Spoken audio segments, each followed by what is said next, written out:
Well, hello, everyone, and good morning. Good morning, good morning, good morning. I don't know about y'all or if y'all as excited as I am, even with this much energy, but Hmm.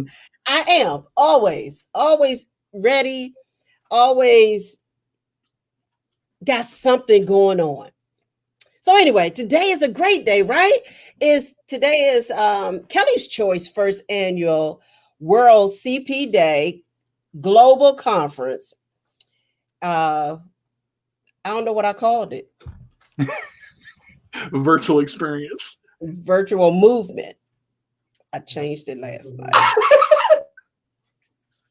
Virtual movement. Anyway, I'm Edwina Wilson, the CEO and founder of Kelly's Choice Inc., the visionary, and the host of Kelly's Choice Radio Talk Show. And I have with me today. I am D to the J with the rollaway, and I am the host of My CP Does Not Define Me on Wednesdays at 2 p.m. Eastern Time. And I'm And I have happy. another guest, but he'll be with us in a little bit. Because I'm gonna need some more than one person to help me keep flowing today. Yes, but we're gonna have a great day. I'm excited actually. This is my first time doing the World CP Day.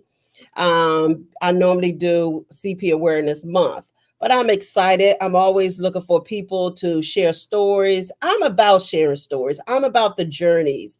I'm about encouraging other people with someone else's story because I'm just a firm believer in what someone else has endured and overcome and made it through. They can help the next person, and that person can help the next person, and it could just keep going. So this is what we do. We like to just make sure we help others along the way and encourage others. People like DJ, like Kelly, my daughter, which talks to everybody and love everybody, and she can motivate you too just with her happiness. Mm. So, and some of the things she say. So let's get started. Let's talk about cerebral palsy. First, let's talk to DJ first. Let's talk to DJ. Well, you know what? No, let me start. Let me start. I never do this, and people always say to me, Edwina, why you never share your story? Why you never share your story? Why you never talk about your journey and why you're doing what you do? Good question. Very good question. But we're going to do that today. So the reason I do why I do what I do is because I have a daughter named Kelly. Kelly is 34 years old. She has cerebral palsy and other different abilities where she's gained in one, where she's lacking in one, she's gained in another. And I say that all the time because it's so true. You may be lacking in other areas, but you're gained in many others. So always remember that.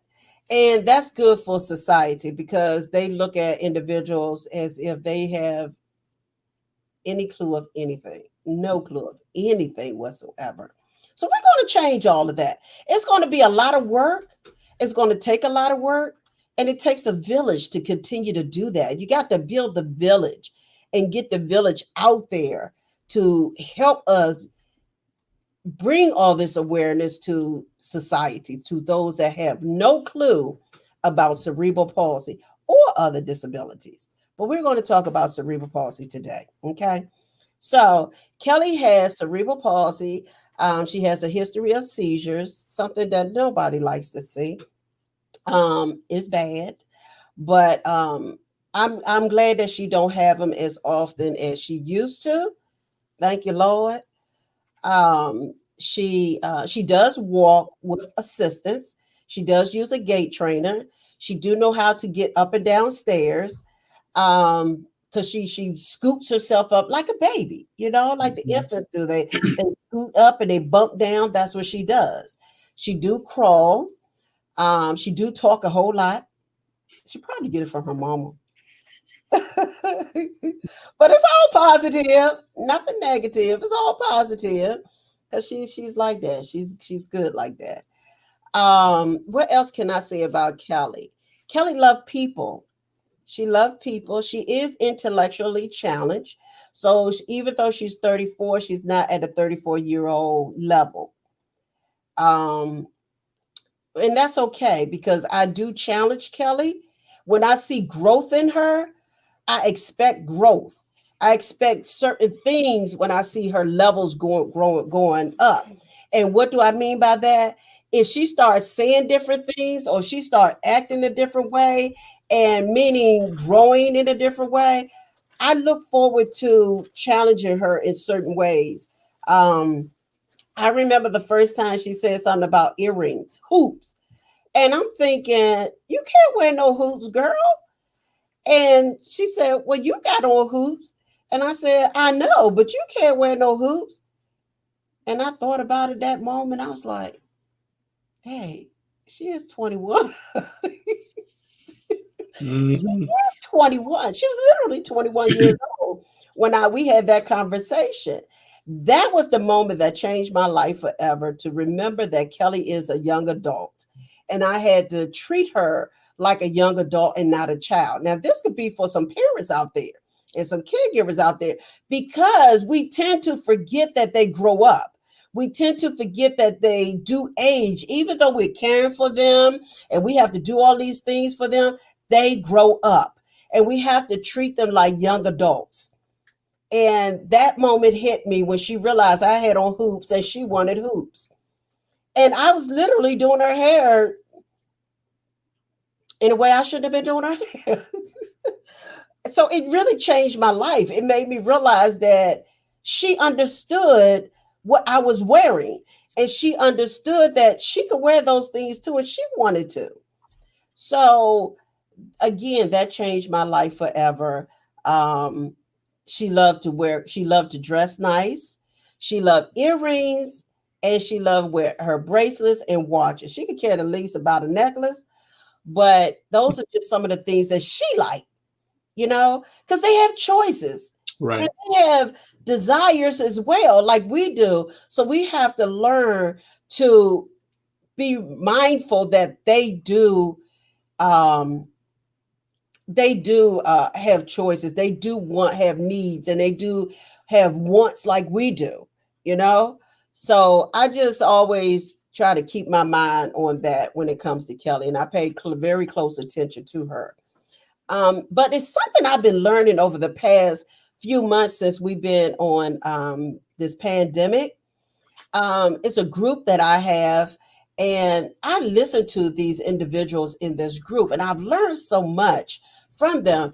And they all have cerebral palsy, and I hear a lot of them talk about CP, and muscles, and CP and pain, and and all of this. And so as I listen to them daily and throughout the week and so forth, it makes me pay more attention to Kelly in that perspective as well, because Right. it never dawned on me. You know what I'm saying? It just really never dawned on me that she could be going through the same thing too, whether it's her legs or is it her back or um you know. So from hearing the individuals talk about that and knowing that Kelly, because of her intellect challenge, that she may or may not understand if it's pain and it's from cerebral palsy. And I didn't either, and I don't. So now I'm very mindful of that as well, to pay attention and listen if it does, or movements, movements. If a walk is different or Right. a limp may come about. You know what I'm saying, DJ? Because I don't know. I wouldn't know if she don't know how to tell me. So I have to pay attention to these things. It's a learning experience for the caregiver as well. Yeah, And going back to something you said earlier with the earrings and the bracelets and the things like that, it's an individuality. yeah, Each yeah, person has their own individuality, and as a mother, you're used to taking care of her, so it takes time to come into that mindset of, oh my lord, she's mhm, 21. What, right, so she may, what would she want? yeah, You may have to style her hair a different way. You yeah, may have to dress her different, but it's an individual, it's an individuality. And I think you're absolutely right. But I think even as parents, you have to come into grips with that individuality yourself to Yeah. understand, okay, what is my daughter thinking? What would she want here? As a mom, how can I make that happen? And can I make the right choice to help her? And will she understand it? And she does. She Yeah. sees her mother do it. So she says, well, if mom does it, I want to do it. And that's kind Yeah. of where it goes. But yeah, it's an individuality. Absolutely. Yeah. Yeah.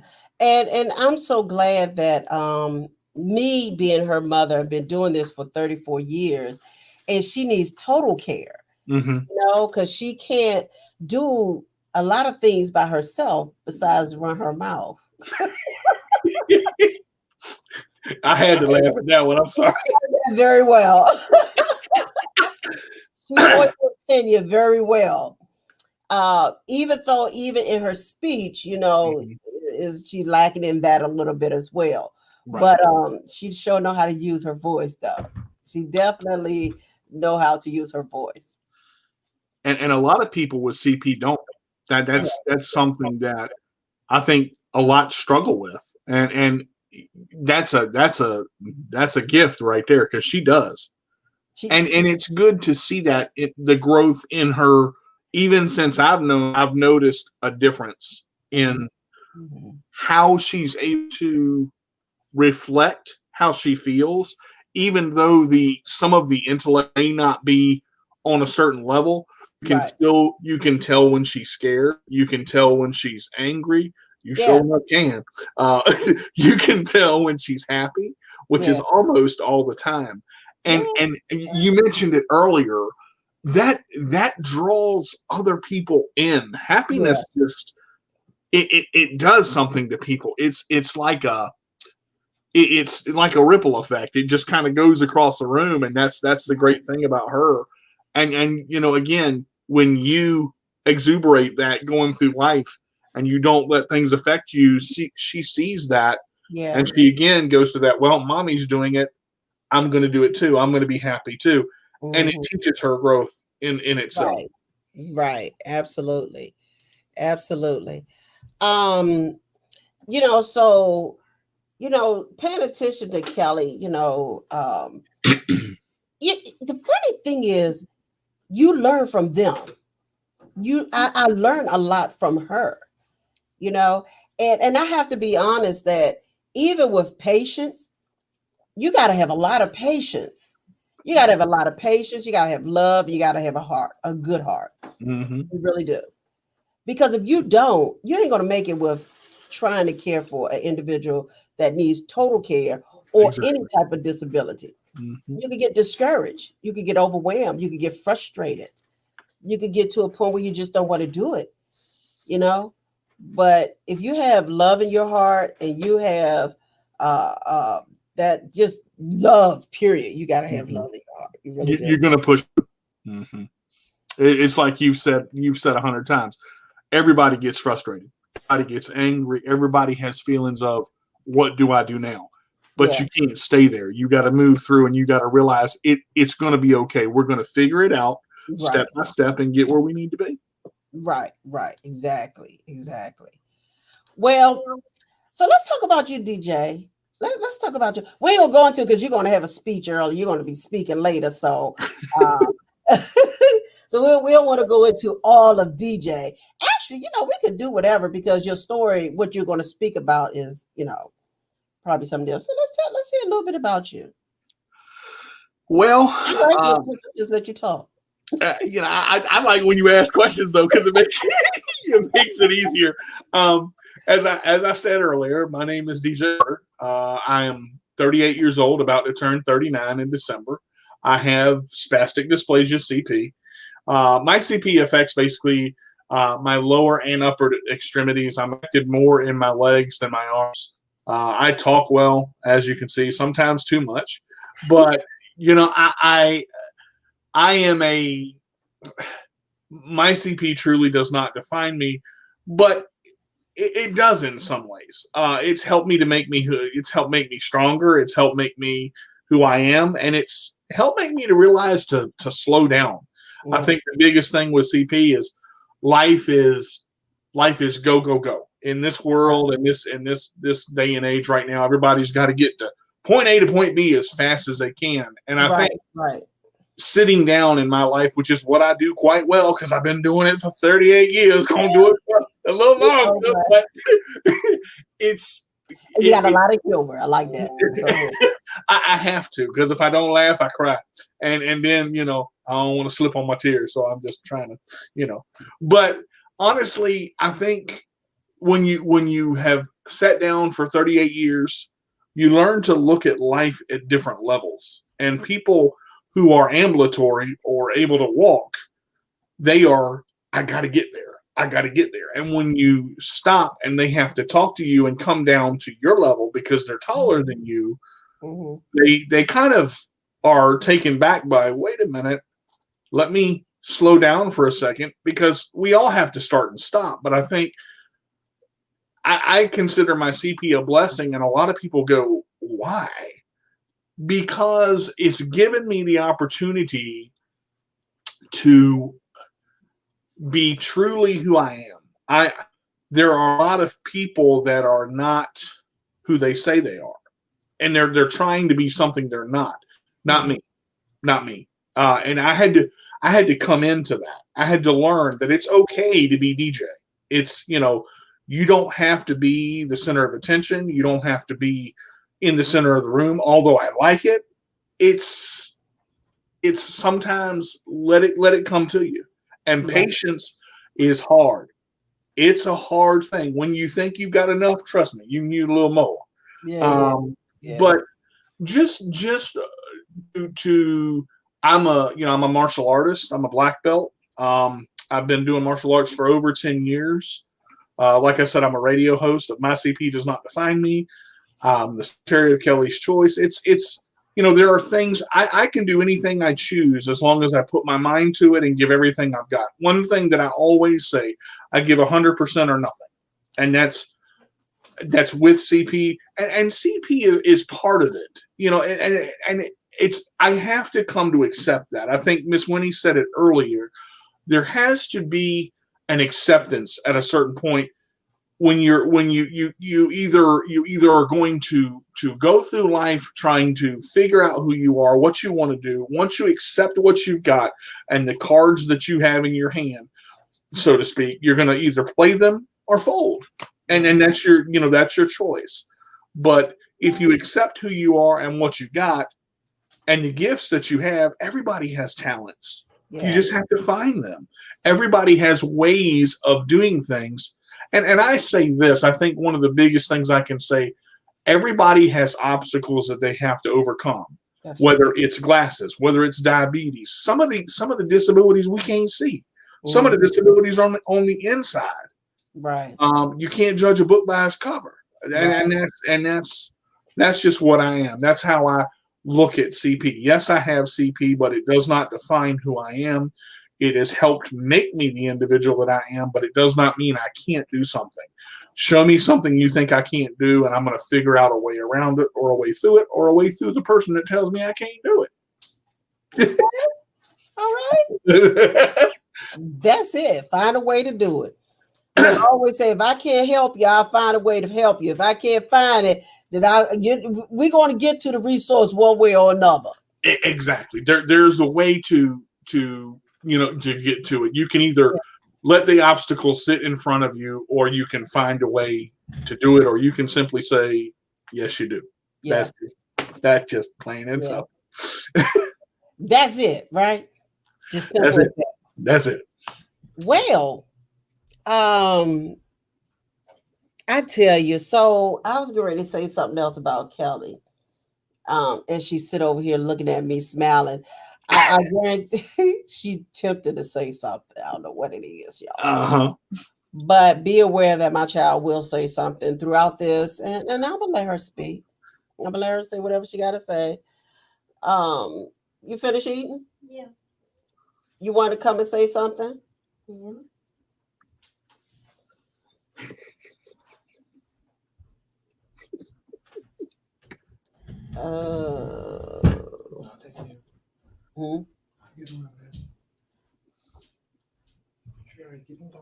So while Kelly gets over here, so DJ, I just want to ask you, you have a lot of energy. You do a lot of creative things from cooking to fishing to karate. What encouraged you to want to do so many creative things like that that takes you out of your comfort zone, that takes you out of not out of your chair, but takes you out of remembering that I do have CP and I Mhm. am in a wheelchair, but I'm going to do these things. What encouraged you to want to do a lot of those things? I honestly think it's number one would be the world around me because I see so many people that struggle and they have that mindset of how can I do this, how can I get to that point. My whole goal in life with everything I do, not just my brand, but I want to reach people. That's what it's all about, making a difference and allowing people to see that just because I have cerebral palsy does not mean I can't live the life that I wanted to live. Things I Mm-hmm. Mm-hmm. Okay. Okay. So what was the first activity you went out to do? You seek to do? want. You mean with CP in general? Yeah. What was the activity? You have a CP, so you cook, you do karate, you fish, you even talked about football. What was the first thing you went after? The You very challenged first yourself with. the very first thing I ever went after was horseback riding. I had, I was around horses at a very young age. I was in a therapeutic riding program, and it Mm-hmm. became something I enjoyed, and it just was, but it was also a way to stretch my muscles and my hand. Lord, you sit on that saddle, whoo, let me tell you, you get a stretch, put it that way. But yeah, I just loved it, and I felt that was my first feeling of independence because I was up on a horse by myself, not with somebody sitting behind me. I had two sidewalkers at first, which is the people that as you they walk around with you and they stable your legs while you're in the stirrups. So then I went to one, and then I was able to ride by myself at the age of 8. So it just to do that and accomplish those little molehills to get over, step by Yeah. step. Okay. Okay. Well, here's my daughter Kelly. This is Kelly. She's 34. As I said, has cerebral palsy. What you got to say, Kelly, before we get started? Oh, okay. I'm not here now. I guess and I guess I have to say Take your why. time. Okay. And I heard, and you know what they said is new I heard, What you hear? I'm almost afraid to ask for real. and they called me like it gets I heard What you hear? on the what I heard on the radio last night. Oh, what they tell you? What they say on the radio? They called me Charlie Smith on the Facebook. And they called me the name on the show. They called me Charlie Smith on the Facebook. She All said they right. call her Kelly Smith on Facebook, Mm, and they call her name on the radio. all right. Whenever I put Kelly on the radio or do an interview, y'all get prepared. I call it Kelly's Chronicles. It's going to be raw and unfiltered. Okay. I don't know what's coming out of her mouth, what she's going to say, but I let her have her way. Okay. I let her have her way. I mean, this is her form of communication, and I have to listen as well because I never know what's going to come out. So if I don't give her those opportunities to say anything, I never know what she's talking about. So another thing that I don't want parents to feel is embarrassed about your child. Exactly. Feel embarrassed about how your child talk, how your child speak, how they Mhm. communicate with others. Let them have their way. Huh? Even how they look at other people. Right. Like my husband said, even how they look at other people or Well, how people look at them. I mean, a classic example, just right there.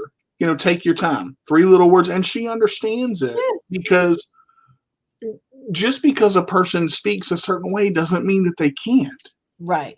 And Right. with CP, I think that's one of the biggest misconceptions.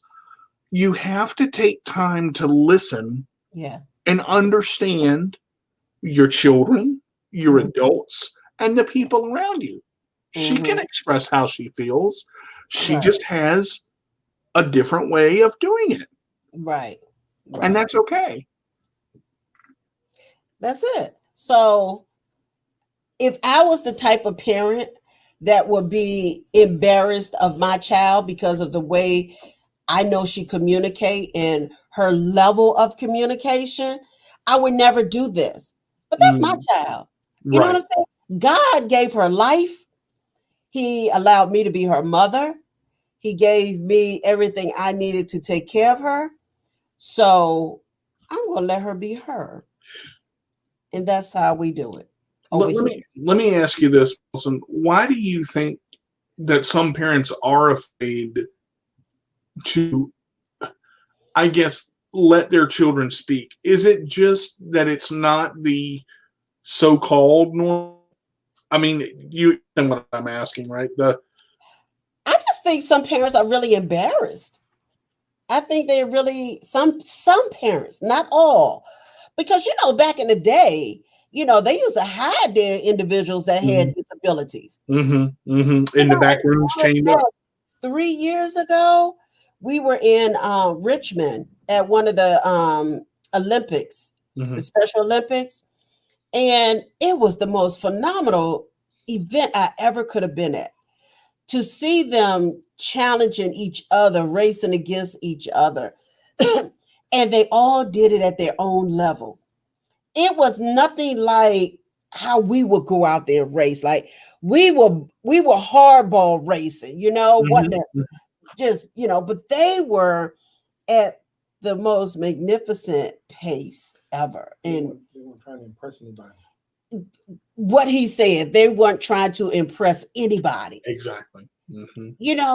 And one young fellow where we were at standing and sitting or whatever, this one young fella came over to me and he said, because I was interviewing people, he said, this is the first time I've ever been out.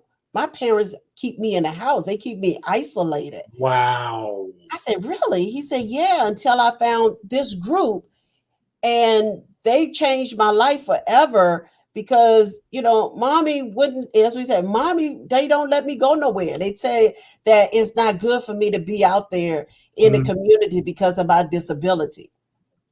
And there's a fear there too. See, I think it is well, I'm gonna tell you, okay. I have a fear sometimes of, because of Kelly's intellectual disability, okay, her challenges. Right. Because Kelly, you could send Kelly out to the wolves, is what I would call it. She can't have free will going out on her own. She can't go on a job like that and understand what a job is. She don't understand that. So it is a little bit fear in me, even when she go to day support, even when she wants to go on transportation by herself, but then you got to take that chance, and it's a risk. It really is a risk. And you got to take those chances on trusting the process, trusting these people that you're putting your child in the hands of on this bus or van or whatever. Exactly. And that could be very hard. So it is fear along the way when it comes to certain things, but I have no fear when it comes to Kelly talking. I am not embarrassed when it comes to Kelly talking or the way she communicate or anything like that, because that's just part of her CP. And also, when you allow her to do those things, to go to day support, to go on the bus by herself, to do those things, you're allowing her to grow in ways that some parents don't even realize. By sheltering their children and not allowing them to go out, you penalize them intellectually, physically. I mean, it's there, But I understand the fear too. Yeah. But don't be afraid to send your children out don't be afraid to take them out. So if you're going out in the community, if you're going to stores and stuff like that, just remember that they matter too. That they should be in society. They should be amongst other peers and, individuals, because it do help them grow. It really does. Right. It really does. And I guess, whether they go to day support or be home with you, it's a difference, but not too much of a difference. Sure. Be part of their lives. You like, and if you notice, Miss Wilson said, take them out, let them experience outside of their box that they're in, because sometimes it's as much as going outside and seeing things for the first time. A lot of people don't realize here, CP, people that have cerebral palsy can absorb. Right. My mind, especially at a very young age, and even now, is like a sponge. But I get to the point of I can't do all that. It's Cand is too lazy to try. And if you're a parent that is struggling to your child or your individual find their way, just be with them, experience with them, allow them to feel, and that's an important part of growth itself. Is allowing the parent to grow and realize that it's okay. Right. Okay, so let me get to some of these messages. Hey, Nikki, how you doing? Thank you all for joining us today. I hope that each one of the speakers leave an impact on someone. I hope each one of the speakers would touch somebody. I always believe if we can bless one person, that's good enough for us, but we want to be able to bless more. But we'll take one. Because at least we're doing something great. And we it takes a village. It really does. It takes a village. My favorite word. It really does. We got to come together on changing the world when it comes to the disability community. And that takes the village to really do that. You know what I'm saying? If we don't come together and want the same things, if we don't come together, well, you're talking about accessibility. You're talking about bathroom real accessible bathrooms, like real accessible not just bathrooms. Getting in the door. Yeah, not just getting in the door and you're having one space for wheelchair and no space for the caregiver for someone that needs that assistance. They really we need to fight so much harder for that, because that makes it even hard for traveling. It makes it hard for traveling, and a lot of people, I'm sure they probably miss that as well. Find it hard to travel because of bathroom situations, and don't get me started on church. Churches too. That's a whole nother story, but I'm gonna talk about it. Because I ain't scared to talk about it. I say I'm not scared to talk about it because we have to talk about it. Exactly. These churches need to really understand and teach their, I'm gonna just call it staff, how to approach properly and direct properly. And just understand, if you got a person in a wheelchair and someone next to them, all you need to do is move one chair and the rest of the seats are available. That's it. Just that simple. But honey, this child here, I don't know if y'all see any of her videos when she in church. You will know she in church.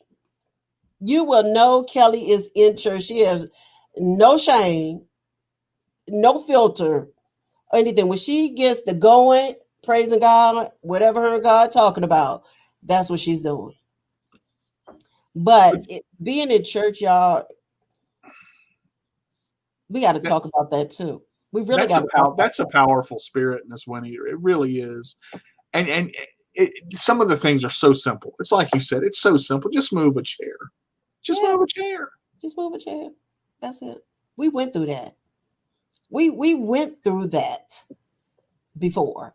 And I got on Facebook and did a video about it, shared the moment. And it was the craziest moment though, and that's why I really talk about, churches. And I said, can you even imagine how many families that do not take their individuals to church or don't go to church because of the way that the people look at you, or the way that people treat you, or the way that they do not treat you, or Exactly. they do not help you, Mm-hmm. you know? So I'm sure it's a lot of families that do not go to church because of church and church people. And it's not everybody, and it's not every church, but it's a lot of them. It's a lot of them. And it's just it need help in that aspect as well. It really does. It really needs help. So let me see. So good morning, Martha. Thank you for joining us. I appreciate you. Um, good morning, Jill. Thank you for joining us. Julius and okay, thank you. Hey, Mika. Thank you for joining us. Hello, Minnie. Good morning. Good morning. Thank you for joining us. Linnea, good morning, Linnea, all the way from Minnesota. Thank you, Linnea. Appreciate you joining us.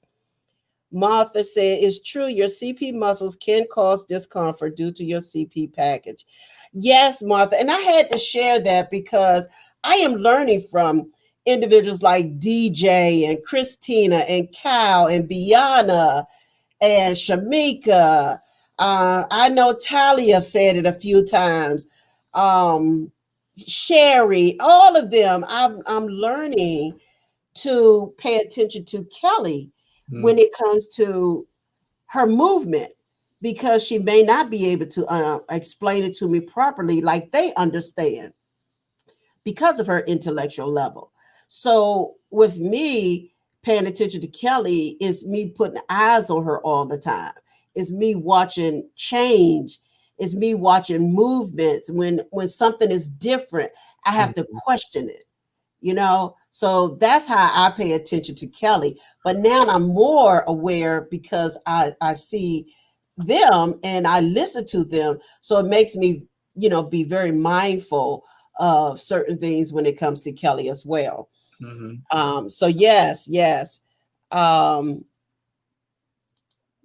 Yeah, chronic pain is definitely a big issue with CP, and especially as we get older, we have to watch, especially movement.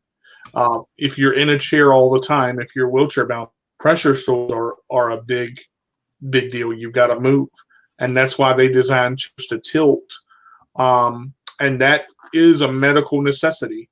So make sure that if you're having problems with movement, numbness in your legs, things like that. There are things that you can do, but you've got to talk about it, because if you don't, no one's going to know. Exactly. Good morning, Laura. Thank you for joining us. Hello, Siobhan. Good morning. Thank you for joining us. Linnea said, yes, so true, in the conversation we was talking about earlier with muscles and so forth. Laura said, you do a wonderful job, Winnie, and Kelly is beautiful and seems happy. Thank you, Laura. I appreciate that. Martha, absolutely. DJ, miss you. Laura said, Marie said, miss you. Janelle, join us, Janelle. You can join us now, and I sent you the link. You can hop on. Hello, Cal. How you doing? Horseback riding is great. Cal said horseback riding is great. Mm-hmm. I plan on taking Kelly to horseback riding. They got one in Virginia Beach. I can't wait till things change so I can take her. Robert said, nice smile. Are you talking about me or DJ? Because I don't know. He be trying to beat me in that smile sometimes. So I don't know. I'm trying to figure out, you talking about Kelly. we going to go with the ladies. I'm going to get the ladies that one. I know I got a nice hand with the laughing and smiling. So which one are you talking about? Referring to me. Of course it is referring to him, and you can't even see him. Isn't that something? But a smile does a lot, doesn't it, Miss Wilson? Smile takes you a long ways, that's for sure. Mm-hmm. Jill said, that is awesome, Kelly. Martha said, well done, Kelly. Siobhan said, happy CP Awareness Day. I hope I said that right. Hello to the both of you. It's always good to see the both of you have such energy. And for the cause, I am always amazed when I attend conferences such as these. I am a fairly independent woman living with cerebral palsy. I move around gratefully daily. I move around pretty freely. something that I'm grateful for daily. But I definitely don't forget those who do not. We're all in this together, right? I'm an athletic among a few other things. LOL. She sure is. Just tell the truth. You're a bodybuilder, honey. You're doing the thing, girl. Go ahead now. Told you I'm trying to get a body like yours. I tell you, first time I saw her, I said, "Good Lord." I remember that. Siobhan doing the darn thing, y'all. Don't let CP don't underestimate the power of individuals with cerebral palsy. Do not underestimate the So true. power of individuals with cerebral palsy or any other disability. People walk by individuals with a cane, in a wheelchair, with a walker, and you don't know the significance of each individual because you're quick to judge. Exactly. Quick to judge. That's how society looks at people. They judge quickly because of what they see.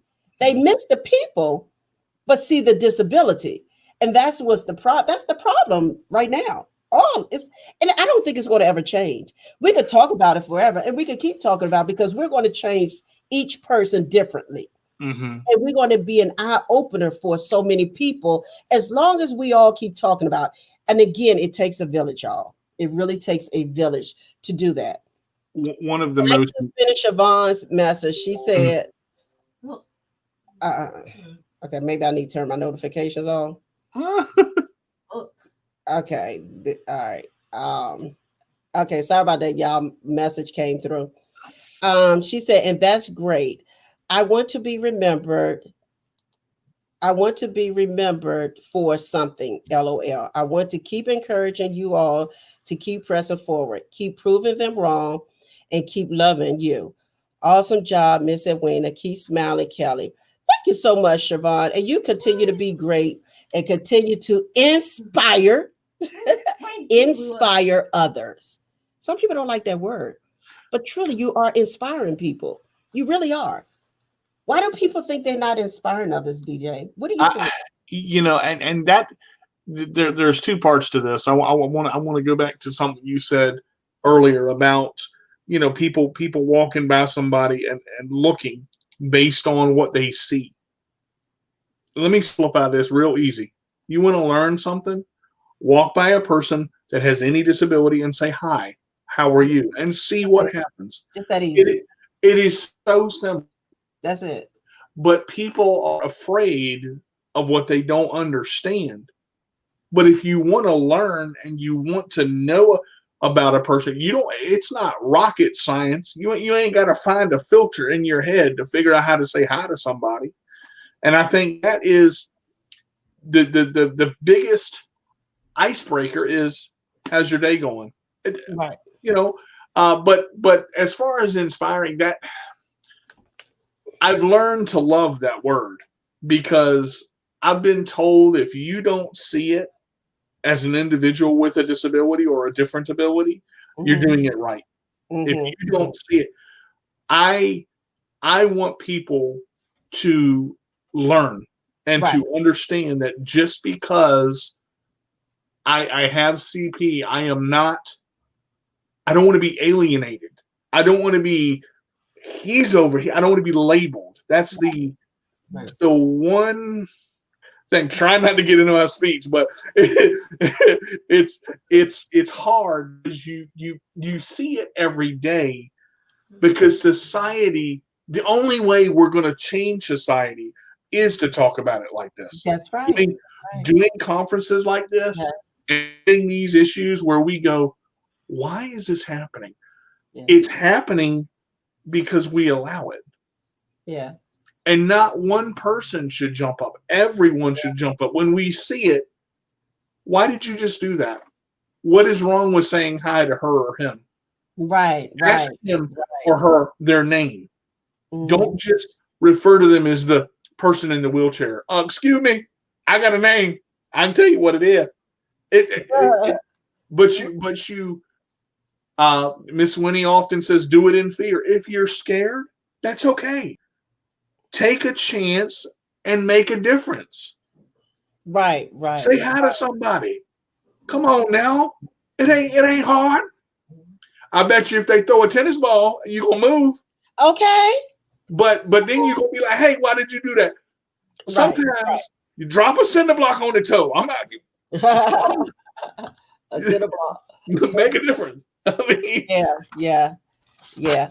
So okay, so let's finish so we can catch up on this. So Jill said, hey, it's great to see all my friends. Great to always see you and your support, Jill. We appreciate you. They are afraid what others will think or react. Exactly. Exactly. Hey Paula, how you doing? Good morning. Good morning. Jill said you are encouraging independence. We want to do that, and we hope y'all will too, as y'all come on here and speak as well. Hello, Andrea. Good morning. Good morning. Martha said, you're an amazing special needs parent, Edwina. Well done. Thank you, Martha. It's a lot of work, but thank you. Hey, Robert. Hello, Cindy Coburn. How you doing? Jill said, amen, sister. Cindy said, that's so true. I didn't think of that as I was growing up. Okay, we're going to say a lot of things. Linnea said, amen. Linnea said, I have been very blessed to find a great church that has blessed us. Yes, that's why I said it's not all, but it is some. Right. It ain't all, but it's many. Still, they need work. Good morning, Sharon. How are you doing? Thank you for joining us. Hello, Sheena. How are you? Robert said Kelly. Oh, you were talking about Kelly Smile. Oh, so he just told us he talking about Kelly Smile. So we didn't get that one. We didn't get that one, DJ. You didn't either, Corey. So you count it out. He talking about Kelly Smile. Thank you. She said thank you. She's so tickled. She makes my heart just flutter. And sometimes I walk past Kelly, and it's like I walk by Kelly sometimes, and it's just like this burst of joy just come in my heart. Like, and I can't never understand the feeling of why that happens sometimes, but it's just like just burst of love and this burst of joy and happiness that just overcome me sometimes when I walk past her. And I'm like, she just makes my day sometimes. Like, I can't do nothing but get happy sometimes. But trust me, there are moments where she can be just like us. But she's normal just like us, okay? People got, yeah, just because people have a disability, that don't mean they ain't got attitudes. That don't mean that they don't have moments and want to just retaliate like we do. That don't mean that that don't mean I did. That don't mean nothing. You know, she have her attitude sometimes. She have her moments sometimes. This morning I went in the room, she told me she want to lay in the bed. Boo, not today. You can lay there for that minute, until I walk around from the hallway to your door, and that minute is gone. Now you gotta get up. So, I mean, they have moments. We do that sometimes. So we have to understand as well that they do the same thing. You know, to be honest with you, and we just have to understand, like, you know, it is what it is. You were talking about those moments of joy. And here's where another one of those big misconceptions. Children people with disabilities are dedicated, but they do. I notice Kelly will say something or do something to say an encouraging word to make her mom smile. Mom, are you okay? Mom, you're doing a good job. It's those kind of things that is inspirational in itself, because Kelly cares about people and not that's powerful. So that moment of joy is, you're not expecting it. Mom, I like your earrings. Wow. Right. Mom, you look nice today. Wow. It pops out of there like it's an amazing thing. And sometimes that's all it takes. That's what we're talking about with simple things like, hi, how are you? I hope you have a great day. That took 3 seconds to say that. And you say it to someone and believe it, it's different.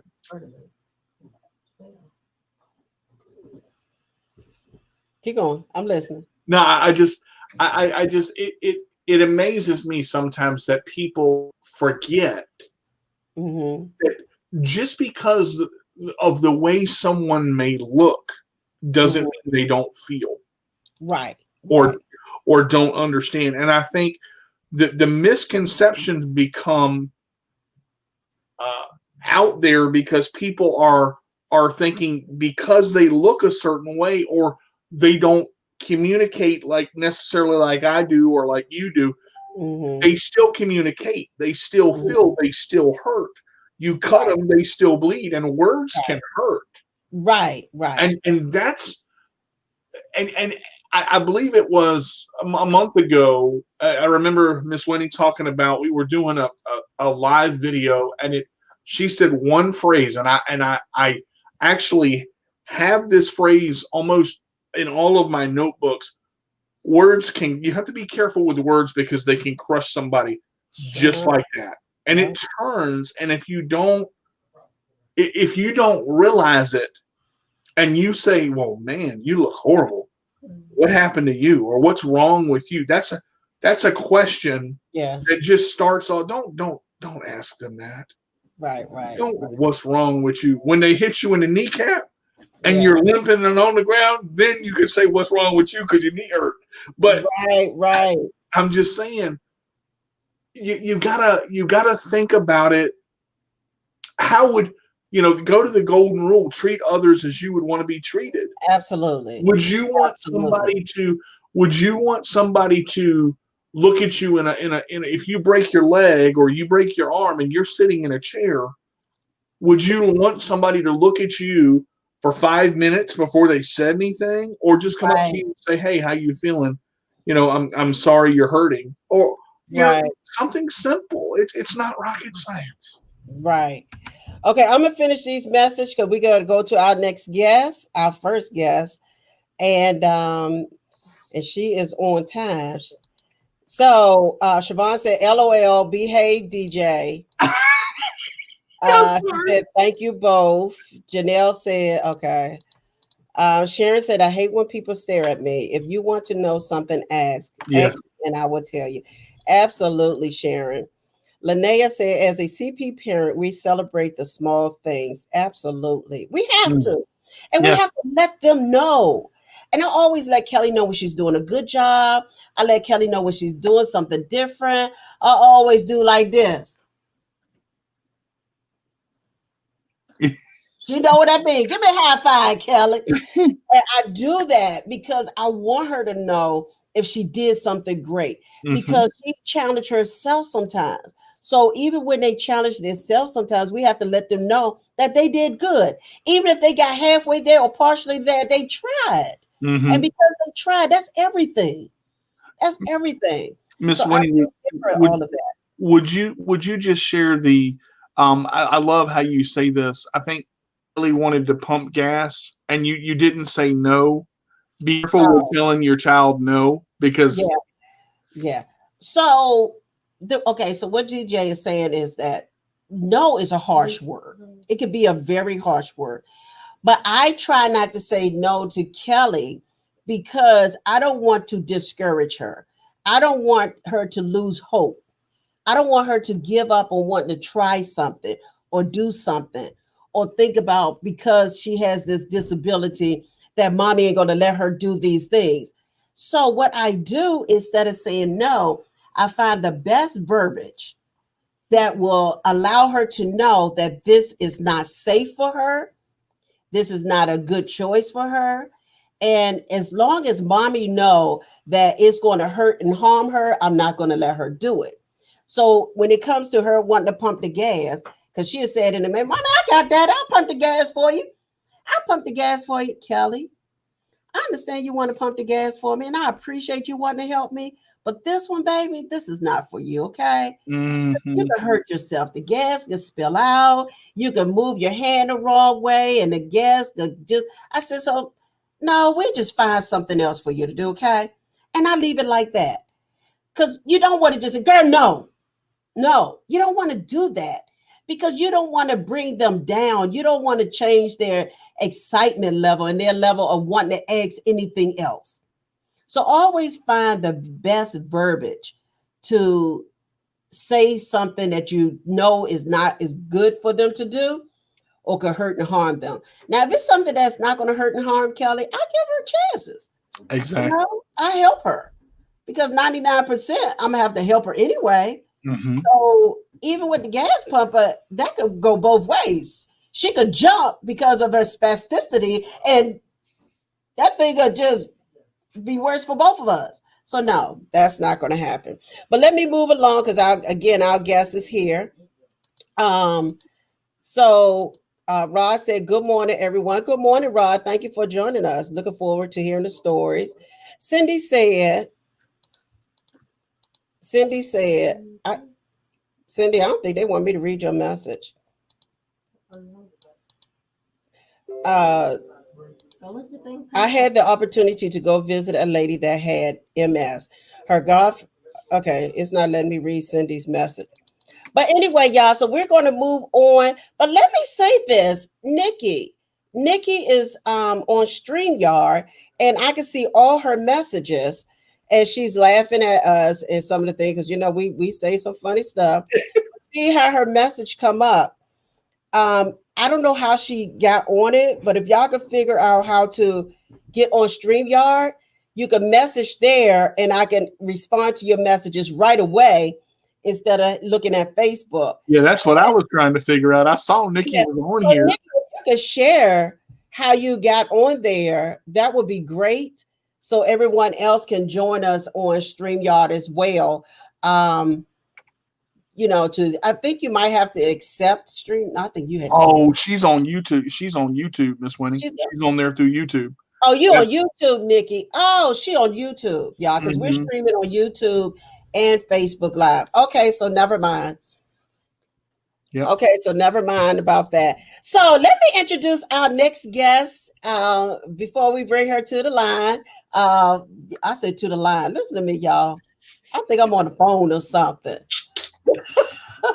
Bring it to the line, Miss Winnie. Bring her to the line. We're gonna bring her to the forefront. Her name is Marie. Marie of course, has cerebral palsy. I'm only going to say a little bit, not about her bio, but I'll let her share that part. But what I know of Marie, um, I've met Marie a few months back, and got to really learn a lot of things about Marie and her energy and her strength and her go get, and meaning that she goes after things as well. That's all I want to say about Marie because I really want each individual to share with you about themselves. They can set it better than I can. I could read what they send me, but let's let everybody share their own stories, okay? All right. So let's bring Marie in. Hey, Miss. Hey, Marie. Hey, Miss Funny. Hey, DJ. Hey, Marie. I miss you guys. I've been so busy. That's good though. You've been busy, good busy. So Yes, I've that been makes a good big difference. busy. Yeah, yeah. So, Marie, I'm gonna in a minute I'm gonna remove myself. I'm gonna go ahead on and remove DJ for right now. So share with everybody a little bit about yourself before you get into your message. Message. Okay, so my name is Marie Wow CP Energy. I added the Wow CP to my name because Wow CP means workout with cerebral palsy. Every day from getting up in the morning to going to bed is a workout for anyone with cerebral palsy. It takes us so much energy to do the most mundane, stupid things like Miss Awida. You might be running late out of the has to be like, oh crap, I forgot to put my shoes and socks on. Uh-huh. And for you, it might take a snap of the finger to put your shoes and socks on. For someone with CP, it's like my daily yoga workout. Mm-hmm. It's been like an hour to put shoes and socks on because you know to make sure you're balanced right on the chair or the bed or wherever you're sitting on and making sure you don't slip out your seat or it might be hard for you to bend over to get the sock on. I know there's sock aids and I have used sock aids before, but the sock aids take more time because you have to put the sock on the aid and then put your foot in the sock aid, and for people with CP, their dexterity isn't as well as the quote unquote able body Mm-hmm. person. And so shoes and socks are hard for we do it, but it's hard for us to get on. So that's what OCP is, making sure we do everything possible unknown as we can, and if we need help, we ask for help. But we have to make ourselves the most independent person as we can if we want to be independent. And for the last 2 months, I've been independent for the first time in my life because I'm on my own now and live in my own apartment. Yes. Yes. So let's talk about navigating with independence. Yes. Let's talk about that. So So, yeah, okay, go ahead. Ask me a question. just to ask you a question. So Yeah. I know when you first got the news that your apartment was available and you were going to move in August. How was that feeling? It felt it felt like a dream that I've been waiting for a long time. It was like, oh my god, because when I applied for disability and elderly housing, and when you apply, could have you could be waiting on the waiting list for many years. Right. And luckily, I was on this waiting list for less than a year. Okay. Okay. Don't know how That's lucky a I blessing.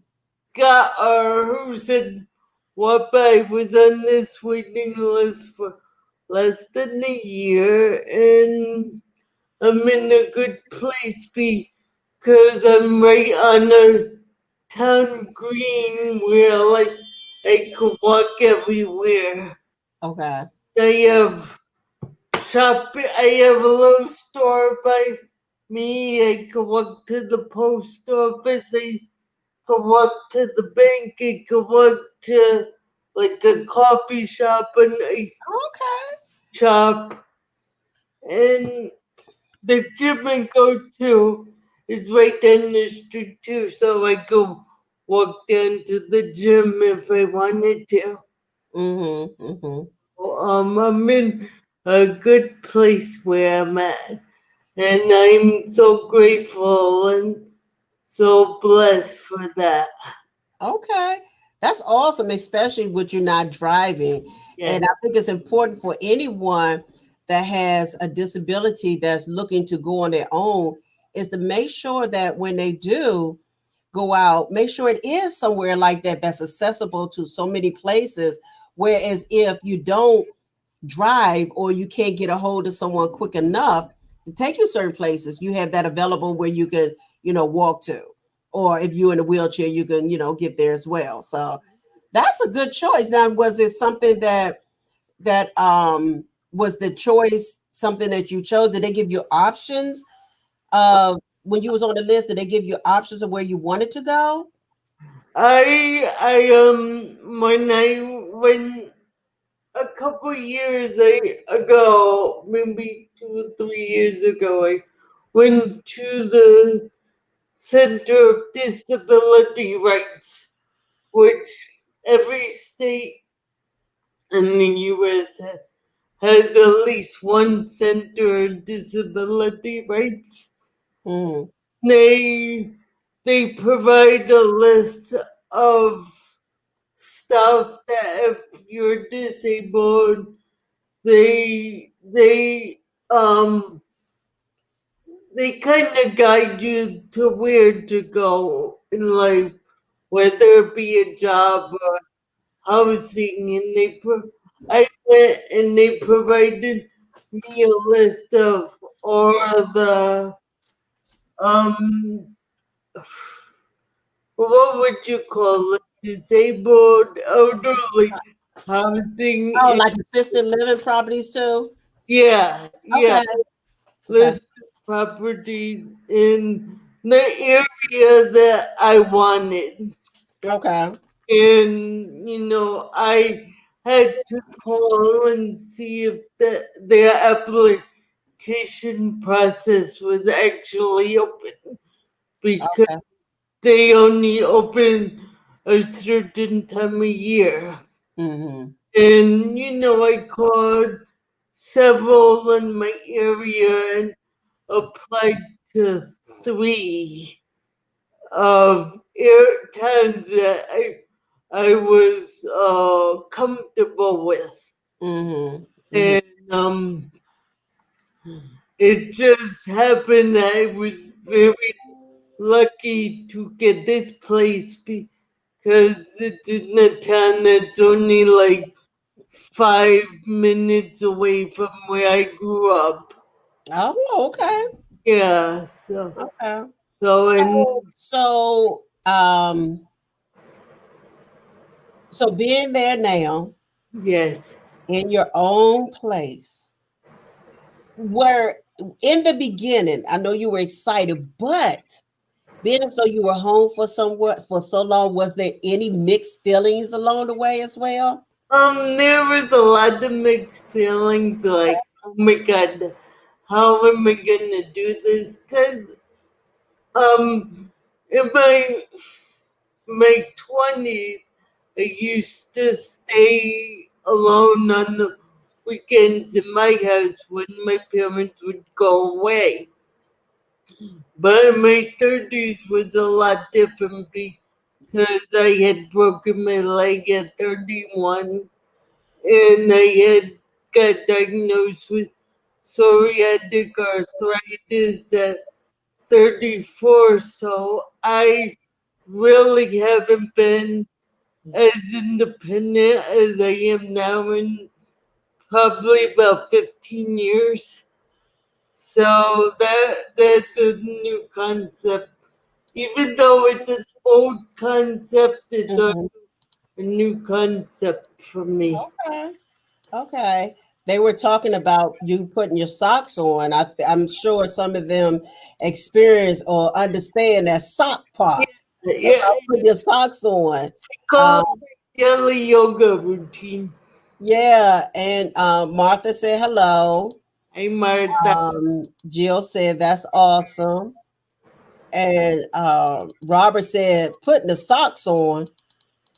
Um, Jill said, hi, Marie. Siobhan said, hi, Marie. Congratulations. I know exactly how you feel. Independence is everything, especially to a person that has a disability. One of the things that you said that is so true is convenience. People with cerebral palsy and any disability have to consider. I'm sorry, every time a message comes through, it takes me, it moves. Okay, let me get to her message. Girl. Okay. It just keep moving. When a message come in, it kicks me out of what I'm trying to read. Oh, okay. Yeah, sorry about that. That's okay. Okay, hold on. Let me do it this way since I got a touch screen. Where did her message go? Okay, y'all, this screen Facebook messing with me today. That is a relevant message. Because you know how sometimes Facebook can say we're showing relevant messages or comments. That's relevant, Facebook. But I don't see it now. Corey Wilson said independence at any time in life is always a blessing. Robert said he agreed. And I don't see Andrea says she agreed. Happy for you. Martha said happy for you, Marie. And I don't see Siobhan's message. I don't see it. Message us again. Yeah. Let me Corey, can you see Siobhan's message? No, but you can keep Okay, Corey's going to pull it up for me.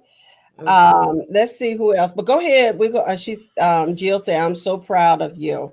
I'm sure that is another level, though, Marie.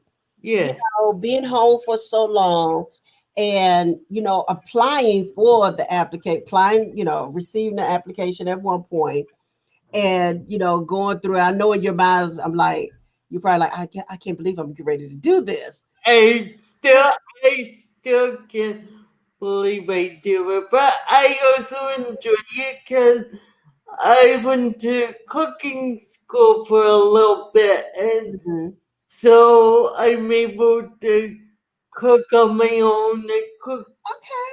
And if you've seen my Facebook in a while, I've cooked fancy meals just for myself.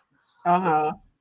And then it was so funny because my brother's so cute because he's my little brother, but he's big brother because he watches out for me. Well, one of the things was he was afraid that it would fall in the oven while cooking something, which I can understand. I'll get jig and never know what I'm gonna do. So um I um I got myself a little ninja oven for the 'cause Oh, okay. my oven is catching cobwebs. It cooks You're up. using convenience. That's what you're doing. You're using something convenient. Well, at least you're cooking though. Yeah, You're cooking though. yeah. So Corey gave me the phone. So Siobhan said, Marie, congratulations. I'm gonna just start over, okay? She said, Marie, congratulations. I know exactly how you feel. Independence is everything, especially to a person that has a disability. One of the things that you said that is so true, is convenience. People with cerebral palsy and any disability have to consider the convenience of things. Many times we can't get into a car and just drive someplace. So to live in an area where everything is accessible, be at the store or the medical center or what you have is everything. I'm so glad you mentioned that. Congratulations once again. I know that means the world to you to have your own. Thank you. On. Actually, you know what's so convenient is because I have a little store in the same driveway as me. So I could just walk like 10 feet and be at the grocery store. It's not the biggest grocery store, but it's a grocery store where I could, like, if I needed, like, butter or if I needed chicken, I could pick up chicken. And they also have a wonderful deli that they can make sandwiches there right on the spot. Okay. I, it's so fun because I'll pick a sandwich up and walk to the green and eat my sandwich on the green. Okay. Okay. Let's see what else. Let's see if we have any more questions. I am so excited. And Robert has sent the message for us. Thank you, Robert. Um, if y'all have any questions, if you want to ask any questions to any of our speakers, feel free to ask questions. We are streaming here on Facebook Live, and we are streaming on YouTube as well. So always, y'all feel free. That's what we're here for. We're here to motivate the next person. So hopefully, someone is hearing Marie's story of navigating through independence, because she just did this in March and August. And so she shared that moment with me, and because she was on the radio, but that moment came, so she had to really get herself together, because that's different. That's a new load. That's a new load. You got to get your head together. You got to get yourself together mentally to receive that, and to be able to pack up and move and do all those great things to get to where you're at today. It was also nice because as much as I was scared, we had a hurricane the week I moved in. So we were without power for a week, and obviously I didn't fully move in. I had bought my stuff to bring here, but I didn't move in here because we didn't have any power. Oh, okay. What was good about that was because we didn't have any power, I got to meet the other residents in the house, and there's about 46 of us in the house of all different ages, mostly older people. Mm-hmm.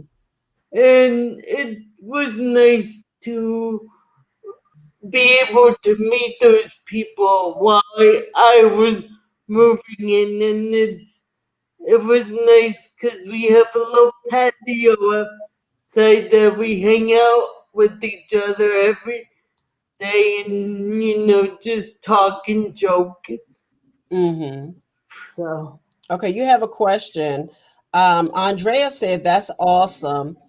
And Jill said, what was the most difficult? Hold on. What is the most difficult transition? okay, so gave me the most problem was bathroom. Cause this building is an older building. It was built in the early 80s. So with the ADA laws, then they were kind of grandfathered in, didn't have to do what they have to do now to new buildings. So it's not a walk-in shower, but yeah, it is a walk-in These are shower lovely. because what we had them do was cut the tub so it was easier for me to get in the shower. So it's still a tub, but the middle is cut out. And if anyone moves to an apartment and needs to have the middle cut out because there is no walk-in shower, it's very easy to do. Very accommodating.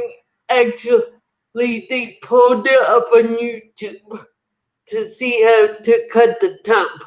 Mm, And the apartment managers and stuff have been very accommodating. Like I like that.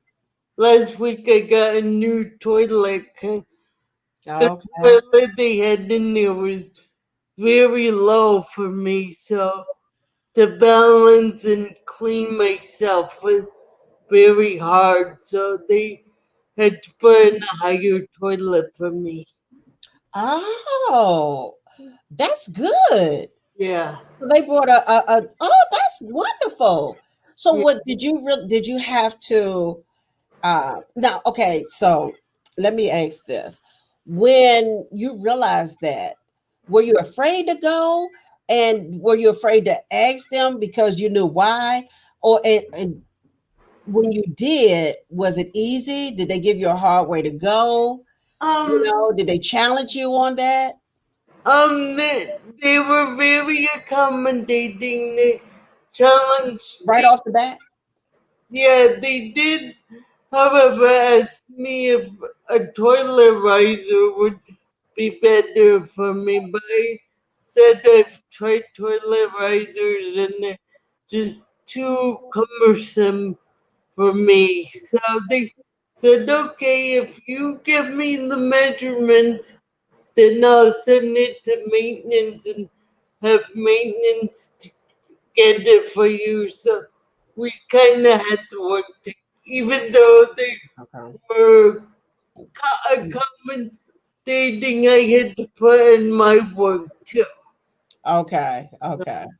It Okay. wasn't just, it wasn't, I believe when you have a disability, it's not that you take out your driver's license or something and say you have a disability. You have to kind of work alongside them. Okay. Okay. That's why I don't get with this new generation. I come from a generation where, like, I was stuck between the rock and the hard place because I Mhm. grew up in the 80s and 90s, and even though we did have the laws were enforced into the late 90s, early 2000s. So it was kind of like everything I did, I had to, meet halfway for it. Mhm. Fight for it, but also meet halfway for it. Okay. Okay. We got some more questions, and let me read what Robert said because we got to be mindful that Robert said, hold on. Okay, basically Robert said, remember about time we type a message, we are on another subject. We have CP. I got you, Robert. So what he's saying, y'all, is that a message may come through and we're talking, and by the time we finish talking, somebody that's typing may have a little challenge with typing, so Yeah, we're on another subject already. I get it. So That's funny. thanks for the reminder, Robert. We appreciate that. Take all messages. So, but we're taking the messages and we're winding down. Okay. So Corey Wilson said, now that you are in your own place, do you require any equipment to aid in everyday living? um, yeah, like I have a shower. I have shower bars in my shower. I have toilet bars to hold on to, but I'm in the middle of applying for PCAs and stuff. I'm lucky because I live in the state with the PCA waiver, where if you don't know what the PCA waiver is, it's like if I get the hours for PCA, I could hire anyone. I could Okay. my mom if I wanted to.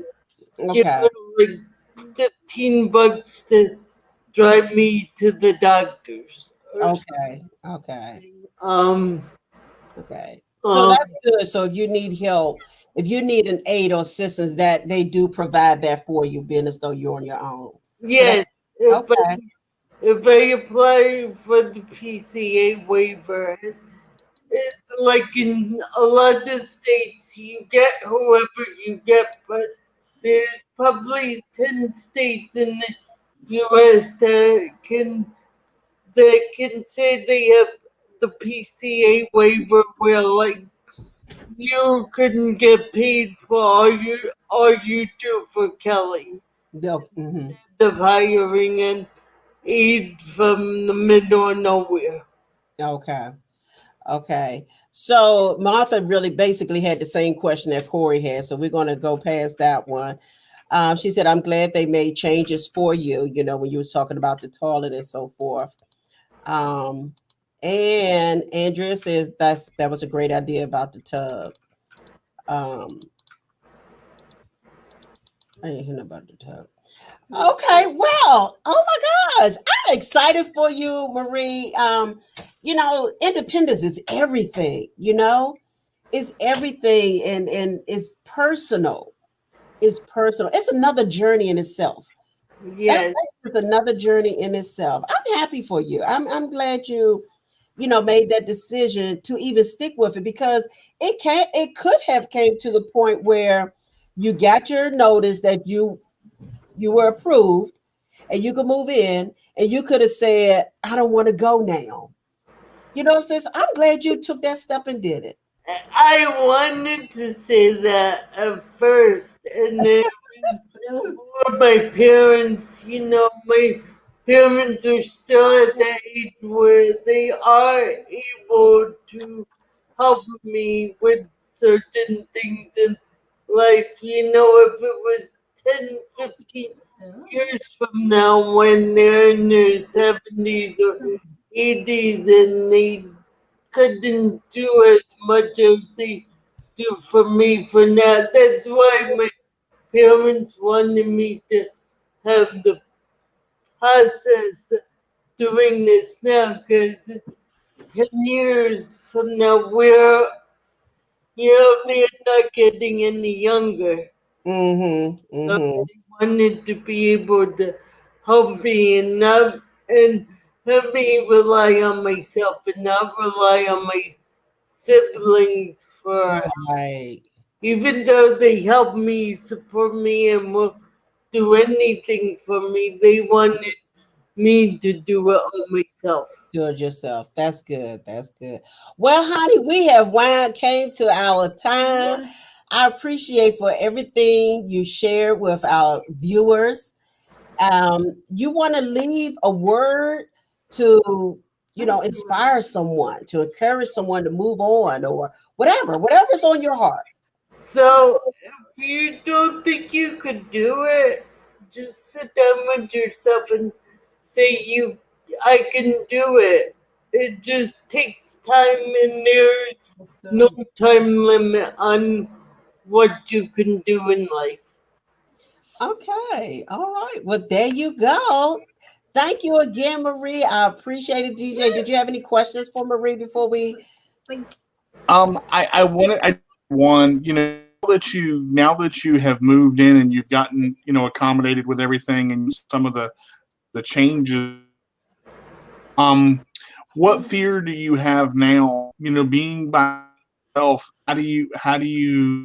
um, what fear do you have now about on your own, or do you have any? So, right now, my fear is the winter. I'm fearful that I'm gonna get lonely in the winter, not have stuff to do, and do some stupid stuff. So, You said some stupid stuff. yeah. Okay.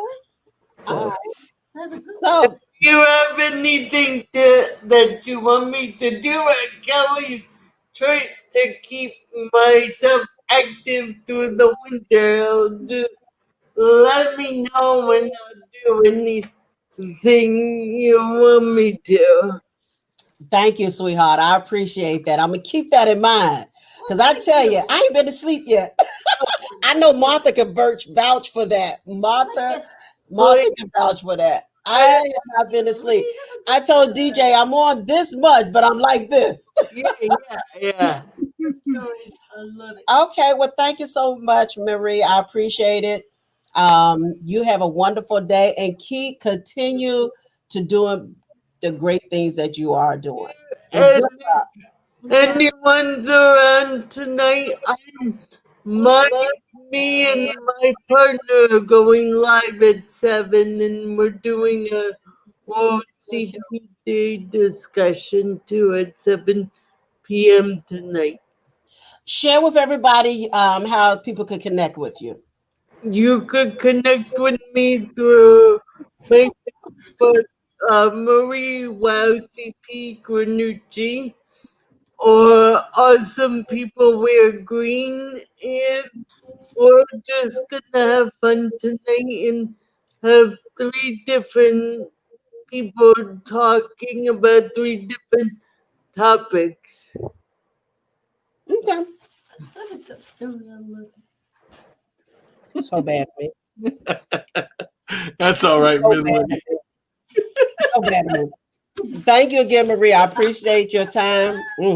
I appreciate your time and all the great information that you share with our viewers. You enjoy We're the very rest. happy. Very happy for you. Absolutely. Thank you. All right. Enjoy the rest of your day, sweetheart. Woo! That's a good story. Okay. Kelly, that was a good story. That was a good story. Yeah. All right. All right. All right. Isn't that awesome? Independence is everything, though, you know? And That's an amazing. I mean, proof right there that she can get it done. And she said, she wanted not to first. She wanted not to do it. There was that whole, I don't know if I want to do this, but she pushed through. She persevered. Mhm. She made it happen. Now she's on her own. Yeah. She's got Yeah. coffee shop and all these things that she can go to. And it Mhm. makes her happy because she's Convenience doing is her own everything. thing and proving that people can live normal or independent lives. Exactly. Exactly. Okay, so we got our next guest coming on. Her name is Jill. Jill is one of Kelly's very great followers. We appreciate her. We've chatted a few times. I just love y'all. Thank you so much. Y'all my family. Y'all keep me going. That's why I had this much sleep, and I'm like this because now I get to talk. What? No, you hear this one back here. That's what she get it from her mama. She get it from her mama. She get it from her mama. I knew you were going to say. So we have our next guest, and we're bringing Jill on. I'm gonna let Jill share a little bit about herself, and then she could go into her topic, which is Jill's topic is. As soon as I find her name, um, she can share it with you.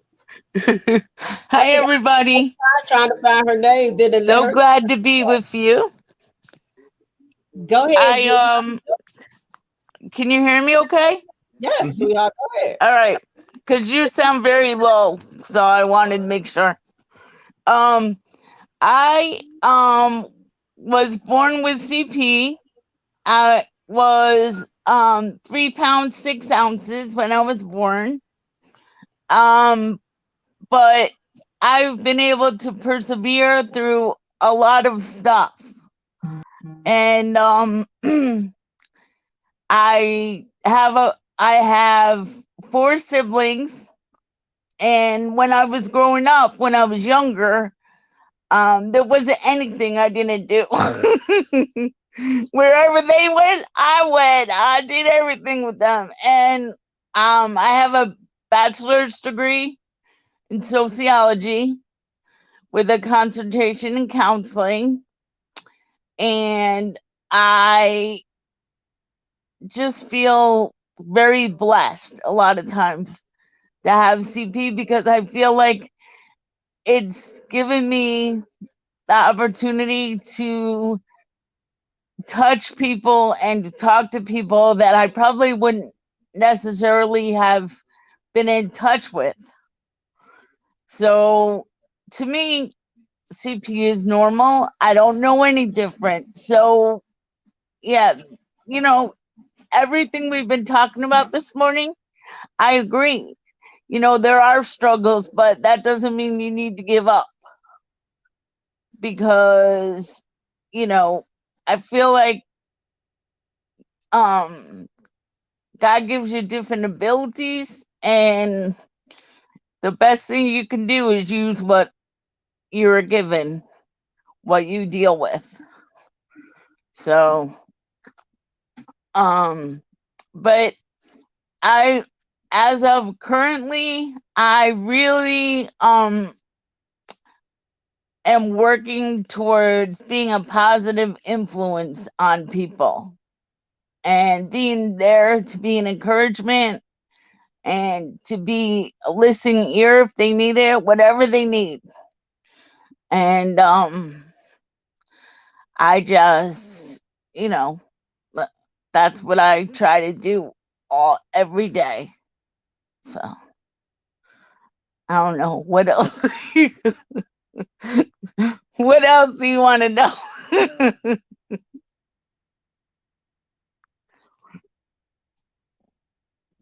So, does anybody have a DJ got question quiet or? on you. I'm surprised.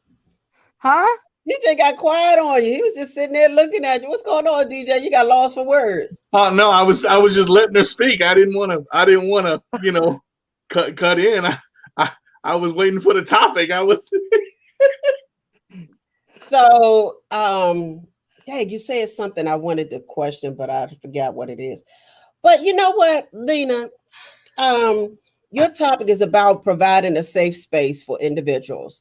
And, but let me share this because voting in the community, what we talked about a couple of days ago, is so important. And I bring this up because we had this conversation of you now, now, right? Right. And some people might want to say, why is she still in bed? Right? Yeah. We have to vote, y'all, because we need AIDS on top of AIDS on top of AIDS on top of AIDS. We really do. And we need them to be paid more than enough money. That minimum wage ain't doing it. Right. Minimum Exactly. wage is not doing it. And it's so important, y'all.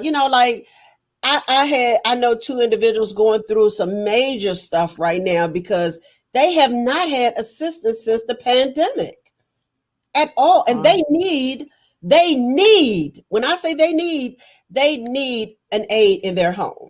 Mm-hmm. They need it. So, it's just, we got to pray about those things. And we got to really just, everybody got to get out there and vote. Got to get out there and vote.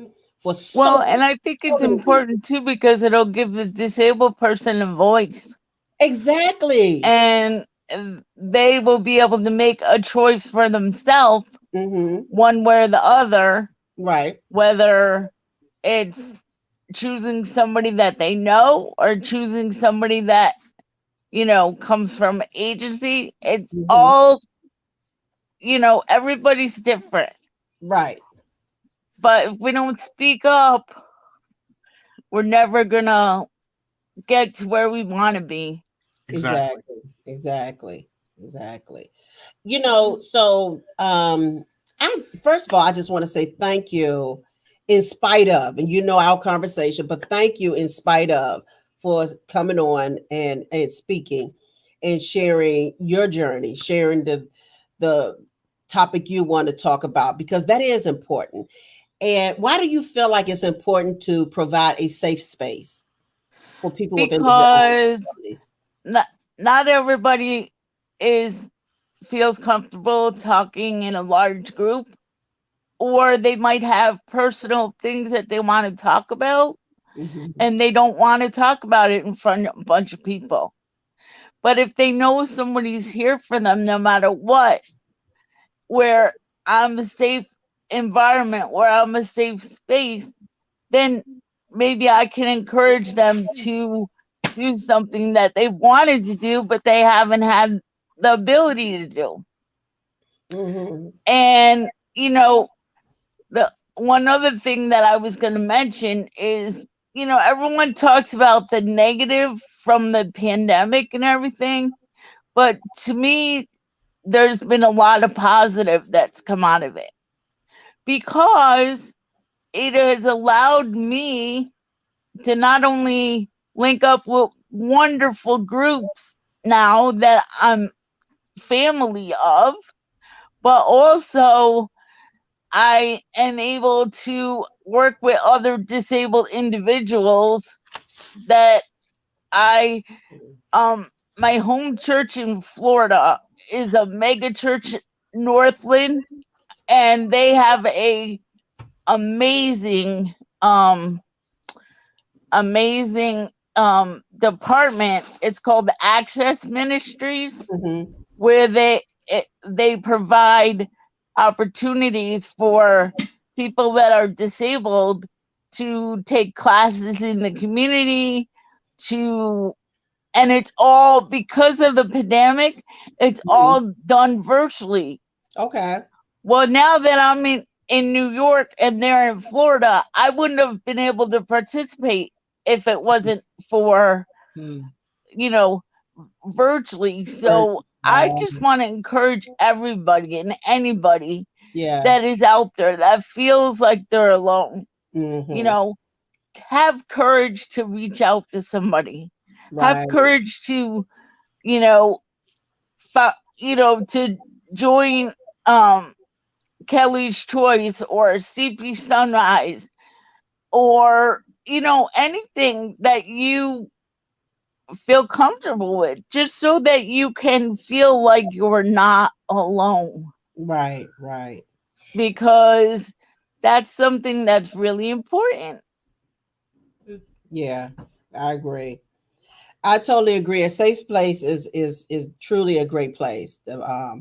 Especially where individuals could just be free to talk and share those most intimate things, personal things that they don't want to share on Facebook or with other people. But when you got somebody that can truly understand, that's everything, and relate, for instance, the group that I have, I didn't realize what I was creating when I created the group. I really didn't realize. I know, but it's amazing.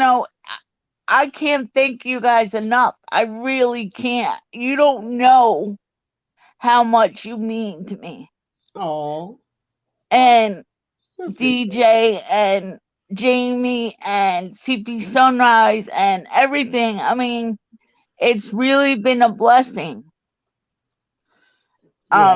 Because when you are, pretty much locked in the house for 24 hours a day, and there's family around, and yes, I appreciate everything they do for me. I really do. Yeah. But they go out, they have things to do. So if they're out and I'm here by myself, if I don't have somebody to reach out to, then it makes me feel like I'm alone. Yeah. I think isolation, in the pandemic right now, that's one of the big pieces. Yeah. To be isolated is one thing, but to feel isolated, like you can't get away from it. Having, it's like Jill was saying, having Kelly's Choice and having CP Sunrise and having groups to reach out to where people get it. They understand. That's one of the things that when Miss Winnie created the CP chat, we became family very quick because there's a closeness and a relationship to it.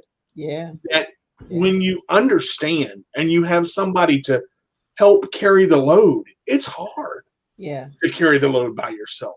Especially like Jill said, if you're in the house 24 hours a day and family's off doing other stuff, it's rough. Sometimes you just need to get into a group of people that get you, that you don't have to explain. Always explain everything. Exactly. Right. Corey said they treat aides with the same mentality as teachers and other workers. You do it because you love what you do, so money is not the main focus. True. He also says speaking up is the one power you have that can't be muted and should not be muted.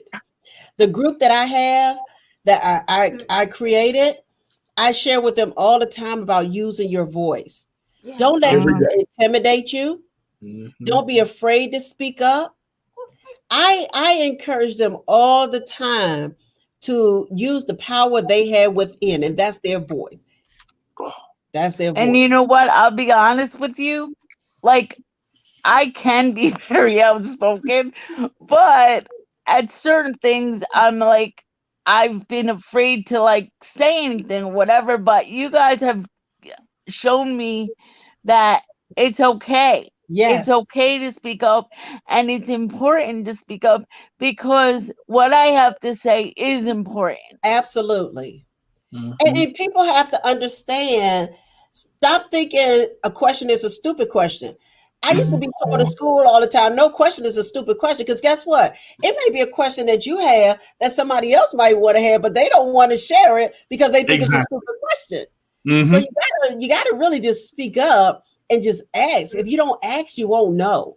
You Right. know, you would never get the answer, and you're always sitting back wondering the answer to that question, or how this or how that or what ifs, whatever the question is. So you Or really if have you to have ask. an experience that somebody else is dealing with, maybe you can encourage them and you can share with them, this is what I did, this is what my experience was. Mhm. See if it works for you. Right, right. Yes, yes, yes. Absolutely. Um, uh, is there anything else you want to, share about your experience or what you're going through? We're wrapping up. I know we're a little behind, but it's all good. We home. We No, home. I just The want most to that can happen is I miss my lunch. no, I just want to say again, thank you.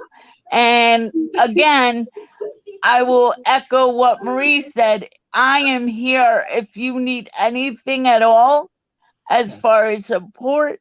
If you feel like you come across somebody that feels like they need to talk to somebody or whatever, don't be afraid to send them my way. Or don't be afraid to ask me, can you help me with this?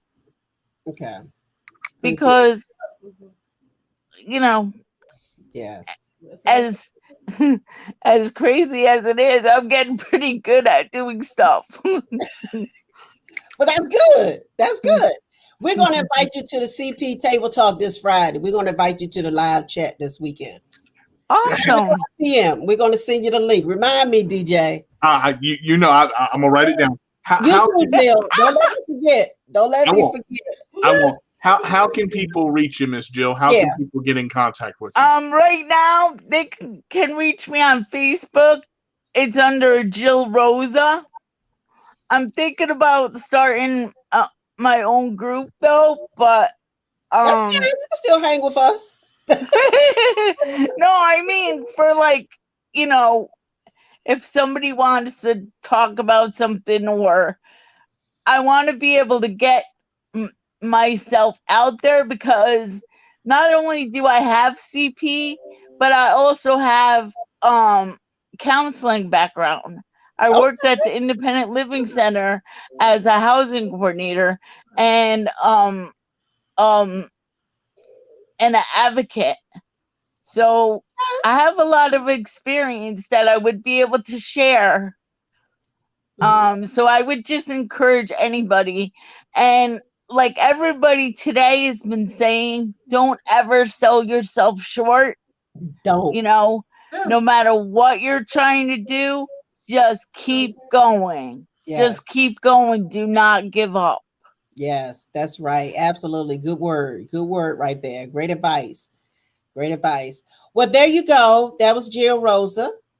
And she's available for you all to chat, talk with, and she have experience in counseling. So if y'all need someone to talk to and you don't have answers, reach out to her. You got us.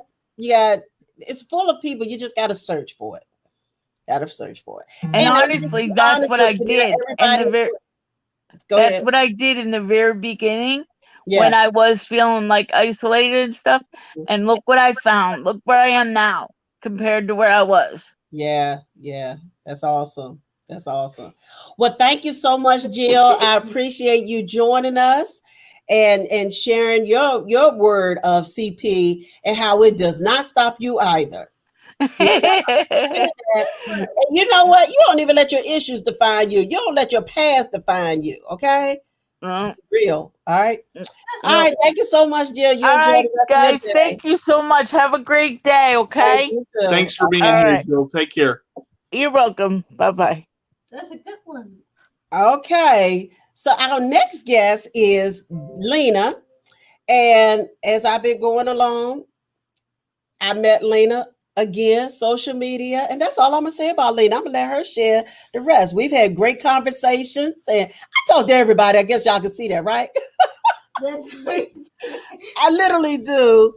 I talk to everybody, and I like that. I talk to everybody, and it is what it is. I'm here. My ear is for people that want to talk, and I listen, and we chat, and we have a great time. So we're gonna bring Lena on now. Hey, Lena, how you doing? Hi, I'm doing fine. Great, great. Yeah. So listen, I didn't say anything about you, but we met, and that's it, and we chat. So I'm gonna let you share a little bit about yourself. Well, my name is Lena, and I live in Washington State, and I was born and raised in California. And like I said, I live in Washington, and I'm 50 years old, and I live on my own, and I'm doing great. It's not always easy, but that's CP for you. And I'm doing wonderful. Life is good. Good, good. Yeah. So, Lena, let's Yes. talk about your topic, and that is your journey. What do we need to know about your journey? Well, as we all know, my life hasn't been easy. I had many surgeries as a young child, and I overcame all that, and it's just with the help of family along the way, I've been through services and everything else, and I'm I love reaching out, and I'm still here today. Okay. So you had several surgeries. Can you share one surgery and why it was necessary for you and why was it important for you to have that surgery and how you dealing with it now? Did it have an impact on your life? Did it help the reason why you had it? Yes, I had like eye surgeries and heel cord surgeries and lots of surgeries on my feet, and yes, they all helped. Okay. Yes. Okay. Okay. So because I asked that question because it's you can hear so many stories of That's right. individuals having surgeries, and some work and some don't. So that's why I wanted to know, was it successful for you, and is it still successful, so people can understand that, because not every surgery is bad. Okay. And No. not because everybody's body is different, everybody's recovery is different, everybody's body is just different. And Mm-hmm. I think that's what people have to understand. And that's why some people surgery is different than others, and the outcome of it. Right. So was Yeah. this something that when it came to you having the surgeries, was it something that you knew you needed, or was it something that your doctor's seen and they suggested you have these They surgeries? suggested, and my family and I came to the conclusion that I needed it, so that's what we did. Okay. Yeah. Okay. Now, you Was said one thing important to me, and I wanted to share that. My whole goal was to let y'all be here and speak yourself, but most of y'all wanted me to ask questions. DJ said, "No, I want you to ask questions." But so my question is, you share with me your mom is no longer with you. Correct. Your mom instilled a lot of great things in you. Share some of those magnificent things that your mom shared with you that you could carry on today, and why you're the woman that you are today. I would say number one of all things would be patience. Okay. That has not been easy for a lot of people, but for me, that's like my gift. And I believe my mom helped me instill that in myself. Okay. Yeah. Okay. And what about speaking up? We talked about that. I'm working on that. That's a work in progress. Okay, it's a work in progress. Okay. All Mhm. right. Well, at least you're doing it. Yes, I am. Why do you feel it's hard to speak up? Because my mom's always been there. Oh, don't get him. Don't, I'm a crybaby. You can't make me cry.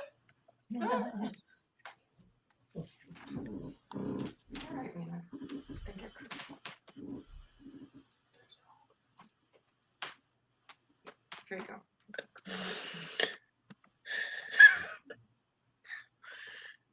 It's okay.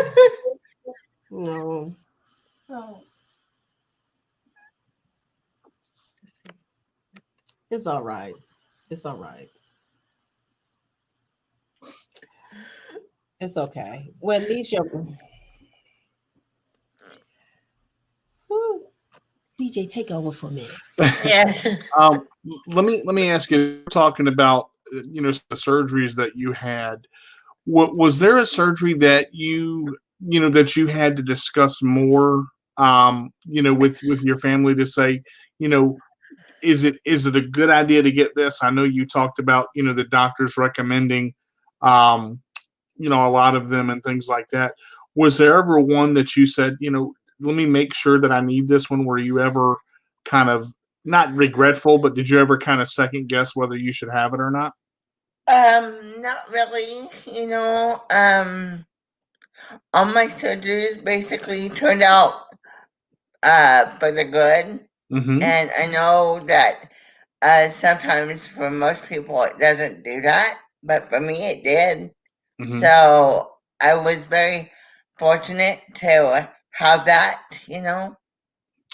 Do you have a particular surgery that because I've had a lot of surgeries as well, and I think a lot of people with CP have. Do Uh-huh. you have a particular surgery that you remember that has really helped you, and can you give an example of one that helped you? Well, as you know, I had lots of them. I Mhm. can't necessarily say one's really helped me. I would have to say a little bit of all of them Mhm. somehow. It happened so early in my years that I don't really recall which is best and which was the worst. Okay. So you had a lot of your surgeries at a younger, as you were growing up. Right, Mhm. exactly. Yeah, that was me too. Because I know a lot about you from Cerebral Palsy Sunrise, and I know you've been on a lot of that. What would you say that to encourage others? What would you say your strongest quality is to be able to help others? My strongest quality is my patience Mm-hmm. and just listening to people, and giving them good advice, to be on the up and up and being positive, optimistic about things. Mm-hmm. Did it take you time to find that optimism? Because I know a lot of things going on right now with the pandemic. There's a lot of negative, and trying to find positive in every situation. How did you find that optimism? Well, believe it or not, it really didn't affect me. I'm, I still try to be optimistic, Mm-hmm. in everything, no matter what. And that's a good way to be. I mean, I think Miss Winnie has said it a lot too. You've got to try to find a positive light in every situation, and if you become if something happens, you can't stay negative. You can't you It may be negative for a little bit, but Right. you've got to kind of pull yourself um out of the negative situation. Let me ask you this, and we'll get Miss Winnie back in just a minute. But how have and I know you're again with Cerebral Palsy Sunrise. You've been with us for a while.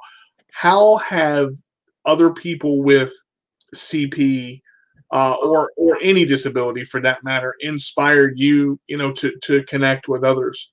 And what's that been like for you? Well, because of our group that we're in, I've met so much more people with our disability and other disabilities. It's been a wonderful experience. I love meeting new people. I mean, I'm just being real Right, myself. right, right. And it gives you a chance, I think. Does it give you? It gives you a chance to be real in a situation when you have people you can be real with. Yes, Because especially with you. You're an awesome friend. Thank you so much for that. I appreciate it. Yeah. Hi, Miss Winnie. Hey, I'm back. Okay. I'm a big crybaby. You too. Yeah. I'm a big crybaby. But yeah, thanks for everything. Oh, you're welcome. Cindy said patience is so important when you have to do things slower than others do them. I don't know if that was a question or somebody y'all were About her strongest quality, which was patience. So that's okay. Yeah. Okay, so I'm gonna read some of the questions, okay? Okay. All right. Hello, Sharon, how are you? She said, hello, everyone. Blessings to all. Okay, let's see. And that's what Cindy said about patience, being so very important. Okay, so that's it. It just didn't show up on my phone. But so what else you want to share about your journey, Jill? I mean, Lena. Oh, just that I'm keep going. I can never stop. Never give up. Just who I am. And that's another thing we talked about too, about keep pushing. Right. Talking Exactly. about the wheelchair and stuff like that, and not giving up, fighting for what you want, what you Yes. need more so than anything, because it's definitely a need. She made it. It's definitely a need of what you're asking for. Right. And that's another thing why voting is so important as well. We gotta vote. So we can again, it takes a village. But Yes. we can vote so we can get those things, get somebody in there that's going to understand. I mean, I'm talking about our city officials and everything. We need to learn and we need to educate ourselves. Everybody need to educate themselves about the city officials in their area so they can know who they voting for, what they're for, because we need the aids. We need these accessible places. We need the equipments. We need all of these things, Yes, we do. And I It's thank very God important. you don't stop fighting for what you need. I thank God for that. I can't. Mm-mm. Nope. And that's something my mom did for me too. Yeah. Corey said that's right. All levels of government need to be voted on.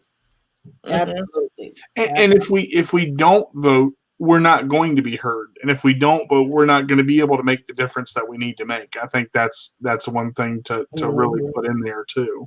Yeah, that's right. Martha said, thank you for sharing. And she said, thank you for sharing. Thank you, Lena. Oh. Okay. So yeah, definitely voting is everything, y'all. Is everything. The community, the disability community has to come together. That's right. Everybody needs the same thing as far as one, accessibility, two, accessible bathrooms. And I'm again, By all means, yes. real accessible bathrooms. And as we said earlier, not just getting in the door. No. We needed to be real. We needed to be real. So, right. Is there anything else you want to share? Thank you for including me in this day and giving me the honor to speak. Oh, absolutely. That's what I do. I love giving opportunities. It's been awesome. Yeah. Thank you. So share with people how they connect with you. Well, you can reach me at my Facebook page, which is Rena Avalos, and that's pretty much Oh, Okay. Okay. okay. Well, there you go. Do you want to leave a word of encouragement for our listeners, our viewers? Well, my word would be always keep going and always uh, keep pushing and fight for what you believe in, and you'll get there. Amen. All right. There you Amen. go. There it is. Yeah. Mama said CP family connecting globally. Absolutely. Just keep on and keep doing it and keep going. Yep. Yes. Well, thank you, Okay. Luna. You enjoy the rest of your day. Thank you very much. All Bye God right. bye, bless you, DJ. Lena. That was Okay. good. Awesome, y'all. Just also awesome. All the wonderful guests we have, all the wonderful speakers, shall I say. That's why I say everybody's journey is different. Everybody's journey is different. Everybody experience different Yeah. things. Everybody just go through different stuff. So we have our next guest on, and then we got, oh my God, I'm gonna tell y'all what's next after this. So we have our next guest on. Her name is Janelle. Janelle reached out to me not too long ago, as a matter of fact, and became my daughter. She became my daughter from another mother. I got all these kids, you know. That's Mama Winnie right there, My y'all. big boy right here. That's my oldest son. Right there. He called me all the time. Brother. So Janelle is coming on. We met not too long ago. She reached out to me. We've been talking. And I learned a lot about her, but she has an amazing, amazing story. And Janelle, just like some of my other individuals, my other family members that I've met and have come close to, she started a Okay. blog. And y'all better watch out. Y'all gotta watch out. I'm just saying. So let's bring to the forefront Janelle Power. Hey, Hello. Janelle. How are you today? I'm good. I'm good. We finally got her, y'all. She been trying to get on here. Thank God. All Yes. right, girl. Share about yourself. Share a little bit about yourself. My name is Renee Janelle Powell. I'm 38. I have quadriplegic spastic cerebral palsy. That means that I have all four of my limbs are affected with cerebral palsy. But that doesn't stop me from being who I am. Um I I just I just get excited when just the little stuff happens to me. People laugh sometimes because it's not a major. I get excited over the little stuff. Like this, for instance, is very exciting to me. Aw. Yes. You get to share your story. You know, it's important, you know, when because you can help someone else. So I'm Yeah. glad you're excited. I'm excited because you excited. Y'all make me excited. I had this much sleep. Wait a minute. I had this much sleep. But y'all got me. That's adrenaline, just off the roof. Like, yeah. So I'm glad. I'm happy. I'm actually just blessed that you really reached out to me, because you could have kept following me and never did that. So I appreciate that. Let's hear some more about you, girl, because you know I know your story. All right, but I'm gonna Yeah. let you say what you want to share. I was born in March 29th. But I had a long journey getting here. I've I wore 1 pound and no ounces. So that put me being in the hospital for a long period of time. Um but after I got out, the doctor said that my cerebral palsy wouldn't harm me from doing anything I wanted to do. So my mom, she always taught me to be as independent as possible, and I have I have two siblings that have no disability at all. So I was raised as if I didn't have one either. So I never really thought that I did. But after my sisters went off to college, um my mom decided that, she could no longer take care of me the way she needed to. So she placed me into a facility with individuals individuals with cerebral palsy, like myself. Not only did they have cerebral palsy, they had other disabilities as well. So um, I was kind of taken aback to that, but I didn't allow that to stop me because I knew that she was only doing what was best for me. Um, so I strived with that, and I was able to go to regular school and obtain my high school diploma, and I've done 2 years in college. But the significant thing is I stayed in a facility for 21 years. So that was like the longest period that I could. Can you hear me? 'Cause- Yeah, we Hello. here. We here. I'm just giving you the floor. You good. Keep going. I stayed in the facility for 21 years, and yes, it was difficult. But my mom had always taught me the power of prayer. So that's what I used. And then I discovered that I had my own voice. So I was able to use it not only to help myself but to advocate for others. So I I was able to let other people know what we needed as a group instead of just being an individual. And when you're able to assist somebody else in helping them, that makes you feel good about yourself. So as I grew up, I began to feel good about myself because I was helping others. And that's what I think Miss Edwina do for us. She helped us, and it was just by the grace of God that I found this group. And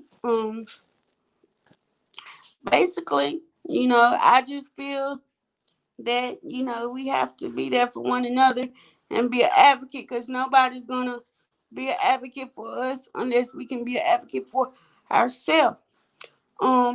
After living in the group home for 21 years, I was blessed to be able to move out on my own and become independent. I have a wonderful support system. As I forgot, I live in Louisiana. So but when I since I moved, I've been able to purchase my own home and become, just independent as much as possible. I mean, I don't let anything stop me. I um currently I'm writing a blog thanks to Miss Edwina. Um and I sell jewelry, and I also do Avon. So I mean, I feel blessed as far as how far God has brought me into everything. And believe it or not, I have a a, a boyfriend that he also has cerebral palsy as well, but he's not here at the moment with me. He said he didn't want to be on camera. But um I just feel blessed about my life because it could have it could have been so many different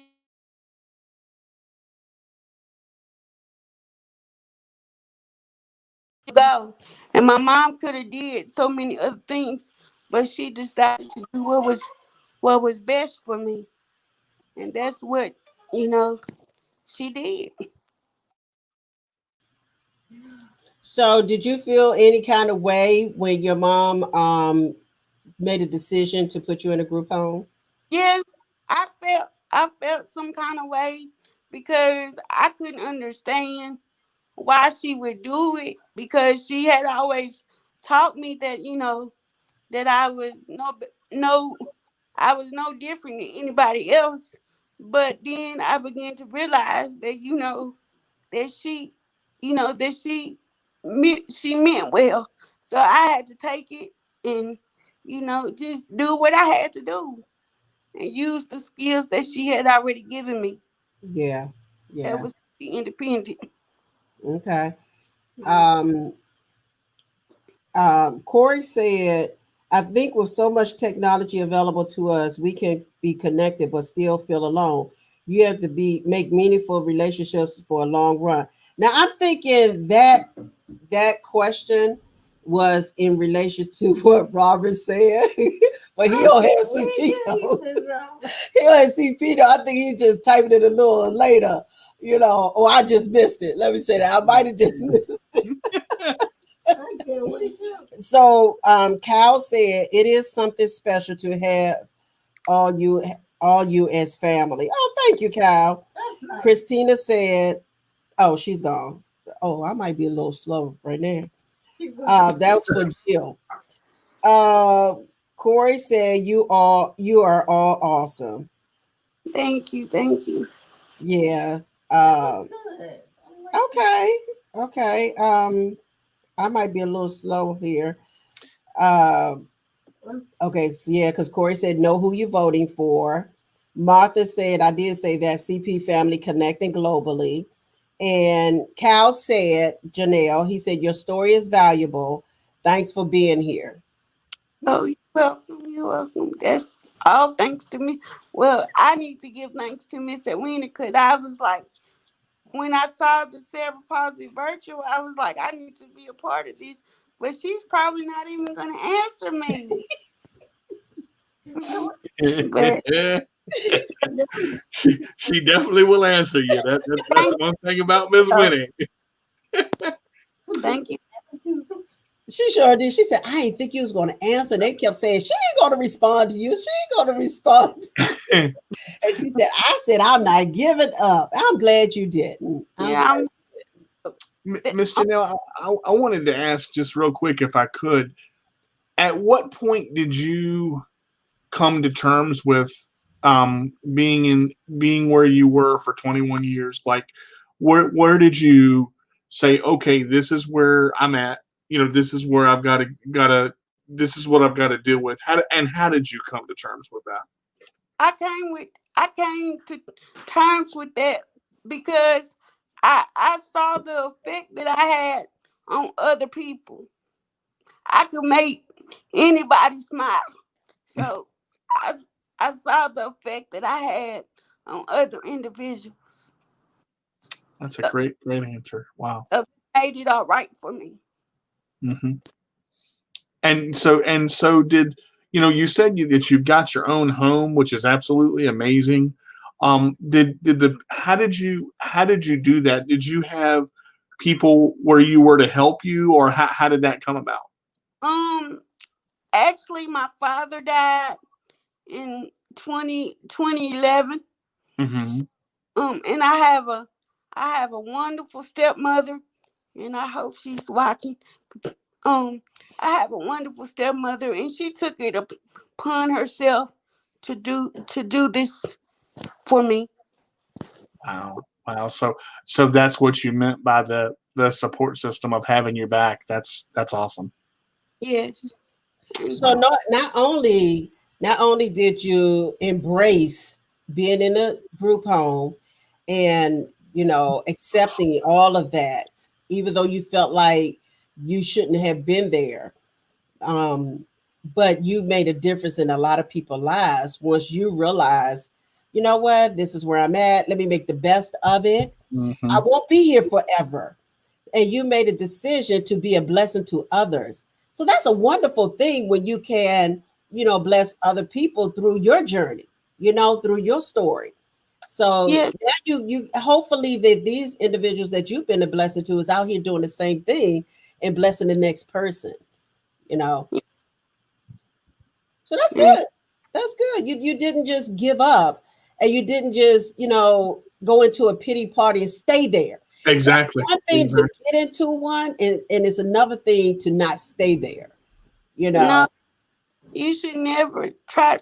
You should. The whole goal is to lift somebody up, and my goal is if I can help somebody along the way, then I've done what I'm supposed to do. Yes. Yes. Absolutely. That's a Whether, powerful statement. whether it's just a smile or encouraging word to Yeah. get. Yeah. Yeah. That's awesome. You never know what somebody else is going through. Now that's very true. We say that all the time. You never know what other people are going through. Mm-hmm. You know, especially, like during this pandemic has been the worst for so many people, especially experiencing loneliness, not being able to get into community like you used to, because for a lot of individuals that I found out, especially those that has disability is what I'm talking about more so, is during the pandemic, it has been a traumatic on a lot of their lives because they depend on that, getting out the house and not being closed behind four walls all day long, or just moving around in the house all day. So it's important to really just stay connected. That you found us. But let me ask you one more question. And you said, believe it or not, I have a boyfriend. Why would you say believe it or not? Because me, myself personally, I never thought, that it would be somebody for me, let alone a person that has cerebral palsy as well. He's able to drive. He's able to do the physical things for himself.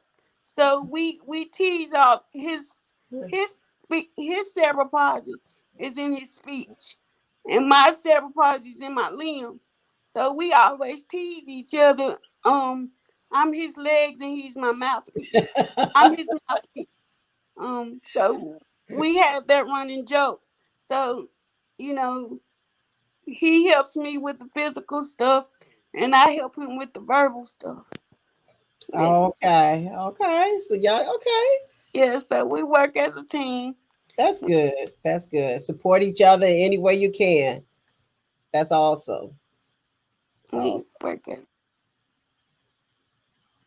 You can go ahead. I'm still listening.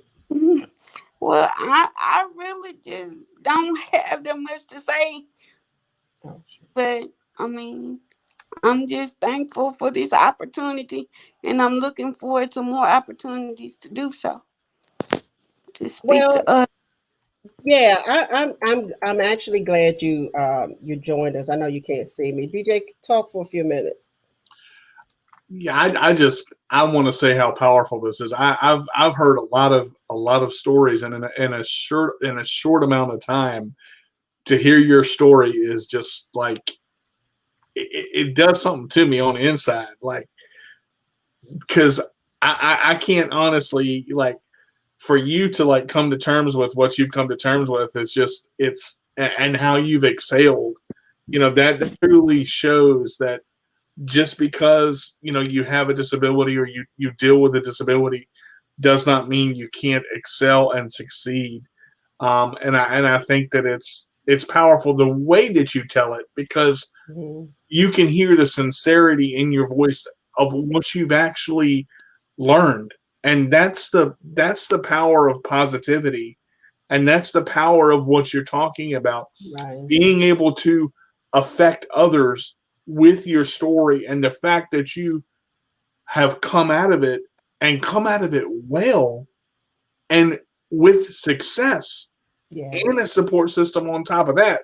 I'm like, home run, home run, home Yeah. run. And like, Yeah. and I'm going, you hear any, like you said, for you personally, and a lot of people I've heard say this, I didn't know there was someone out there for me. I Right. didn't know, that there was some.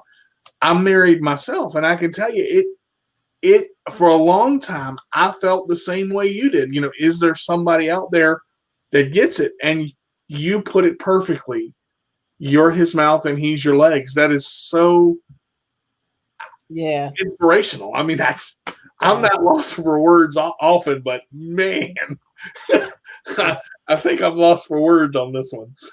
Yeah, that was good. That was real good. That was good. You have some messages here, Janelle, before we let you go. Cindy said all parents should teach their disabled children to be independent if possible. And I like how she said if possible, because truly some will never be independent. So I like how she did break that down, if possible, because that's so very true. I like how you said that, Cindy. September said very inspiring, Janelle. And Cindy also said that's the best way to deal with difficult situations is to bring humor in it. Yes, yes. And DJ always talk about sitting down. That's what he Sorry.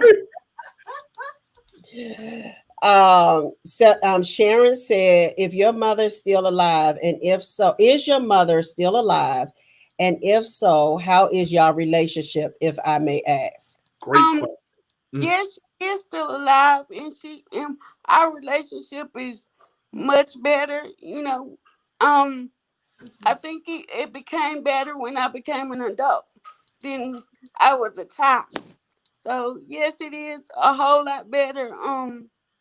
I speak to her weekly, and we have conversations, and we talk, and I just, like I said, I like it better as us being adults than I was when I was a child. Okay, okay. That's fair enough to say that, because for a while, being a child, you was mad with your mama for a minute because you didn't want to be in a group home. So Yeah, that's good. Y'all built that relationship, you know. but So we yeah. have a strong relationship because I was blessed to have a great support system, but you only get one mom. One, Yeah. I have two. I always tell people, I've been just blessed because I got more than what I deserve. So I got two. Wow. I like Wow. That's awesome. That's awesome.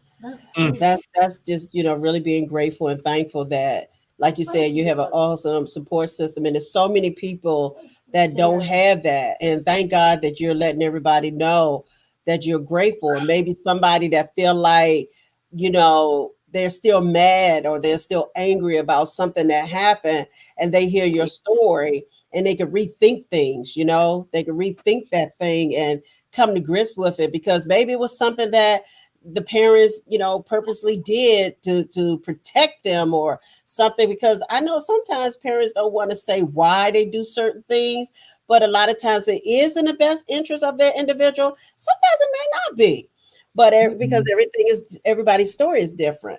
But thank God, thank you for sharing that part, because, and you And said you I have always two moms. I have two moms because you have your have stepmom.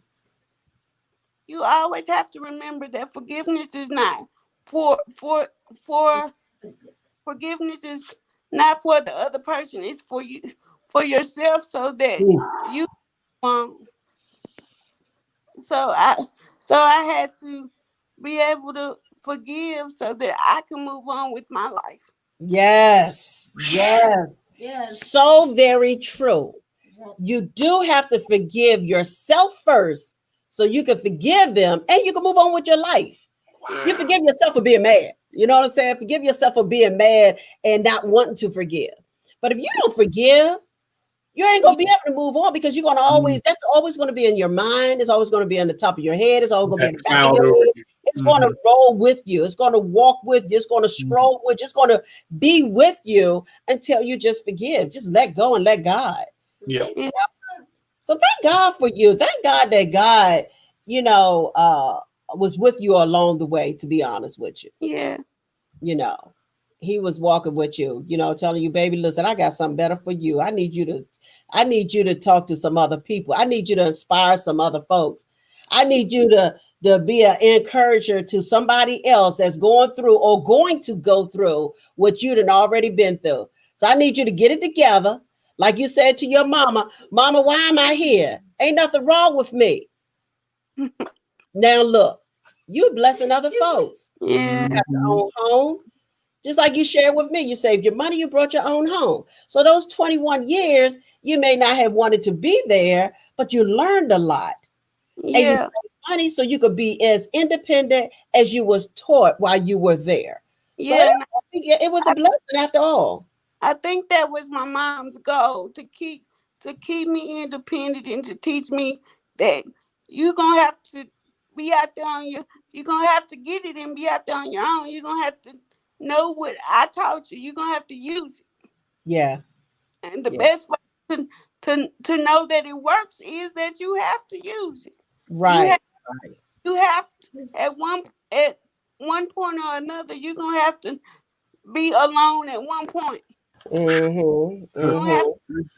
You're gonna have to be by yourself. So you're gonna have to use what's inside of you and let it come up. And, Right. and you know, I always talk about rams in bushes. You know, Ram God, in the bush. Okay.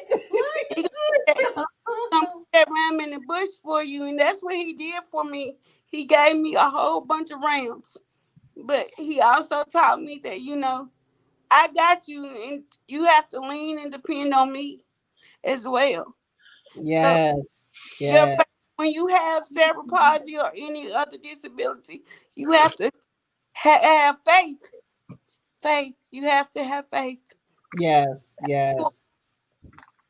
Because it's not an easy journey. And if people in the world, society, look at it so different. So you have to be that strong individual to accept your disability and keep on going with it. And not, people going to give you the eye, people going to give you the look, but you know what? Just keep going. That's so old now. Like, it's just so old. And people going to do it. It's not going to change. The grown folks do it more than the children do it. Yeah. And it's not going to change. So thank God for you. Is there a word of encouragement you'd like to leave? Just keep pushing, and whatever you're going through, it doesn't have to be a disability. It could just be daily lives. Just daily life. You just have to keep pushing and know that there is hope. Yes. There is hope for any situation. Right, right. Yes, right. Well, let people know how they can follow you. As I was saying in the beginning, I have a blog thanks to Miss Edwina. It's RJ. It's called RJ's World. I love that RJ's World. Oh my gosh, I love that. So, and I have a Facebook. I'm under Janelle Power on Facebook. I have an Instagram, but I don't know it because I don't use it. She'll be on it, y'all. She'll be on it. But basically, you can and my blog is on WordPress. So I encourage you just to look at it because it has encouraging messages on it. And I just hopefully I can encourage somebody. Yes. Just We got another crybaby on here. I ain't know the crybaby on here. use what you got. Yes. Yes. What you got, and let your faith carry you. Let your faith carry you. There you go. Well, thank you so much, Janelle. I appreciate you joining us and sharing such inspirational moments of your journey and how you've overcome so much. And I definitely believe that, you done lift somebody up. We got one sitting right there. And I'm crying. and probably down below too. They know who I'm talking about. But thank you so much, Janelle. I appreciate you. Keep being great and sharing your story. She'll be on Instagram soon, y'all. We working on that part.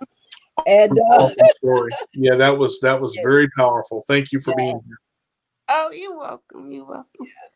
well, all right, sweetheart. You enjoy the rest of your day, and I'm going to bring our next guest on, and then we're going to take a break. Maybe not. Maybe I won't. Bye. All right, sweetheart. Take care. Have a great day. You do. Bye-bye. Okay. All right. Bye-bye. All right, y'all. Well, look, I tell you, it just keeps going and going and going. What a wonderful day. What Man. a wonderful stories. Yes. And just great people, period. Just overcoming so many obstacles and pushing and not giving up and just so much. Just being an inspiration. Those that want to be an ear for others. That's the amazing thing right now is the stories that we've heard. Yeah. It's hard to be up here and keep a straight face. I try, but I just disappear. you see, but and see the other one I can handle, but it was something about Janelle's story, and I don't know what it was. I think it was just the attitude that she carries. I've said, and Master Jack Dart said, your attitude reflects your altitude, and it's like you mentioned. You may be sad for a while, or you may stay in for a while, but you can't stay there. And I couldn't imagine for 21 years being in a group home. I'd be more, I can't say what I'd be.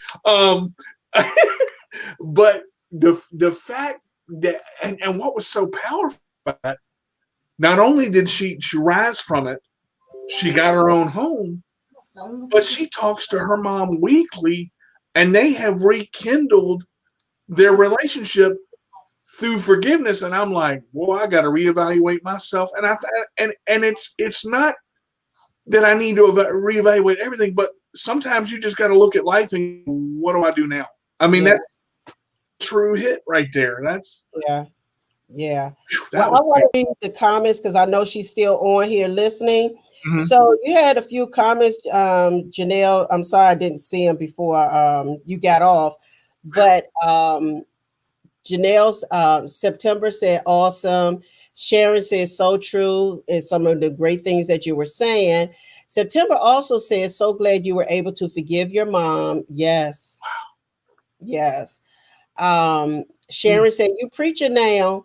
And September said, wow, I'm tore up. Janelle keeps speaking and inspiring others. Yes, September. Wow. And Shayna came on. She said, hello. She said, this is absolutely amazing, Miss Wilson. I'm going to say this Shayna voice. This is absolutely amazing, Mrs. Wilson. I'm going to say this Shayna voice. You got that right. You got that right, Mrs. Wilson. That's the Shayna voice. Love myself so Shayna. I might let Shayna come on here and say a few words if she wants to.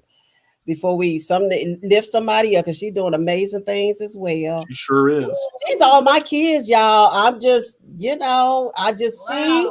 We talk, we share, I lift, keep going, press, do whatever, share your story. These are my kids from another mother. I done adopted them in my life. All right. So, oh my gosh, y'all ready? Next we have, including DJ, is 3 of the individuals that's in part of the group that I have. I now consider this my mentor group, okay? They're my family. Is my mentor group. It's just been amazing, so amazing, especially during this pandemic. So I'm going to bring up Beyonce. I can say Beyonce because I got it like that. Okay, I can't do that. Y'all got to say Beyonce. All right, but it's Beyonce, but she Beyonce to me because that's my little girl. That's my little daughter. And we also, that's Bianna, y'all. That's Bianna, y'all. Hi, guys. How are you doing? All the way from Brazil. We met in March of this year. She was a speaker at our conference. And she reached out to me and we chat. And I was like, absolutely. So she's been with us since. And we also have Kyle. I found Kyle on YouTube. I saw his channel. I thought it was quite interesting. I reached out to him. He didn't want to respond to me, but he thought twice about it, responded, been with me ever since. And these are my kids with another mother, from another mother, okay? So I love them all. This is what we do, y'all. So All of them, they are so amazing, y'all. Just phenomenal. I enjoy. We have a live chat every Friday. It's the most wonderful thing ever. And it could get so personal, but it's wonderful. It's wonderful to come together. So we're going to start with Biana. Okay. We're going to start with Biana because ladies first. Okay. And Biana, I'm gonna just let her share. I ain't even gonna tell her topic, and I'm just let her do it just like everybody else. So Biana, share a little bit about yourself. Okay. Hi, everyone. I'm Bibiana Moscalo. I am 17. I have spastic diplegia cerebral palsy. I am from Brazil. I am a feminist. I do volunteer work, and I believe in a better world, especially for little girls with disabilities. So today we talk about how being a part of a community like that made me grow. We don't realize how important it is to be a part of a community of people with the same disabilities as yours until we are a part of one, right? Life, the internet, and the pandemic have given me this gift, and I really hope to have them in my life forever. These people are like family, and I'm not saying that because I don't love my family. Only God knows how much I love my family. But it's different to share your daily stuff with those who go through the same daily stuff, the same difficulties. These people here with me today not only make my Fridays happier, they also help me to be a better person. We help each other to grow. We empower each other in a way that no one else can because we are here for each other every day. We share experience, we share victories, we share defeats, we share fears, smiles, and laughs. From a personal experience, these basic little things can change your life. When I realized this, well, one of my biggest fears was doing a live on Instagram. And this group of people encouraged me for months, really, for months. Until one day I overcome that fear. I did a live. But what touched me the most was that the live was in Portuguese and they don't know Portuguese, but still they watch it in support of me. So today on the Cerebral Palsy Day, I reinforce that we have to support ourselves. The world is already full of hate. Do not hate yourself and do not hate the one who is just like you because he is hate, we all are hated for someone and we shouldn't. So let's share love. People with cerebral palsy must support each other. They have to have each other's back. So we only have to grow when we understand that we don't need to be better than others to be good and to be loved. This community showed me this. For the first time, I am enough. I am more than enough. Exactly the way that I am. So if you are watching this and you are feeling like you are the only one out there, we got you. We all have been through this. So if you want to talk, I'm here for you. We are all here for you. I'm here. My Instagram, my Facebook, Bibiana Muscalo. Thanks, everyone. I love you guys. Let's talk about this. And I really want you all in my life forever. Wow. Listen, I'm gonna tell y'all something. This 17-year-old right here, just amazing. I've watched her grow. I've watched her become who she is from March to up to now. I've just watched the transparency. I watched the strength, the confidence. Um, so honest, brutally honest, but that's a good thing, you know. But just so proud of her, just so proud. I am, and I tell you, Biana, I am so proud of you and your growth and your strength and the confidence you have built and grown into. And really just where it started from, just really number one, when you became a part of the conference, your message was embracing yourself and loving yourself, acceptance. So once you got past the acceptance part, Honey, the world is, the rest of it is yours. The sky's the limit. All you could do at this point is keep going up. And that's what you're doing. To see you at that conference, I mean, to see you speaking live on Instagram that day, we was getting ready to go and chat. And when they put on, you were going on, you were speaking, I said, all right, y'all, let's go. We went on to support you. And when I say you looked amazing and confident and just knew your worth, you knew, I didn't know Portuguese, like you said, but the way you talk, like it was no gaps in between. So you knew what you were doing. One day we're going to learn Portuguese because you're going to be talking behind my back. So I got all this joke. Y'all know I got to act sometimes. But you're such a blessing. I'm so grateful that you found me and reached out, and now you're stuck. This is one of my other children, y'all. I got a lot of children. I got a lot of children. Wasn't that powerful? She, when I say this young lady is always ready, she's always ready. She's got a powerful voice. There's no denying that. You know, you talk about growth since day one, up, up, up, up, just confident and powerful and grabbing a hold. I've never seen anybody grab a hold of the world and shake it alive the way she does.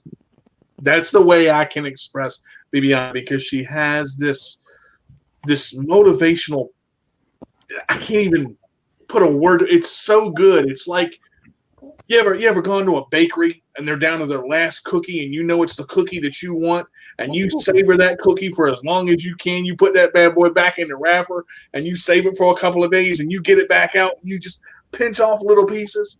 Right. I could listen to her speak for days. Everything that she says is truthful, confident, honest, and but it comes from her heart. She speaks so eloquently that it just drives other people to do great things. And that's what she is. She is absolutely right. You do have to love yourself. And she has learned to do that through her confidence and her experiences. And it's amazing. It is absolutely incredibly amazing. Yeah. Let me just read some things real quick. So Christina has no voice, so she will not be speaking today. She's not feeling well. She said, I have no voice, but I'm cheering y'all on. Bibiana, Cal, and of course, DJ, cheering you too. We love you, Biana. That was Christina. Martha said, well done, Biana. They said Bibiana because they can't call you Biana, okay? So, she's allowed to. Shayna said, keep going. You rock, Bibiana. That's what we all need to do more of, is to accept ourselves. And Andrea said, hi, guys. Hi, Andrea. Yes. So if anybody have any questions, you can ask questions. We're going to keep moving. She just came in, brought it, delivered, dropped the mic, and she said next. Pretty much. That's what she did. Mic drop. I am touched, but yes. She's so prepared all the time. You can ask, and then Miss Winnie will read it after. Okay. That's a good one. All right, now we have Cal. Hello, everybody. My name is Kyle Russo. I have spastic quadriplegia. My story is one of acceptance as well. And I'm here to talk to you about finding purpose, because those kind of go hand in hand. So when I was younger and I, dealing with CP, I didn't quite understand it. And it really got me down, because I would ask myself, why me? Why me? And that brought me a lot of anger and sadness and frustration. And then at a certain point, it just clicked with me, like, I can't do this I can't live this way anymore. So I started to believe that I had CP for a purpose. Like there was some overarching reason that I was given cerebral palsy. Now, I'm 26 now. This started to happen 10, 12, as growing into teenage years. And when I got into high school and had a group that had CP, there was 5 of us in high school, to echo what Bibiana said, that it did help me learn to accept myself because they could relate to what I was saying. Because not everyone gets it, like, oh, it's a bad CP day, my legs are hurting, and I don't want to put my braces on.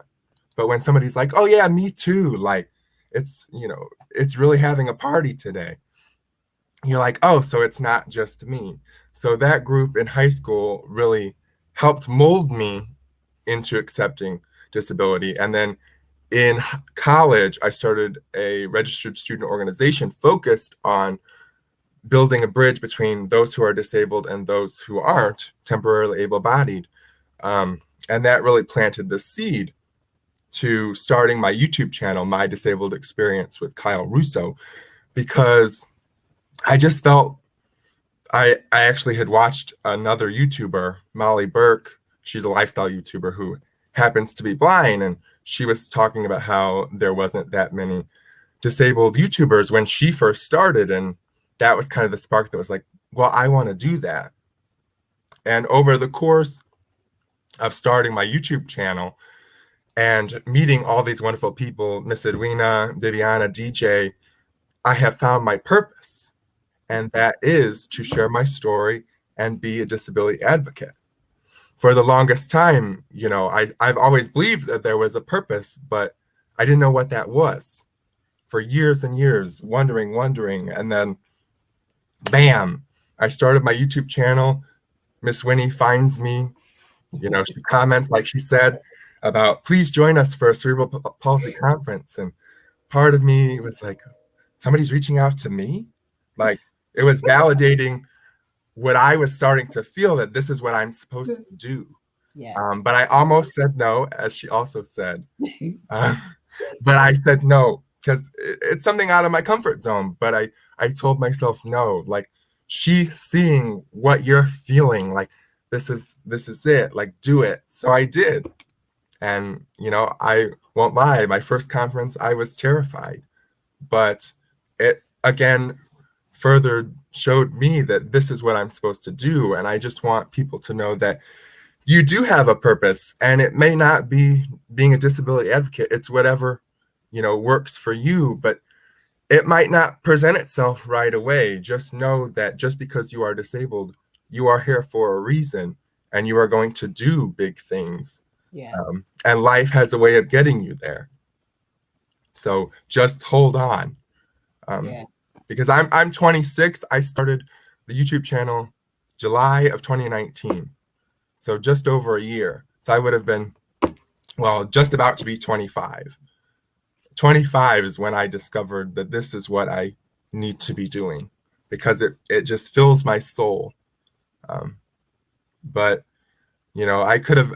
I couldn't stop believing that there was something for me, and I found it. So just keep looking and you will get there. Keep looking and you will get there. Find your purpose. All right now. That's why it don't matter if you have CP or not. Find your purpose. But even if you have CP, people think you can't find your purpose. Come on, society. You see these individuals here? You see all everybody that's spoken so far. You did not know the significance of each of these individuals until you heard or will hear them. So we just hope and pray that everybody that do see this will be inspired and lifted and have a different view or outlook on individuals with cerebral palsy and any type of disability. Just because they might walk different, or they might be in a wheelchair, or use a cane, or use a crutch, that does not mean that they're retarded. Don't ever say that word to anybody, because they might come after you. But that I will. That don't mean y'all hear that. That don't mean that it's something wrong with them. One may have a physical condition, but there's nothing wrong with them vocally. One may have be nonverbal, but there's nothing wrong with them physically. So there are all levels of cerebral palsy. all types of levels of cerebral palsy. So our whole thing is to educate you, bring awareness to you, and just get you out of the rut of thinking that each person you walk by, there's something wrong with them, that they don't know anything. And they could be sitting there listening to everything you're saying, and you're thinking that they don't know nothing. As soon as you finish, I bet you get an earful. But I know DJ will. I know Bianna and Kyle. I'm praying that they continue to, as I always say to them, don't let nobody intimidate you. Use your voice. Use the power that you have within you. God gave you that voice to use. God gave you the power within you to use. Use it. Use it. Well, thank you for giving us this platform to use our voices. Absolutely. Absolutely. Yes, I really appreciate everything you do for us. You know that.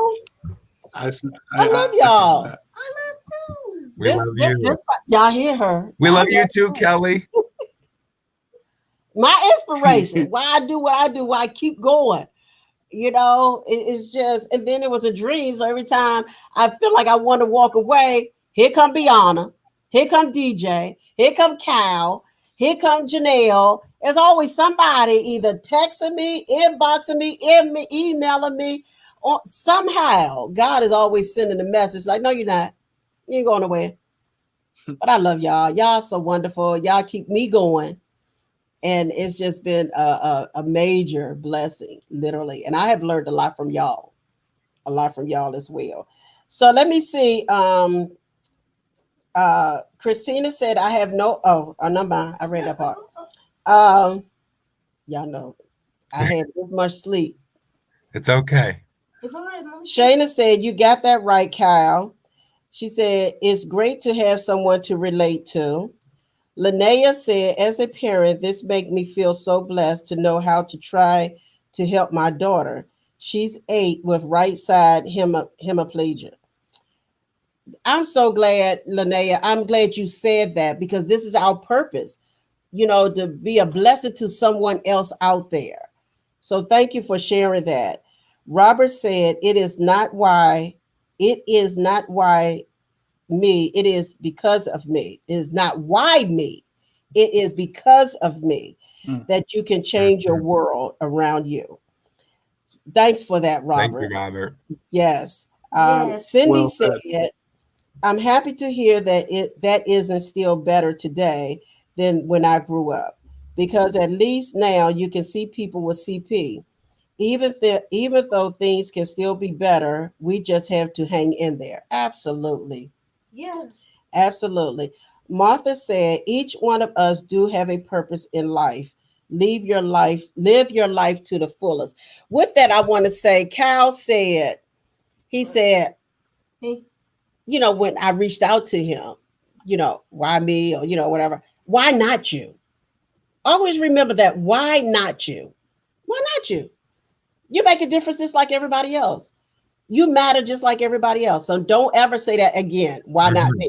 Well, that's something why not you? You've taught me that over the course of these last 6 months now. My voice is powerful. And so is everyone's. And that's something I'm really coming to terms with. But you've helped me a lot with that. That's good. And now, thanks to you, not only did I start my YouTube channel, I've got the radio show, the blog, like it's all just expanding, and it's build that brand. Pretty amazing. Like Bianna said, all of hers, Bianna, build that brand. There you go. Y'all got some stuff to share with people, You know what? So you got to use it. All right, now we got DJ. Woo! We got. We're close to my lunchtime ending. Hi, everybody. My name is DJ Carter. I'm 38 years old, trying to rush a year there. Sorry about that. I have spastic dysplasia cerebral palsy. My topic is CP does not mean different. And I'll just say this to kind of break the ice a little bit. The reason I wanted to do this topic, my family has always pushed me to be the best DJ I could be. I was never treated like I was different because I had CP. But I always felt that I was different because I always wanted to be, when I was little, I always felt like I wasn't there. Why can't I? I always ask the question, why can't I? I want to play football. I want to ride horses. I want to do this. And I started asking the question, and it became this. As I started to get older, and my family continued to mentor me, and my brother mentored me, and my mom, and my grandparents. I started to realize that, you know what? You may do things differently, but you're not different. You're the same as everybody else. You just have a different way of doing things. CP does not mean different. Society will see us on the corner and they will walk past. And if they look at me, I'm going to say, hey, how's it going? And they jump back like I'm done scared the mess out of them. If you walk past me and don't speak, I'm going to speak because I'm not different. This lady over here in the corner, she got me out of my box. I'm not going to deny that. These people in these squares, these are my family, and they are not different. We are the same. Everybody goes through challenges. The truth is, here's what it boils down to. CP means cerebral palsy. CP does not mean stupid. I'm going to say that again. CP means cerebral palsy. It does not mean stupid. It does not mean retarded. It does not mean brain damaged. It does not mean I can't walk, talk, or communicate. I just have a different way of doing it. And I talked about this at the beginning of the conference. Sometimes people have to slow down and realize the question that they're asking and why they're asking it. If you want to know the answer to something, ask me. Don't just assume. An assumption has something at the beginning of it that we all have. I sit on mine. It's okay. We're going to get through that. The other part of it is when you assume, you automatically get a thought in your head that because I look this way, I can't or I won't. There is no I can't. The only way to change a can't into a can is to drop the T and get it done. That's what life is about. I'm a black belt in martial arts, and I when I started doing karate, I weighed 306 pounds, and I had basically no use of my legs, none. And I started doing martial arts, and I started training, and I started sweating, and I started working, and I started dropping the LBs. I said, okay, this makes sense. I started getting into it and driving for it, and people started seeing it, and they said, well, if he can do it, I can do it. Okay, you want to be inspired by that? Great. CP doesn't mean different. It just means a different way of doing things. You tell me something I can't do, I'm going to either knock you over the head and show you I can do it, or I'm going to guide you by the hand and show you why. You got to find your way. Like Kyle said earlier, you got to find your purpose. Everybody with any disability in the world is equal, but the only way we're going to be heard and the only way we're going to make a difference is to, quote unquote, stand up for ourselves. Nobody's going to stand up for you but you. You can have all the support in the world, but it does take a village, and it does take people in your corner. Miss Winnie's been in my corner for 2 years and 2 months. I have my CP does not define me. When I first started, I had no idea. No idea. Kelly's Choice, Miss Winnie, Miss Wilson found me on the street, right outside the thrift store. When I met him and I met Kelly, we met at Pollard's Chicken, of all places. And I met a family that stayed with me since day one. And I have, my CP does not define me on Wednesdays at 2 p.m. Eastern time. And that radio show changed my life. Because I realized at that point, when I started with my CP does not define me, it exploded. And Miss Winnie kept pushing me further and pushing me further. Start an Instagram, start a blog, start a Twitter, I ain't got time for that. Yes, you do. Look, the choice is yours. CP doesn't mean different. Here's the thing. You got one line. It's not a straight line. It's this kind of line. And it does this all the way through your life, from the time you're born to the day you die. It's going to do this the whole time. And it don't matter because life don't stop. The bills keep coming. They want the money. You got to make the choice to keep going. CP doesn't mean different. What do I mean by that? 3 things. I'm going to end it with this. 3 things. We all have a heart. We all have a mind. And we all have a soul. You take the disability away. You break it down to basic person. Heart, mind, soul. You cut me, I bleed. Same thing. Everybody else here is the same way. There is no difference. Don't matter white, black, green, doesn't matter color, doesn't matter race, doesn't matter ethnicity. That's a hard word. It's just, you have to realize that in your life, if you want something, go after it. When I say my CP doesn't define me, it does in some ways, but it will not stop me from doing something. There's nothing I can do. I'm managing 12 things right now.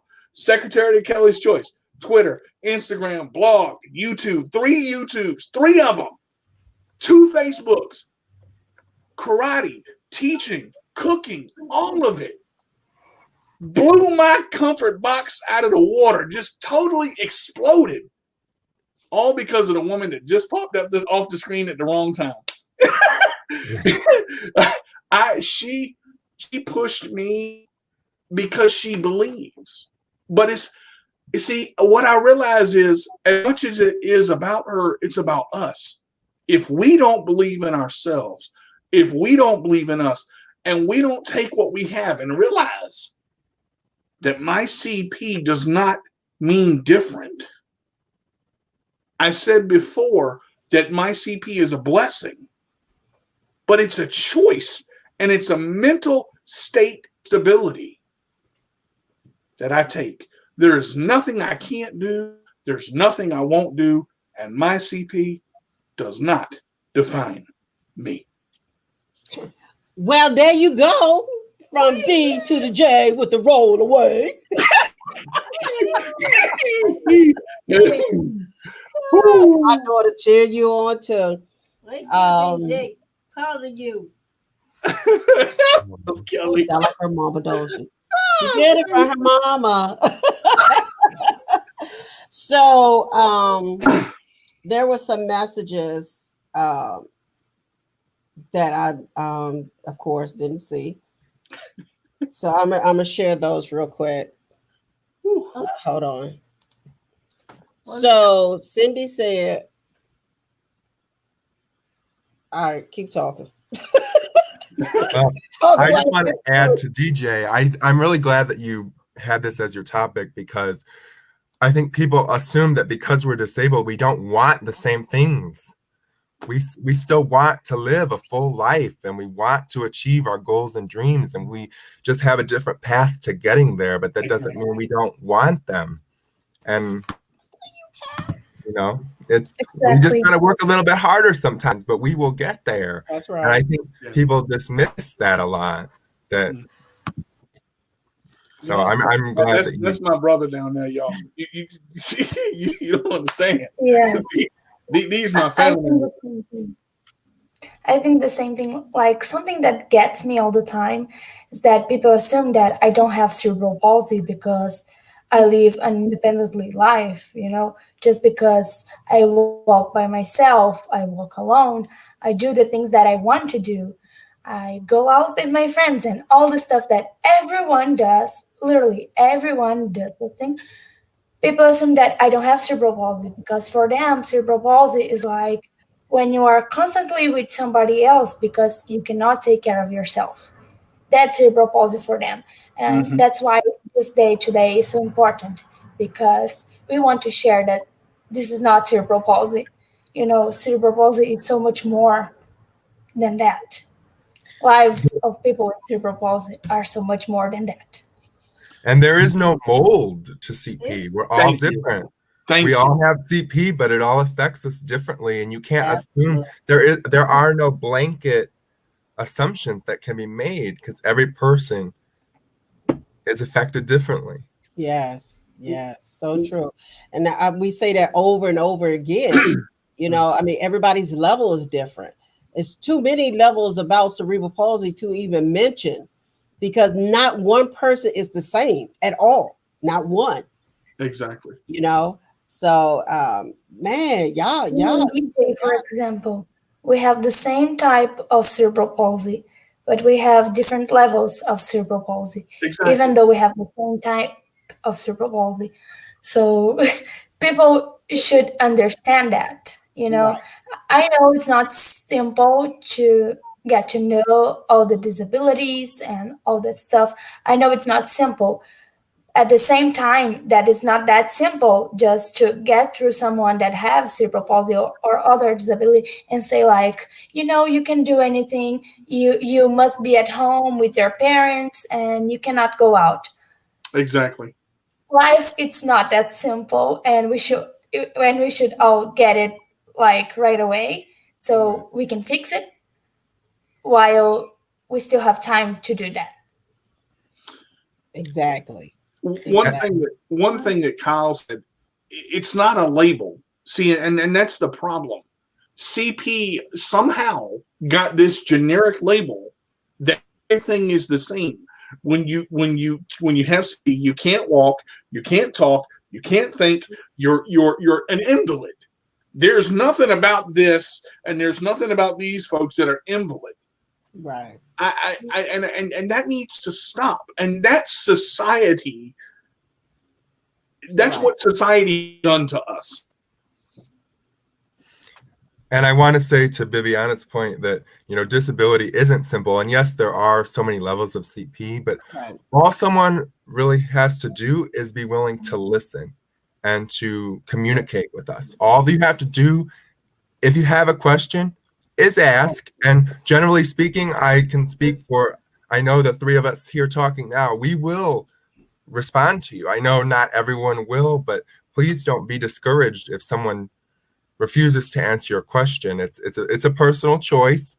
But if someone doesn't respond to you well, ask the next person. Don't let that experience stop you from asking questions. Well, but I do say this, and I say it over and over and over again. The thing is, do not say that you want people to ask you questions and then get an attitude about people asking you questions. You can't have it both ways. So if people are staring at you, and if people are, you know, confused about you or don't know how and they do it, you can't get mad if you want that. So I say that over and over and over again because it's very important. Be careful what you ask for. You know, so if you asking for it, they do it, you can't be mad. You can't be mad. So let me go over some of these before y'all get off, because you know I'll forget. So Cindy said, thank God for Kelly. God has a purpose for God has a purpose for all of us. Yes. She also said, oops, I meant to say God has a purpose. Oh, I said it anyway. I read between the lines. Cindy said, tell them, DJ. Let's see what else. Christina said, love it. Love it. Corey, can I have your phone for a minute? Sure can. Christina said, love the green CP outfits. I know we all did the green. Wait a minute. I designed a shirt specifically for today. Blue, but it's for CP. I designed a sweatshirt specifically for today. It says, proud CP warrior, I'm CP strong. And the back it says World CP Day. So I just had to wear this in celebration of today and what we're doing today. Go ahead on with your bad self-designing stuff. Okay. And then the shirt I'm wearing underneath it says the CP made me do it. So I'm layered up in CP gear. You in layered up in foundation CP. to Ain't that. nothing wrong with that. Layered CP Okay. kit. So, okay, so Christina, Corey said, unfortunately, that's what people think about a particular group of people. People put you in a box so they can make sense of it. Because it's easier to make those assumptions than ask the question. That's what Corey would say. Literally, that's what he would say. He's supposed to be my co-host, but he on the other side. You channeled your inner Wilson. Look at that. That was beautiful. That's literally what it's not hard to ask the questions. It's not. Andrea said 100%, and she also said, and there is a time and place to ask questions too. That's absolutely true. However, it's a time and a place, but you still can't get mad if somebody asking you. There's a proper way to say things too. There is a proper way to say things, because some people don't know how to ask. Honestly, etiquette. They don't know how to ask. So sometimes you have to look at it like, okay, you know what? Maybe they didn't know how to ask this. I'm a give them the benefit of the doubt. They did not know how to ask. Right. So sometimes we got to just be mindful. You all got to be mindful too. Me too, because people ask me questions about Kelly. Can I pray for her? Heck no. Well, I mean, you could say if it makes you feel better. No, you cannot pray for her. What she need prayer? Why do you think she need prayer? Please explain that to me first. Because you see her in a wheelchair. What makes you think she needs prayer? Why? Why? Some questions you don't ask. Some questions you just don't ask. Look, it's one of those things where you can do it, just don't say it. You know, like if it makes them feel better, you can silently pray all you want. But we are who we are with CP, and it's not going away. So we appreciate, positive vibes and encouragement, but we can't tell it, Kyle. Tell just like it is. We can't pray it away. It ain't going nowhere. It's permanent. It's no cure. We're okay with it. Right. For some of us, I can't. I'm okay with her. Exactly. I can't speak for everybody, but we're okay with what we got. It's all right. I like who I am. Amen. I look good. I'm proud of myself. I work hard to get this shirt on. It's really hard to imagine what life would be like without CP at this point. These little buttons, little tiny buttons. I had to work at it, y'all. This top button, I had to unbutton earlier. I had to go with it. Took me 10 minutes, but I got it. DJ, I understand the pain of buttons. And then DJ came up with a joke. DJ. Always. He got a lot of humor. Thank God, because sometimes you just have to have humor. You can't take everything so serious. Lord, literally, you gotta laugh with some things. Definitely. Sometimes your butt just falls asleep. And that was something I had to learn too on humor. Was just I have to laugh at myself, or then I'm just stewing. Like if you can make light of some things, you just get them off your chest and you move forward. Right. Because otherwise you hold in emotions that you really don't need to hold in. And I used to have a horrible temper. Horrible. I mean, you talked about, accepting yourself, being able to that was my struggle, because I had to be what I was trying to be something I wasn't. And it took me a while to come to grips with being okay with DJ. And some people may not like what you say, but you know what? They got the same 2 feet I got. Theirs may just move just a little bit different. Go ahead and walk yourself on down that way. And if I graze you on the way by, it ain't gonna be by accident. I know exactly what I'm doing. and that's okay.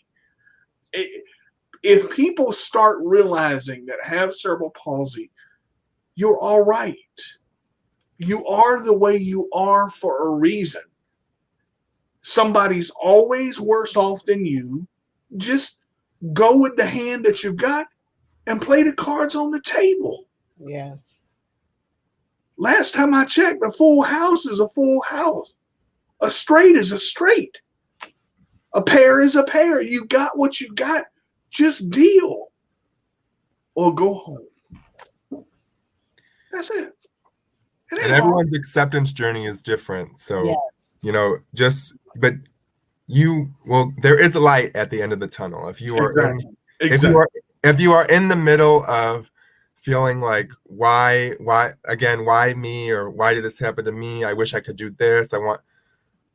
Focus on what you can do and not what you can't do. And, you know, try to just put yourself around positive people who are there, who love you for you, CP and all, and, you know, take it one day at a time. And progress, even though it's small, is progress. Yeah.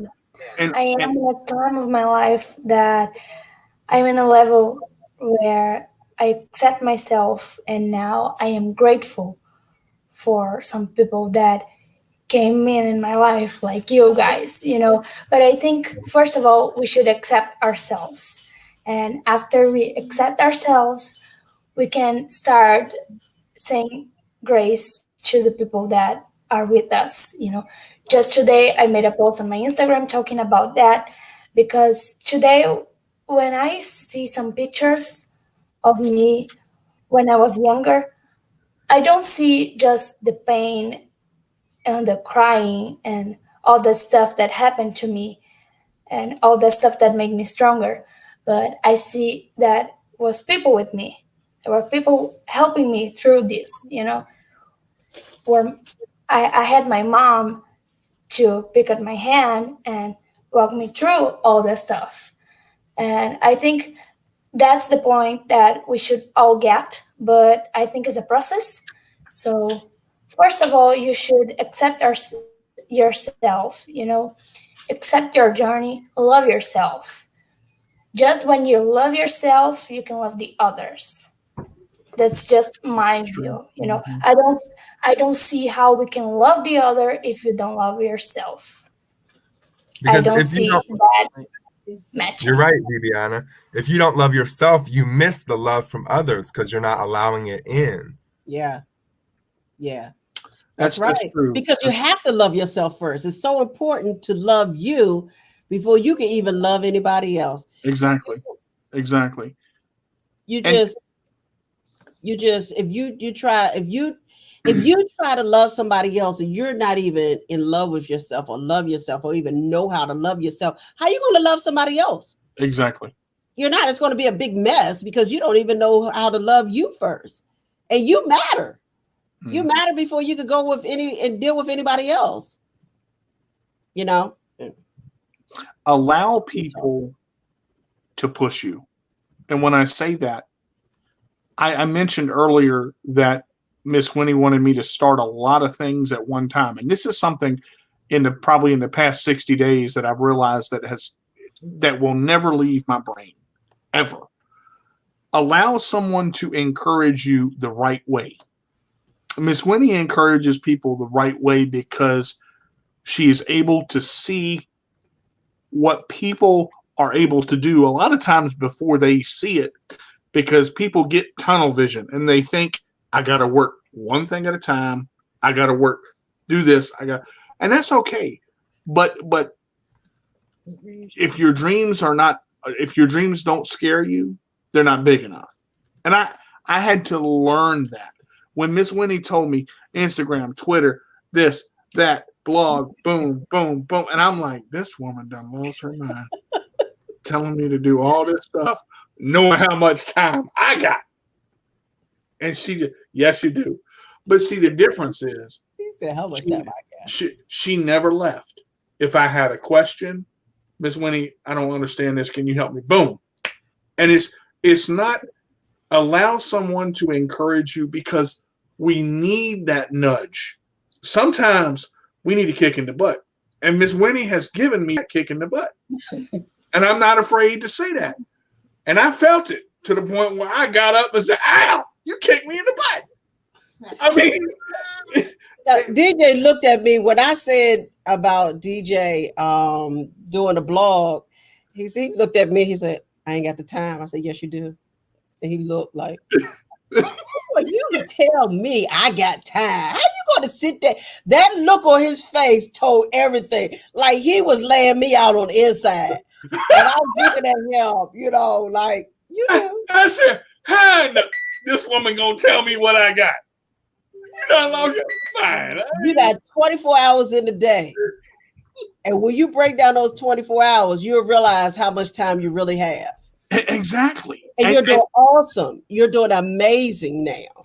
Like you got out of that comfort zone that you were in and you're killing it. And when I said she was right with me, not only did she ask me to do it, and not only did she say, yes, you do, but she showed me, look, get yourself a planner and manage your time. And when I step back, and this is kind of why I said this, everybody has this knee-jerk reaction of, oh my God, it's so big. Holy moly, what am I going to do? And then you go, wait a minute.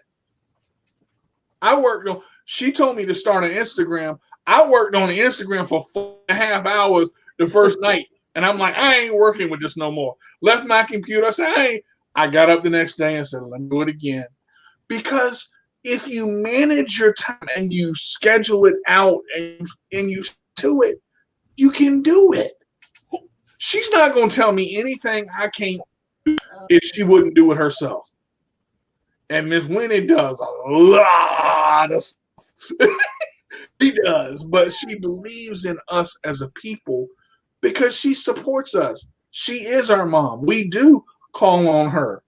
Don't go after my mama because I will knock you out. No. Our next guest just popped on, but let me read these questions real quick. So Andrea said 100% when Corey was saying what he said, and y'all responded. And there is a time and place. We did that. She said, when you feel when people pray over you, makes me feel uncomfortable. They ain't praying over my child, period. First of all, like I said, you got to tell me why you want to pray over her. What makes you think she needs prayer? Because she's in a wheelchair. That don't mean she needs prayer. Everybody don't pray on you. Some people P-R-E-Y pray. Okay, not my child. You ain't putting your hands on her. All right. I learned that from Donnie McClurkin many years ago. You don't let everybody pray for you because everybody ain't praying for you. Some people are praying, P-R-E-Y on you. Mm-hmm. Okay, so always remember that, y'all. Don't let everybody pray for you. Everybody don't got good intentions, and you don't know what people's spirit is like. You don't know, so yeah, be careful about stuff like that. Andrea also said, Robert said, just think about being born in the early 1960s. We talked about that earlier, how they were isolated and in the house and the family hid them from society. Thank God things change, you know? So Cindy said, hopefully everyone gets to the point of accepting themselves for who they are eventually. When they do that, they are differently happier people then. Absolutely. Man, this has been wonderful. Y'all are so awesome. So start with Biana, go to Cal and DJ. Y'all leave a word and share with people how they can follow you. Okay, so I have my Instagram and my Facebook, Viviana Muscalo. And the thought that I love the most, and I always talk about it, like Miss Winnie already know, I guess, it's a quote from Maya Angelou, and she says, "You might kill me with your hatefulness, but still, like air, I will rise." That's it, guys. We will rise. Even though there's so much hate out there, we will rise. So happy CP Day. I love to be here. I love all of you. And I'm here if you want to talk, right? DM me or message me. I'm here. I love you. All right. Okay. All right. Hi. I just want to leave a word of, don't compare yourself to other people. Your journey is your journey, and it's valuable, and what you need to go through is what you need to go through. So just focus on yourself and your goals, and that's how you will achieve them. I have a lot of places you can follow me. There's YouTube, My Disabled Experience with Kyle Russo. On Facebook, I have Kyle Russo, and I also have My Disabled Experience. I have a blog through Wix on My Disabled Experience. If you do want to buy a shirt like this, I do have a store on Teespring, My Disabled Experience. Yeah, I think that's, and one of the most newest and fun parts is the radio show, the CP Chronicles with Kyle and Christina on Let Go Radio Saturdays at 4 p.m. Eastern, and also on our Facebook page, the CP Chronicles with Kyle and Christina. We go Facebook Live, so hope to see you there. All right. All right now. The word of inspiration would be the only thing that you can't do are the things you don't try. Would be my word of inspiration for anybody out there. You can follow me several ways. It's DJ Carter on Facebook, D_J Carter on Facebook. YouTube, I have Cooking with DJ Carter, Capable Cuisine. I have YouTube Chairmaster Games. I have my YouTube, My CP Does Not Define Me. I have my Instagram account, My CP Does Not Define Me. Twitter account, My CP Does Not Define Me, at Minion Sports, and my new blog, My CP Does Not Define Me. It's Carter DJ 85 / my site 1 at Wix.com. So you guys can follow me all over there. And I also have my radio show on Wednesday, and my voice just cracked. Sorry about that. On Wednesday at 2 p.m. Eastern Time. My CP Does Not Define Me on www.letgoradio.net. and Facebook Live. All right. Yes, Rod said this has been very inspiring. Keep on keeping on. God bless you all. Okay, y'all. Thank you so much. I appreciate y'all. Keep listening. Keep being encouraged by the next person coming up. All the rest of our guests. We got a caregiver coming up. So y'all stay inspired. You never know what you're going to learn from another mother. Okay. All right. Y'all know how the mamas go. Yeah. And this other mama coming up, she ain't no joke either. Okay, that's all I gotta say. I let her tell. You know, I always want to tell somebody else's story. I always try to tell somebody else's story. All right, y'all. I'll see y'all later. Thank you. All righty. Y'all enjoy the rest of y'all day. You too. Okay. So our next guest coming up is let me see.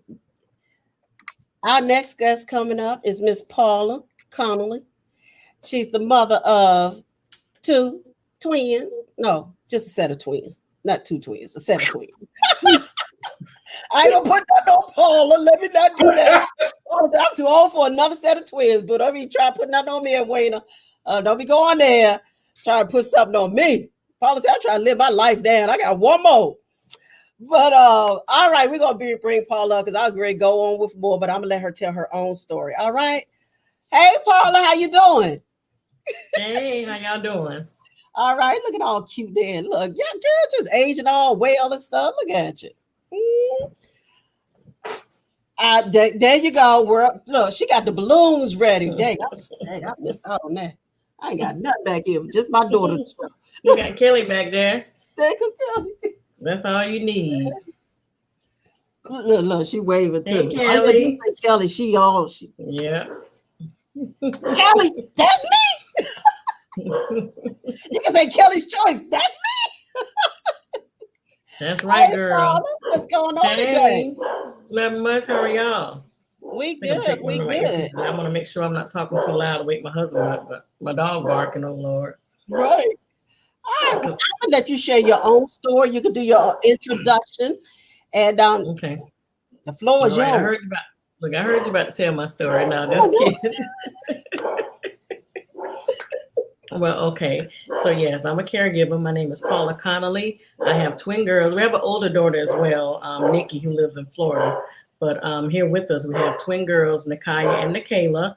Nakaya was diagnosed with cerebral palsy when she was about 3 months old. They both were preemies, weighing 2 pounds each. But Nakaya was diagnosed with cerebral palsy, spastic diplegia cerebral palsy. They're 18 years old. And like Kelly said, I mean, like Edwina said, yeah, I'm one of those mamas that, hey, I want to advocate for my baby. So I'm just here actually just to share some information with you all and hope you enjoy it. What happened? All right, you could go ahead. Oh, okay. I'm letting you just share your story. I didn't see you. Okay. So so my topic is giving up of yourselves. And Winnie, you did just say, you know, I know Paula, she don't want no more twins, she want to live her life. Yeah, girl, I want to live my life. That's what I thought. Well, I am living my life, but you know, the plans that I had were totally different from what God had. So basically it started off, you know, me, I had 5 miscarriages before I had my girls, and I was in the military, getting ready to retire. And my plans once I retired was basically to travel, to have on an all white Mercedes, tan leather seats, and you know, just for me and my husband, just to be able to travel because we didn't have any kids. But again, God saw different. So after being in the Army for 17 years, I was pregnant. I was 37 years old. I was shocked. And then even when the doctor told me I was having twins, I was like even more shocked because I'm like, oh no, twins, I can't do twins, but lo and behold, twins. And then the diagnosis came with Nikaya. Again, they were both preemies, born at 32 weeks, weighing 2 pounds each. And they did a scan before Nikaya actually left the hospital. And they saw that she had like a small cyst on her brain. Took her to a neurologist, and she was diagnosed with cerebral palsy. So things changed, of course. I did at that point when I got pregnant. When I had them, I had a Infiniti J30. It was tan leather seats, you know, kind of like what I wanted. But after having twins and that J30, I had to give it up. So I had to give up with myself with the vehicle, and I had to get what they call a mama van. So that's just one thing. Fast forward to now, 56 years old. Me and my husband have been married for 36 years. Most of our friends have kids that are adult kids and out of the house, you know, and I just see, you know, people on my Facebook page, Instagram, girls having girls trips, and, you know, people just having, you know, going out and just having fun. And I kind of envy that. I shouldn't, but I do, you know, because I just feel like at this point now, I should be able to, me and my husband be able to, you know, just take a trip, go on a cruise, you know, just do things to enjoy ourselves. But, we can't do that right now because, you know, as we know, a lot of those places are not so accessible for Nakai in her wheelchair. And then it's also hard to find caregivers that can actually, or that we can trust for one, but that who will be willing to stay here with our daughter so that we can go out and enjoy life. So again, my topic is giving up of yourself. So let me see. I got to go back to some more stuff that I was thinking about because I wrote some notes here.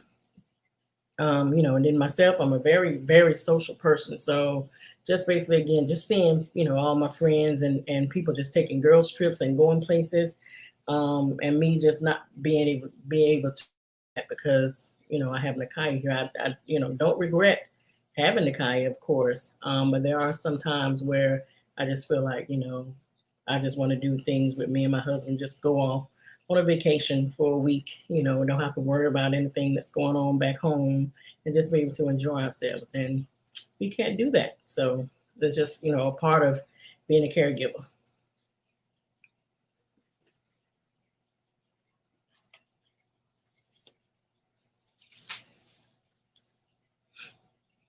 Edwina, where are you?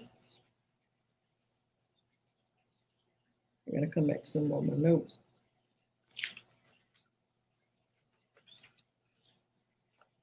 Uh-oh, the sound went away.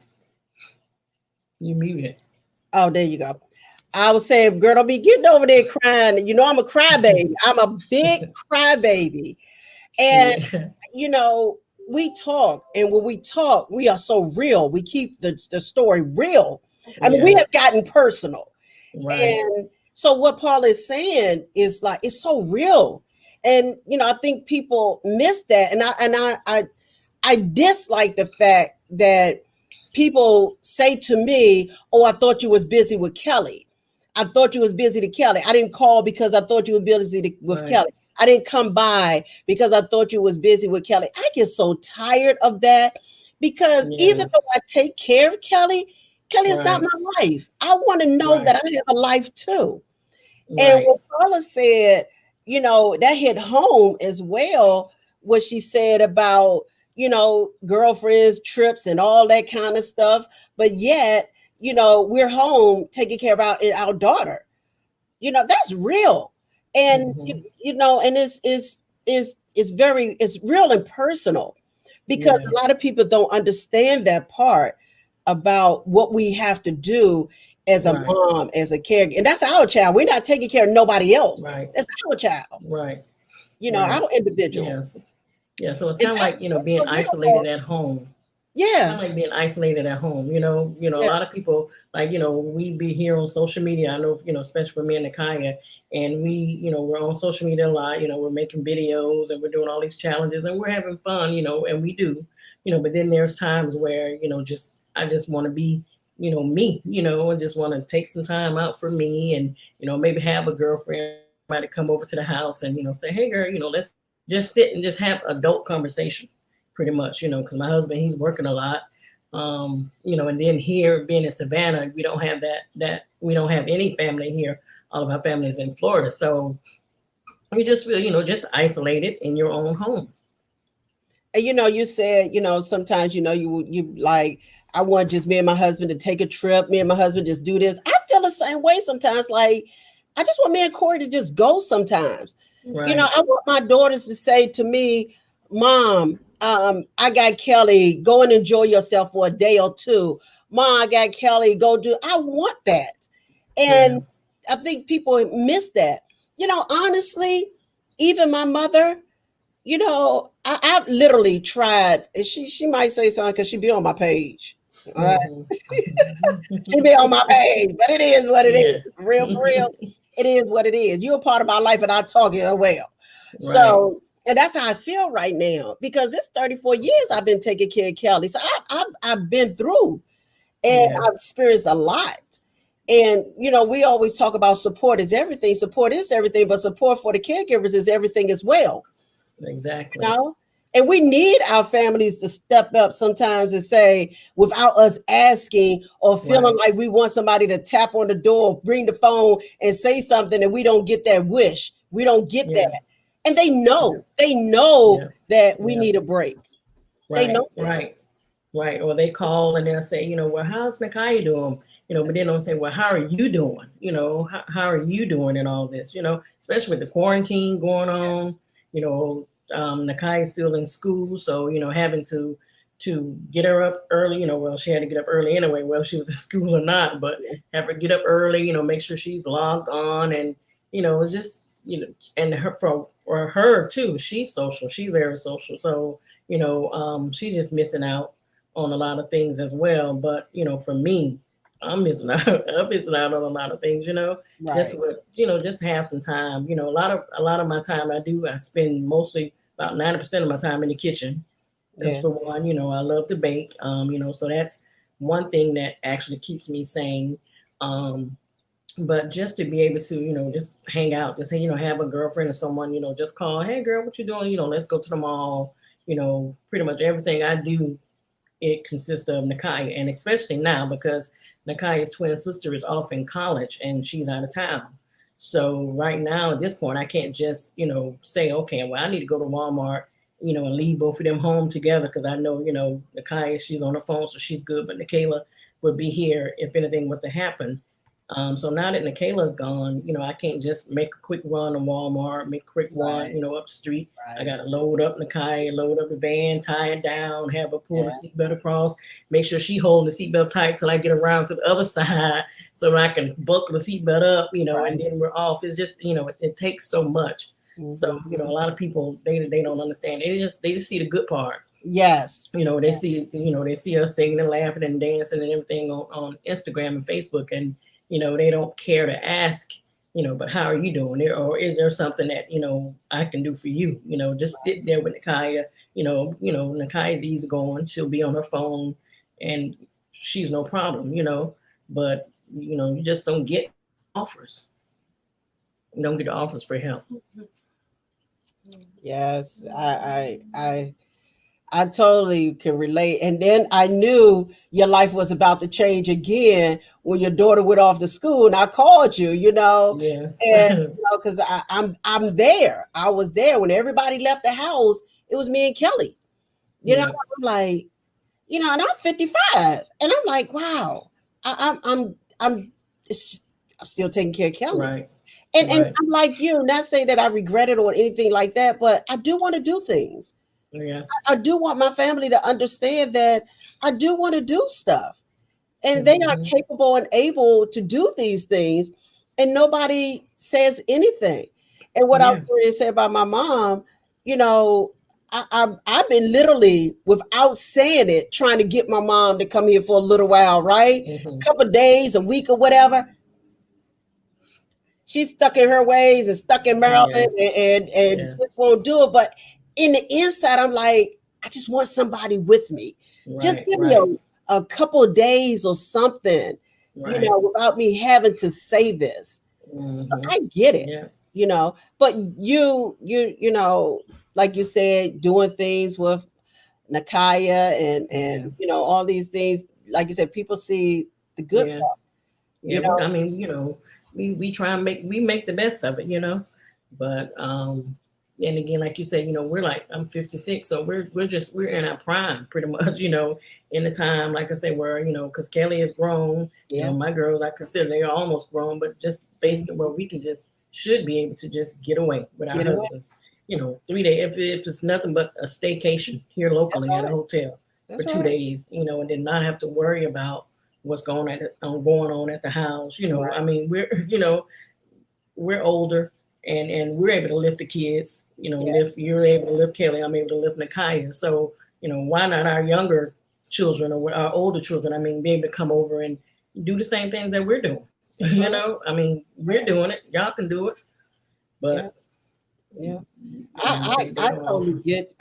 get it. I'm actually creating this group. Slowly getting there, but I'm getting there because of what we talking about. Of what we Yeah. talking about. Um, I thank God that you share this because, as we've been talking about CP, and both our daughters have cerebral palsy.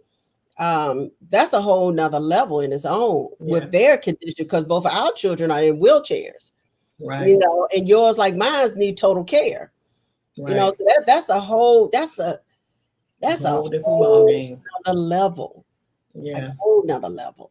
Yeah. I have I to mean, they do. depend on us for everything. For Yep, everything. yep.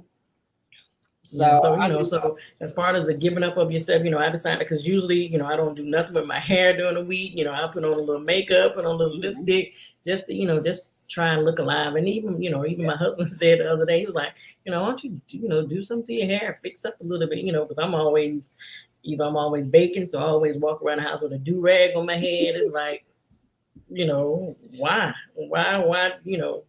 I ain't going nowhere. right, I'm just here. Me and Nakaya. It's just me. We always sing this song. It's so funny.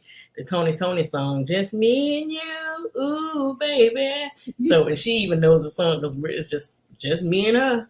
yeah, So, yeah, but yeah. Prayerfully it'll get better, with time. And hey, I guess it's part of life, again, not saying no regrets for sure.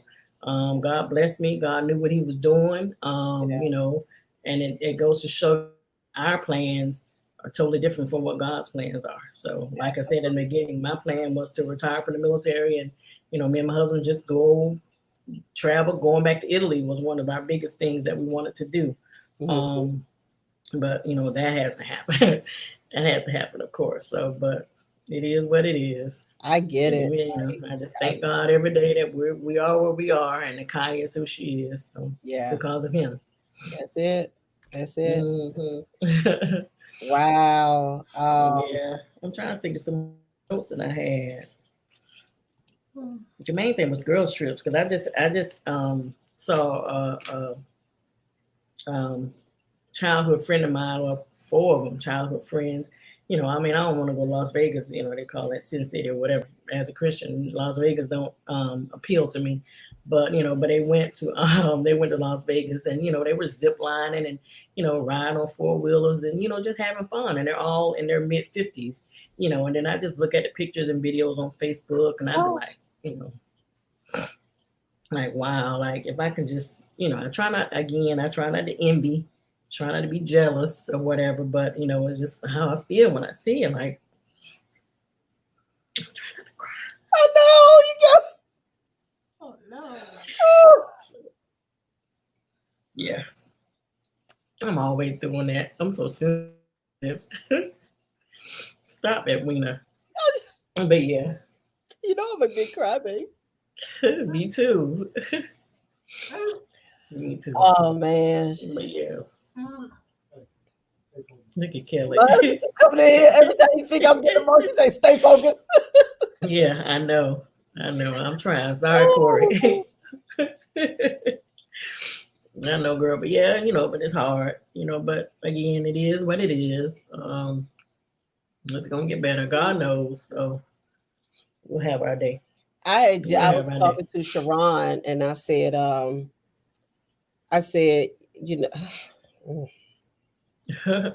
Jesus, oh. What Kelly saying? I was talking to Sharon, and I said, I want to plan a retreat. Oh, I said we need that. We need a retreat. Yeah. For us to just get away, and we got to plan.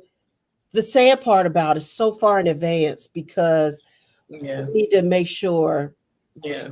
And then they have, and I don't know if you're talking about retreat with just the moms or whatever, but but even if we have to bring the kids, just be able still to get away. But a lot of the B&Bs, they all have stairs, that none of them are that I know of are accessible. So it's like, you can't even plan a good vacation because you got to think, like you say, a year in advance, so far in advance, trying to figure out, what's the accommodations, what's the accessibility, and then everybody that says, they are accessible and accommodations are two different things. Yeah, you're accessible. I can walk through the door. My daughter's wheelchair can get through the door, but is it accommodating? When she get through the door, do y'all have stairs to get down to the dining room? Do you have, bunk beds? Do you have room enough in the bed, in the bedroom for her wheelchair to get in, in the bed? Swimming pool. Do you have the chair that my child could actually, get in the swimming pool with? So, just because something is accessible doesn't mean that it's accommodating for us, and that's the hard part. And I see you, girl. You better stop. You got me doing it too. But yeah, it's crazy. It's crazy, girl. Yeah. But we're gonna get there. We're gonna get there. And we're gonna get there. God willing, we're gonna get there. Martha said, special needs parents are angels. I salute you all. You are amazing. Linnea said, I need one, please. Keep posted. I need some mom time too. I know, Linnea, we talked about that too. Right. We definitely right. Oh Jesus. It's definitely needed. Oh Jesus. I feel, because even with my husband, and when I was in the military, I got deployed to Iraq. And so he was left here with the girls when they were 3 years old. And, and it was hard, but I think it was God's time, for me to get away, and although it was in Iraq, it was like a good time for me basically to be with God for one, and then to give me the assurance that my husband can take care of the girls by himself without me. So he did that for an entire year, as well as worked a full-time job. So, I know, I can leave Nakai with my husband, no problem, because I know he's able to take care of him. Then again, with her being a girl, different times of the month, things like that, you don't want to subject that to your husband. But, just if we can just have just somebody that you trust, Like you said, because you know you ain't gonna let anybody just come in and take care of your child. So Yeah. you know, I did have one girl that was here, and she just recently moved, I think to Chicago, and she was a special ed teacher, and she was one of the counselors at this camp that Nakai used to go to, and she, you know, just crazy about Nakai. And before, this was like maybe 4 years ago, was me and my husband's first time able to go out to dinner for our anniversary. Now we've been married 36 years, so about 4 years ago was me and my husband's first time being able to go out together by ourselves for our wedding anniversary. And so this was something that Nika would do. She's done at least 2 or 3 times for us each year. But now she's moved, and we haven't found anyone else that we can do that with. So hopefully we'll find somebody so that me and my husband can at least have us a little either one night staycation, or just go out to dinner and just enjoy each other, you know. Right. Because you know we can lose ourselves in our marriage, you know. Just always concentrating to do with our kids. So you know, like I said, when he told me the other day, you know, do something with your hair, go somewhere. And then like even yesterday, he was like, get out the house. You know, I only went to Walmart, went to the post office, and went to UPS, but he was like, you know, you need to get out of the house. So that was my get out of the house. By myself. And Naya said, you got me, guys. She got the crying face, the pouring tears crying face. Oh man. And she, Naya, honey, we in our 50s, and hers is almost out of school. Kelly 34, honey, and yours 8. Girl, cry with us now. Right. Because the journey just begun. Just begun, honey. But talk to people like us and let us help you along the way. Because we can definitely be an ear and encouraging in some way or another. Yes, for sure. You know, just man, girl. Oh, look, I ain't mean for it to go this way, but girl, you know, it's like that. Yeah, I've been honest on Facebook. Sometimes I get on Facebook every now and then to show my little butt, but you know, just because it's real. Like it's just so real, and people don't see that part. But I feel like it's okay for sometimes for you to understand. You know, this is the part that you don't see. Right. And get an understanding that though it may look like Edwina got it going on, and with Kelly, trust me, Edwina could use a break. Right. And that's just the truth. That's it. It's the truth. That's it. Yeah, it's the truth. It's the truth. So. It would definitely be good if family members did step up without us saying something, and they know. They know. Mm-hmm. You know. It's like they know, but then they don't want to say nothing. No, don't want to all. No, they just ease on by. Yeah. Ease on by. Wow. So they got their own thing going on, but. Girl, I love you. Oh my gosh. Girl, I love you too. You know, when you meet certain people and you can relate and you connect and you have those conversations, literally when you get off the phone, it's just so relieving. You know, it's just it don't last long because then it's right back to it again. You know, but it's just always wonderful when you got someone that can relate and understand the journey, and you could just let go. You know, let go, honestly. But don't come back on here no more having me crying. Like sometimes you just don't know where it's going to take you because it is personal and it is, you know, it can be emotional sometimes. And you know, I know sometimes I talk about caregivers burnout because if we are not careful, you know, we can get to that level. You know, and I roller skate now. I've been saying I was going to buy some since the summer, and Corey went on. He brought me a pair in July, and then he brought me a pair in September. And when I say it's the best decision I ever could have made, I just love it. I always got this itch of just wanting to go somewhere and skate. I just got to skate. And then when my daughters, more my family, when they blessed me with a COVID-free skating party. It was the best thing ever. They rented out the skating rink. When I say I can't even oh Jesus. Wow. When I say I can't even explain this moment, I was free. Yeah. It was exhilarating. Like it was everything. I skate that ring sometimes, and it was moments my hands went up like I'm just free. Like my kids, they just let me go. And I'm in there just at an awe. That's good. I enjoyed every Just bit enjoying of yourself. That. Yes. Yeah. And then you had nobody else there.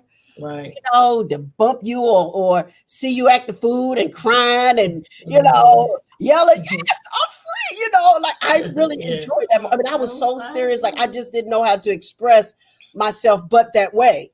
You know, but it's just such a wonderful thing. Like skating is everything. Wow.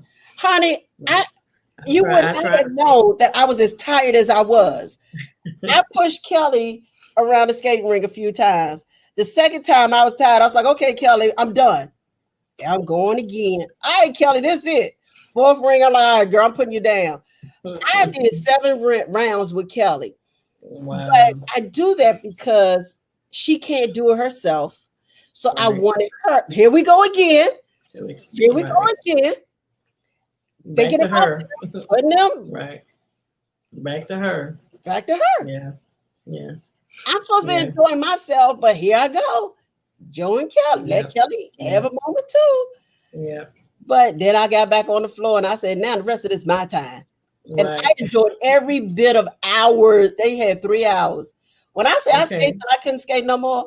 My son went down. My other daughter went down. I'm like, I'm gonna keep skating. Like, if I'm tired, I don't even know I'm tired because I'm enjoying myself so much. Yeah, yeah, that's it good. Was just a release part. Relief. Yeah. It was such a relief, and that's what we got to do. We got to find. It was a relief and release.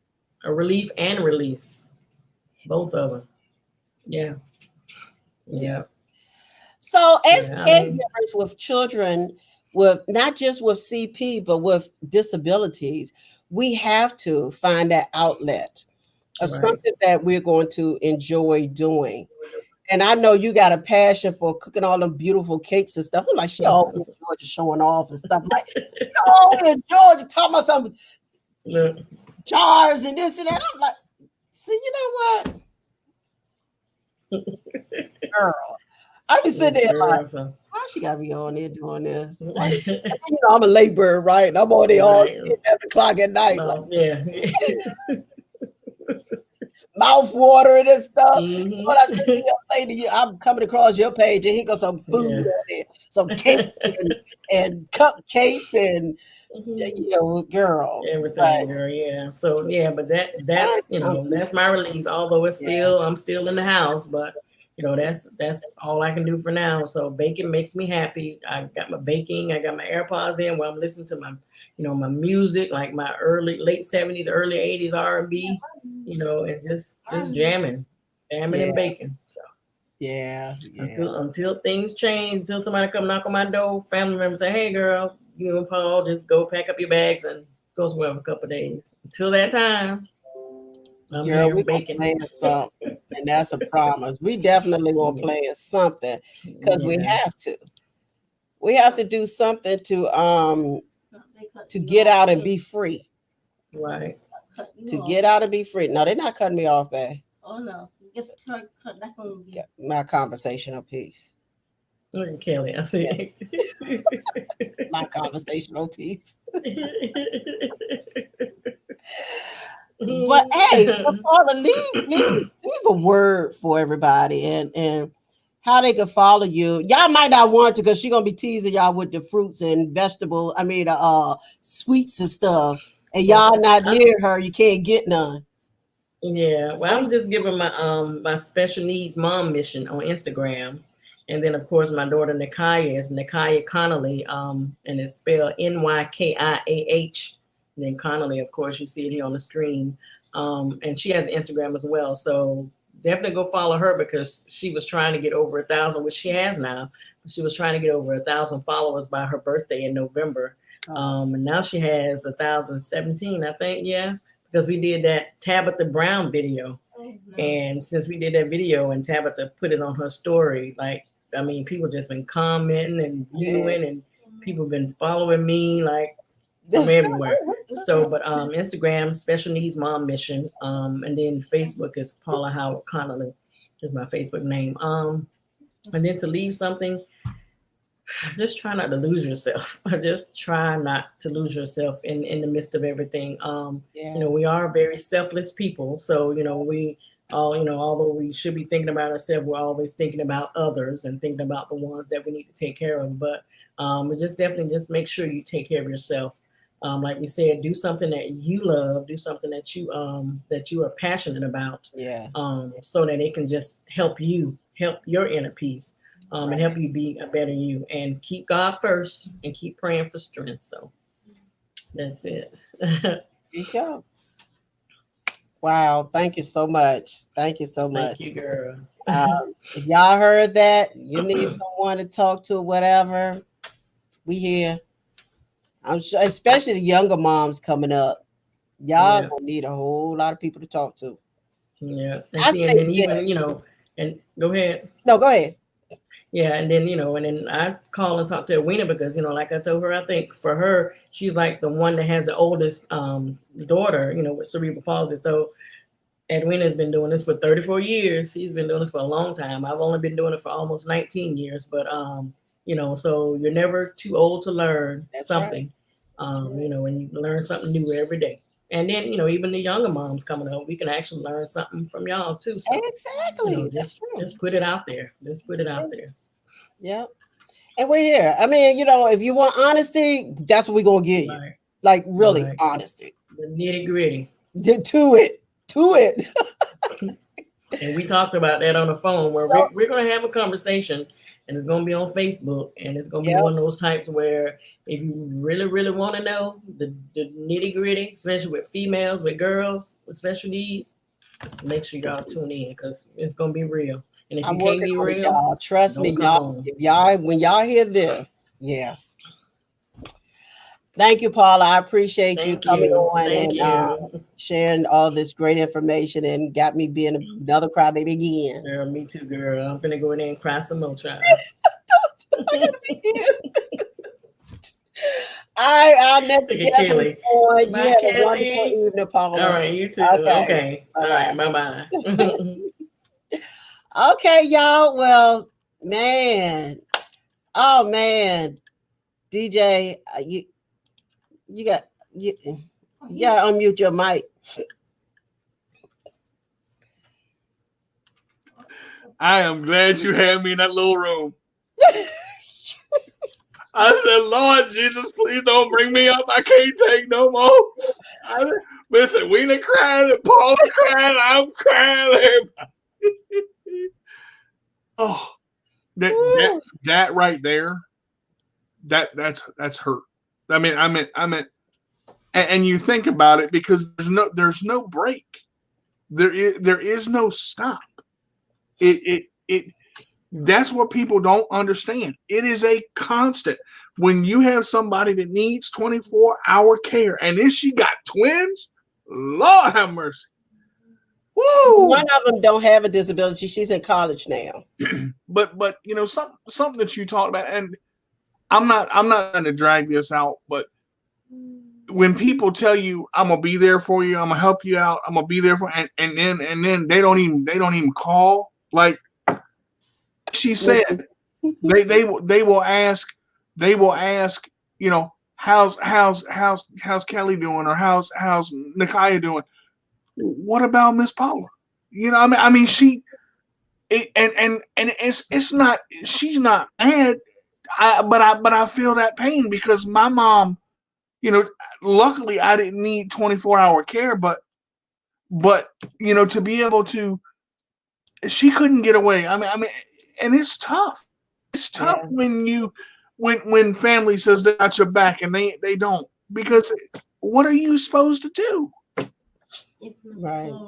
And it Lord, I'm about to open up my checkbook. I said, I'm gonna pay for the hotel myself. Just go. I said, oh Man, that's yeah, she that was real. Like you yeah, can't even lie about or fake about anything like that. Like you just exactly, can't. because you both relate. Yeah, It's the same. yeah, and we have those personal conversations.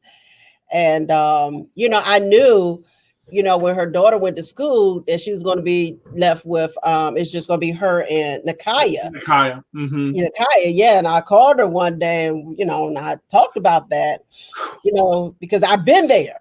Mm-hmm. I've been there years ago, so I know that she had to have felt some kind of way when that happened.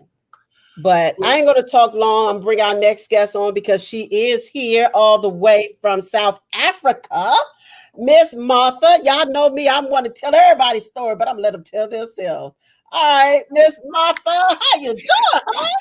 Good on you. I hope you can hear me. I've got some internet problems, but I managed to get my rescue here. So We can hear you. Oh no. We hear you loud and clear. okay. Thank you for the opportunity. I really appreciate it. We had a bit of a major thunderstorm last night, but I'm glad it's all over now. So okay. So my name is Martin Rikena. I'm the founder of Abilities Without Limits here in Johannesburg, South Africa.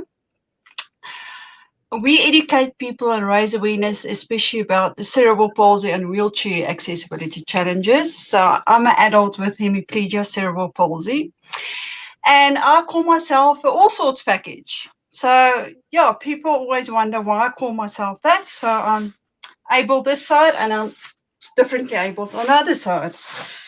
I have experienced some challenges in life, but I made a choice. Even though I experienced chronic pain, it's my choice to turn it into a negative or positive.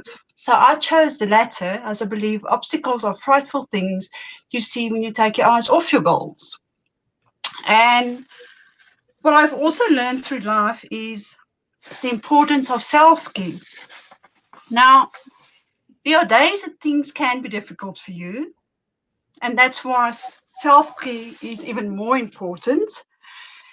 There are days that you feel you can't add value, but then you realize, you have to make time for yourself, and you have to recharge yourself. And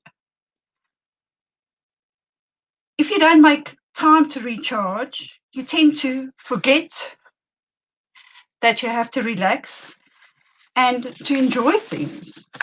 So I've realized that you don't have to be alone and struggle on your own. You do have people that cares about you, and you can ask for assistance.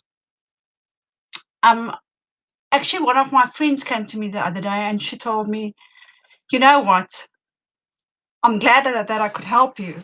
And I asked her why, and she said, the reason why I'm glad that I could help you is I'm a person with two healthy hands, and I feel when I help you, I'm adding value to your life.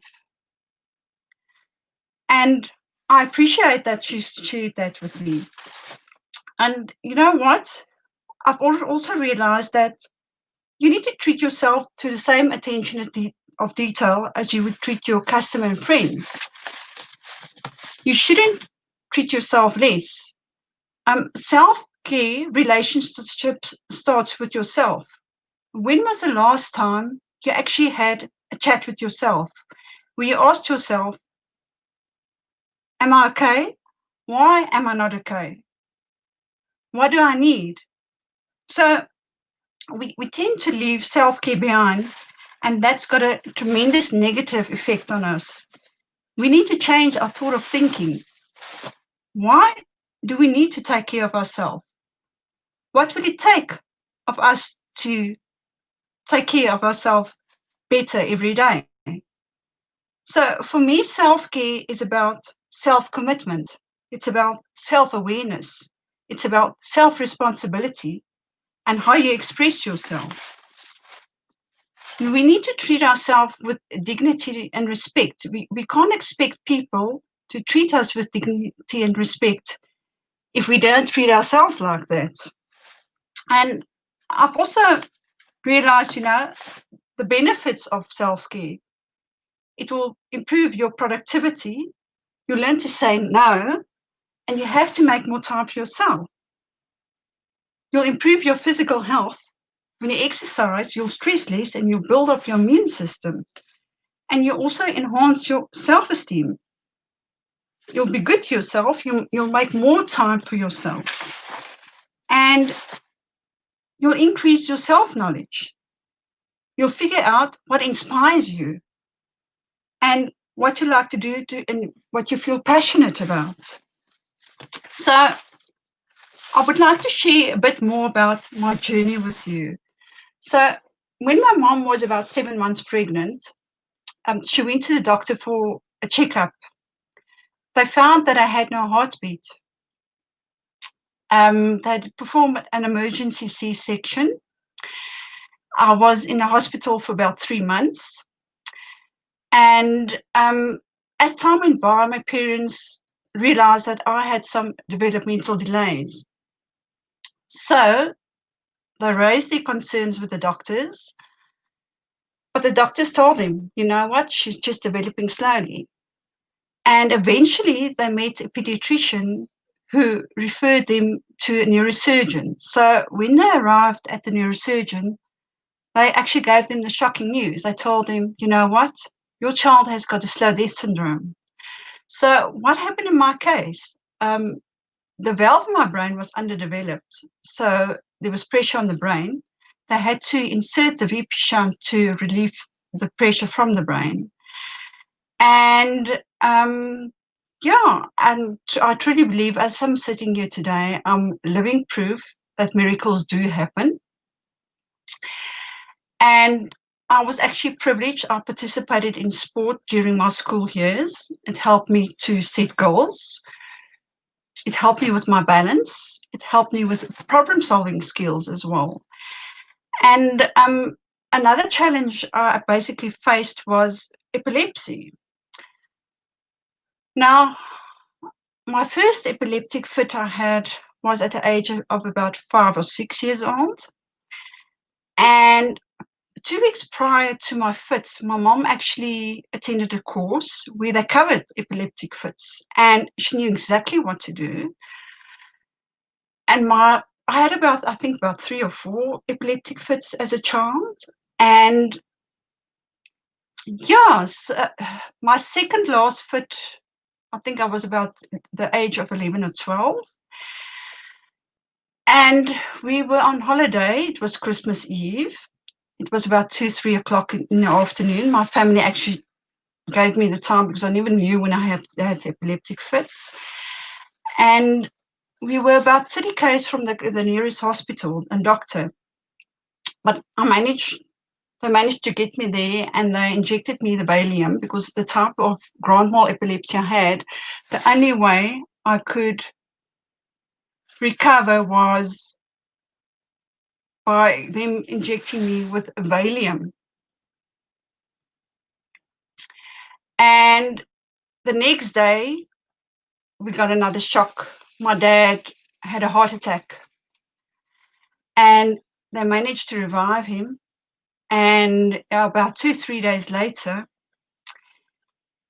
his twin brother went to visit him, and he walked down the passage, and one of the sisters actually walked down the passage, and she said, Mr. Berger, you can't go home yet. So that was one of the fun moments, that when she realized it's my dad's twin brother, not my dad.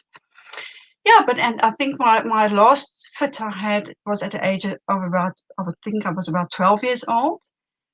And it was about 11 o'clock the evening, and my mom passed the room and she heard me choke.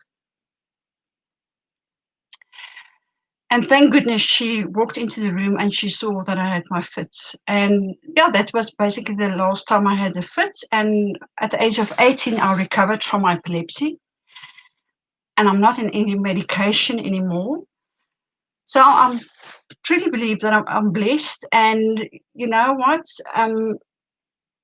Another thing that I haven't shared with you before is it's actually amazing. About 10 years ago, up till 10 years ago, we couldn't buy a house because I couldn't get life insurance. And the reason why I couldn't get life insurance is because of my shunt. And about 12 years ago, I went to see the neurosurgeon because I worked at a company where we were under quite a bit of pressure, and I was concerned that it will trigger my epilepsy again. So he did the MRI, he did the test, and then he came back and he said, well, I've got some good news for you. And I asked him, I said, well, what news do you have for me? He said, your shunt is not working. I said, what do you mean my shunt is not working? So over the years, the valve in my brain developed 100% on its own. And I'm very thankful that I can share with you today that I don't need my shunt to keep me alive. And the moment he gave me that news, I asked him to write a report to send through to insurance. And 2 weeks later, we could apply for buying a house. And I'm thankful because we've been staying in this house for about 10 years already. Now, I know at times it's difficult. We don't always have control over our muscles. We experience some chronic pain. But there's one thing that we do have control over, and that's how we perceive ourselves. And you don't have to compare yourself to other people. Sometimes you need to move out of that comfort zone to move forward and succeed. And you have to believe in yourself. It all boils down to self-belief, and it starts with you.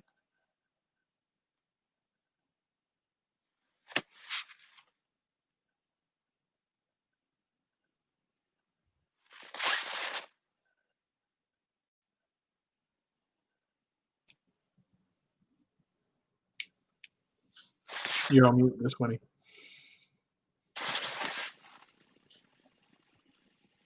Oh, I can't hear you. Yeah, she's on mute. Oh, she's mute. I'm always trying to talk and on mute. We should teach sign language. I would say that it's truly, truly a blessing that you don't need that anymore to live. Like that's God, and it's just such a blessing to get past one level, because And then you know what? I always felt guilty because both me and my husband, we needed both our salaries to qualify to buy a house. And I felt that I dropped him. And the moment the doctor gave me that news, I promise you, sometimes the tears just, comes. But it was so overwhelming. And my husband, sometimes he teases me. He said, when I forget something, he tells me, oh, it's only the half a brain cell working. So when I gave him the news that my shunt is not working, he said, I always knew it's only half a brain cell working. Wow. That's just Yeah, no, I'm truly blessed. I promise you. And I'm lucky because I never experienced a blockage problem with the shunt, because I know there are people that literally they have to get a shunt like every 2-3 months, or they get like 5 shunts a year. And even with every epileptic fit I experienced, there was no blockage either, or nor infection. So and when another thing is, when I was born and I had my problems, my parents struggled a year before they got a doctor that actually diagnosed me. And I'm really blessed that I'm mild CP and that there wasn't more damage as well.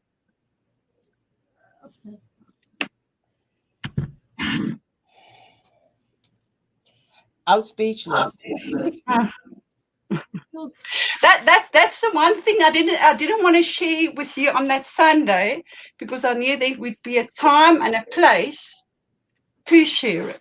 Yeah. And I've only shared it with people here locally. I've never shared it on the platform. And I just felt in my heart this evening, you know what? Maybe this is the time and a place to share it. Yes. And I'm grateful I have the opportunity. Well, I hear myself in one of y'all speakers. I ain't heard that before. Wow. I am so glad that you shared it with us, and what to the masses, those that is listening and those that will listen and hear that. Because I'm just a firm believer in everybody's story is going to lift somebody up somehow, one way or another. Everybody's story has a fit for somebody. Somebody can relate. And this is why I really get the enjoyment of doing things like this, to be a blessing to others. It's Yeah, needed. definitely. Yeah, Definitely. And then actually today I spoke to one of my friends. She's also a mom, that a special needs mom, and she has to look after a child 24/7. And I told her, you know what? Now I think we spoke about it as well. I truly believe that special needs parents are angels. You guys are amazing. It's like a special mom to look after that special child, special parents there as well. And I really take my hat off. And just by the grace of God, you get that energy and that power just to go on and on and on. And I'll salute you for it. just keep going. Look, I said earlier, Martha can vouch for it. She knew I was still up late.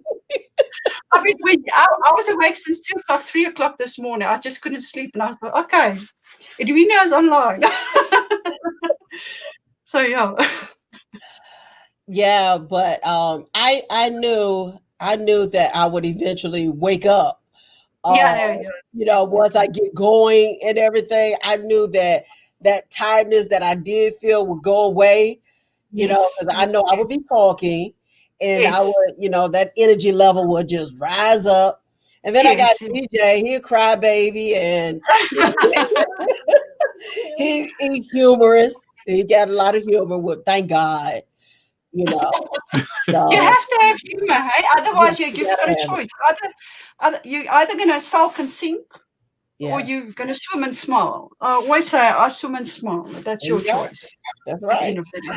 Yeah. That's right. And see, the fact that you acknowledged, when you were telling your story, the fact that you acknowledge that it is a choice that you make, and the reflection of yourself that everybody else is going to see, that is what you can control.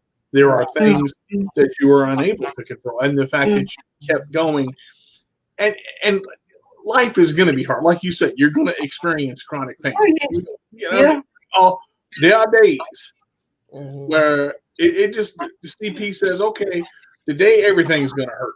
But if you choose to acknowledge it, that's on you, because that's what you have control of, which makes sense. You have to face your challenges head on. Yeah. And if it's a bad day, you have to go through that feelings, because if you can't go through that feelings, you can't move forward. Exactly.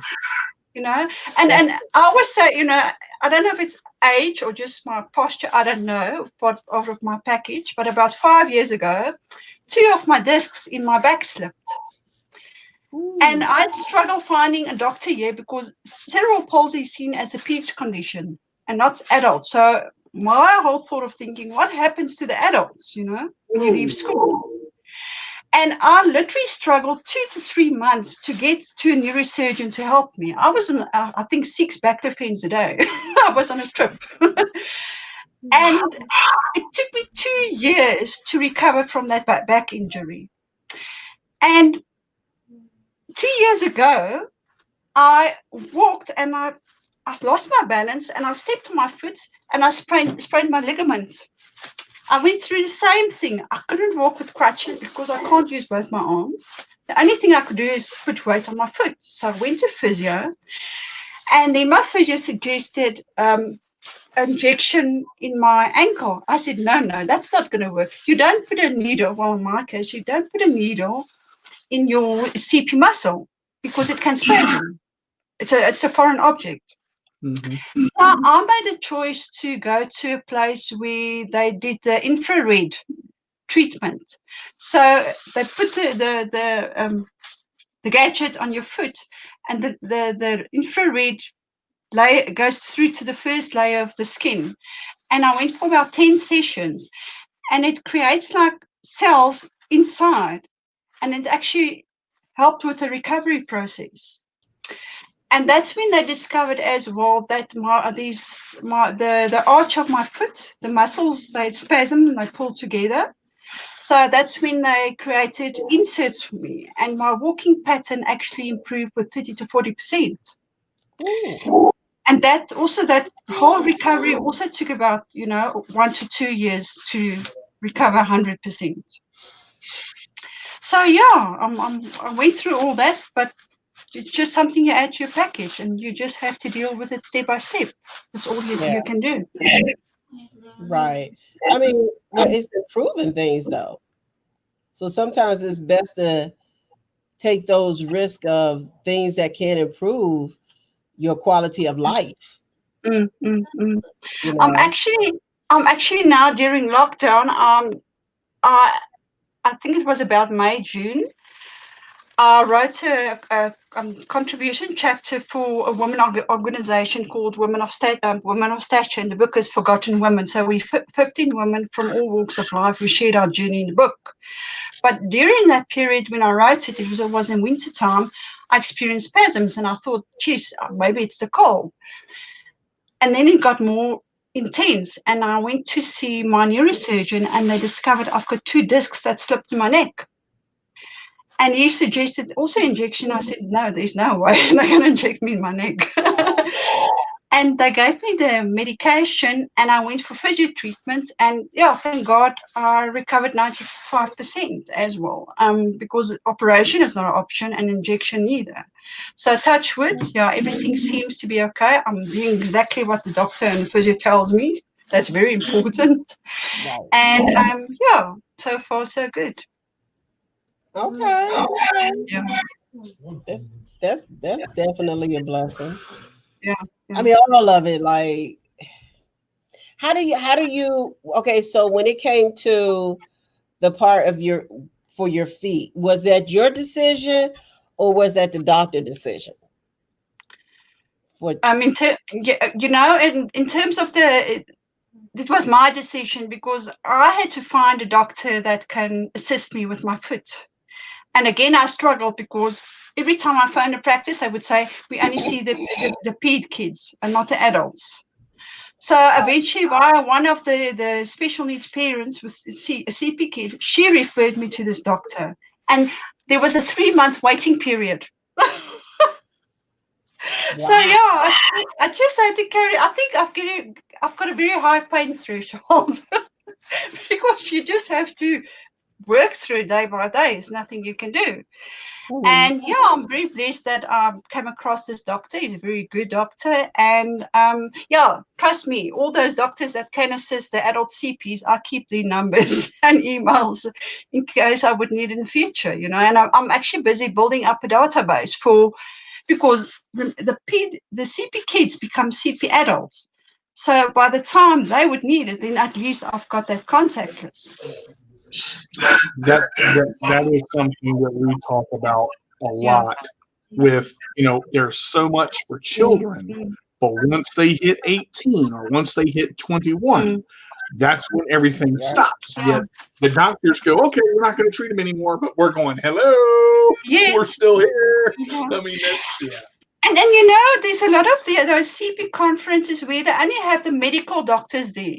Why are we as adult CPs not invited, maybe for an hour or two, that we can share our experiences? Because at the end of we're the walking manuals. Exactly. We can share our experiences, just like Edwina being a special needs mom. I mean, you all know what you went through and where you are at today. And I've heard quite a few other doctors saying, we don't know what type of pain a child feels because they can't talk.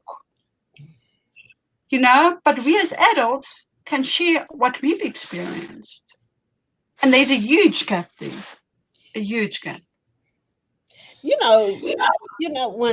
why when I do my conferences, I like to bring in the individuals who could tell the story better than the individuals.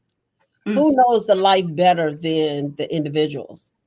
Who knows it better? You could have somebody come and say these things, but when something like this, I like the real stuff. I like to hear the stories from the individuals. Why? Because each person's story, as I've been saying the whole time, can help the next person. Exactly. That's true. It's just one lady I met. Well, yeah, I met her. She found me on Facebook, and she sends me a lot of links to different meetings and conferences for doctors and stuff that specialize in cerebral palsy and so forth. She's been on an amazing journey to find a specialist for a condition that she's been struggling with. And it amazed me of hearing her, talking to her, of how many doctors she went to, and some of them don't even know about CP. I mean, in the hospital, I actually went for an angiogram for my heart, and they wanted to put a needle in my left arm. I said, no, you can't put it in my left arm. I'm cerebral palsy. What's that? They don't know.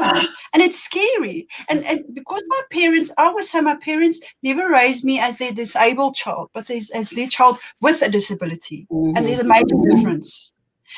And one of my friends actually told me, Marie, even though you don't see yourself as disabled, you don't live your life as a disabled person, you have to get yourself a medical alert bracelet. Because if you're in a car accident, you can't talk. They might inject something that they're not supposed to inject. Yeah. And that's true. That's why I made a point of that now to buy myself. I've bought a seatbelt message thing it's got Velcro, and on the outside it says cerebral palsy, and all my details are inside. So if something happens to me, that thing will talk on behalf of me with that information. Good. Yeah. That's very important. Even people who's got heart problems or are diabetic, it will be helpful for them as well. So yeah, it made me think, and yeah, that's what I did. I got that. That's a good one. Yeah. Are you going to, with the database that you're creating of the doctors that are treating adults, are you going to publish that? Are you looking at getting that out to people so that they know where they can find? Because one of the things you mentioned, my wife, she has spina bifida, but she's had 50 shunt visions. And that's one of the, she has to see a neurosurgeon because her type of shunt is it's measured with a machine that they put on her head to auto correct it. Well, luckily, since we've been married, she hasn't had any problems, and she just got her shunt checked, and it was good. But there are not a lot of doctors that know it's called a VP shunt, which is the type I've got the VP. I've also got the VP shunt. So you're familiar with that. Yeah. But are you going to publish that to make other people aware so that they know where they can go?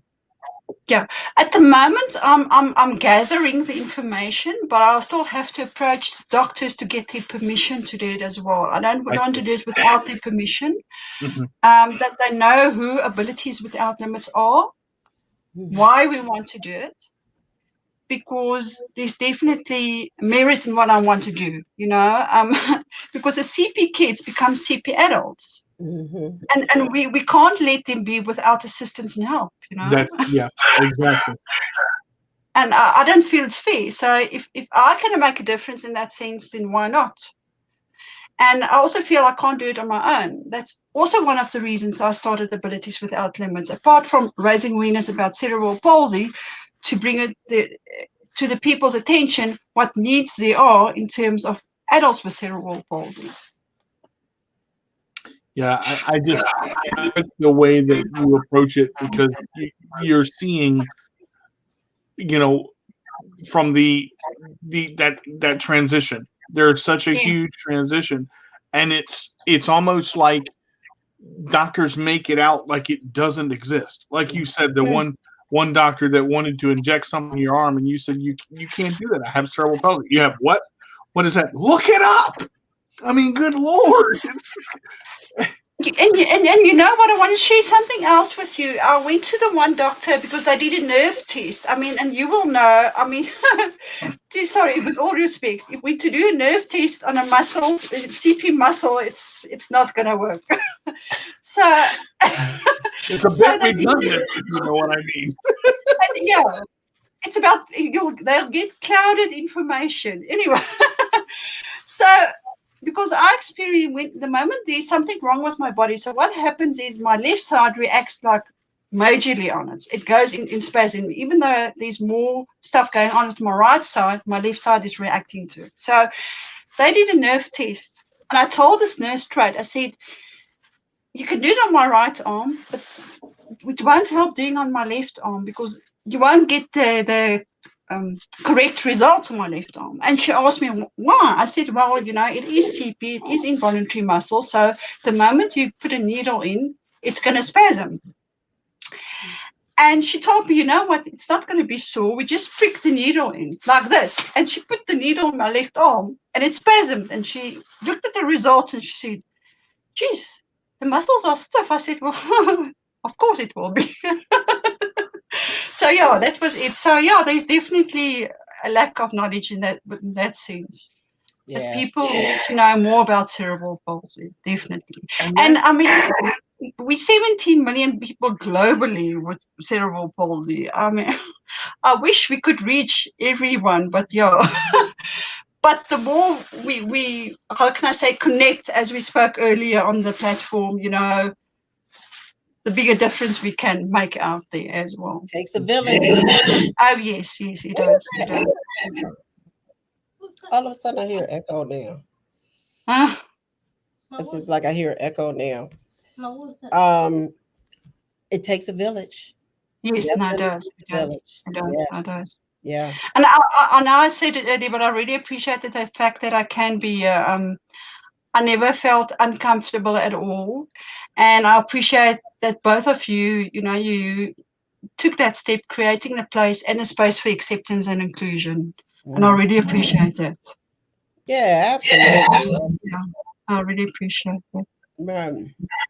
Well, one thing I do want to say is we need more people, not just with disabilities, with cerebral palsy, but like you told the doctor, no, people need to know their body and they need to know what they need and not need, because the doctors are not always right.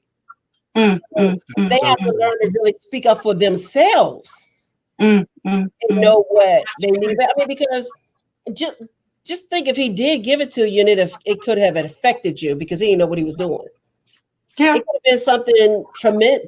Like a really bad effect on you. Yeah. So people really have to know their body, speak up for themselves. And if they, the doctor think that they need something and they're not aware of this or they never heard of it, you need to say no first. Do some research if you're not sure about it, but definitely just don't let them do something and you never heard that before, and all of a sudden you want to give it a shot. No. Yeah. But you know what?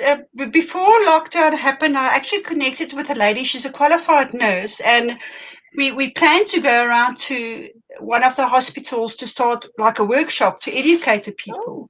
Because when doctors study to become a doctor or nurse study to become a nurse, well, I don't know about overseas, but here in South Africa, I don't think even 2 or 3% of the knowledge they should learn about disabilities is included in the work that they learn, That's why it's important to do those workshops actually at hospitals to educate the people.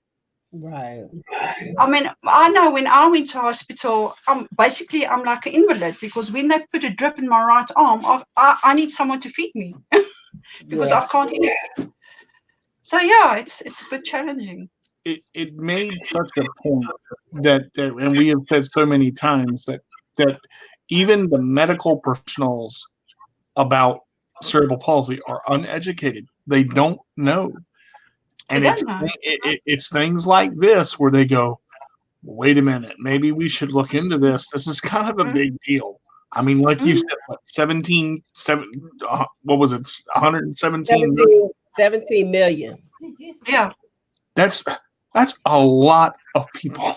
Yeah. So somebody somewhere's got to go, yeah, maybe we should read the manual on this. But I like the fact that you said, why not bring people that have cerebral palsy Exactly. to these patients because they are quote unquote the walking manuals. Yeah. Because we literally the answer in front of the questions they might have, or the guidance. I'd love to answer them. I'll tell you, they would learn something real quick.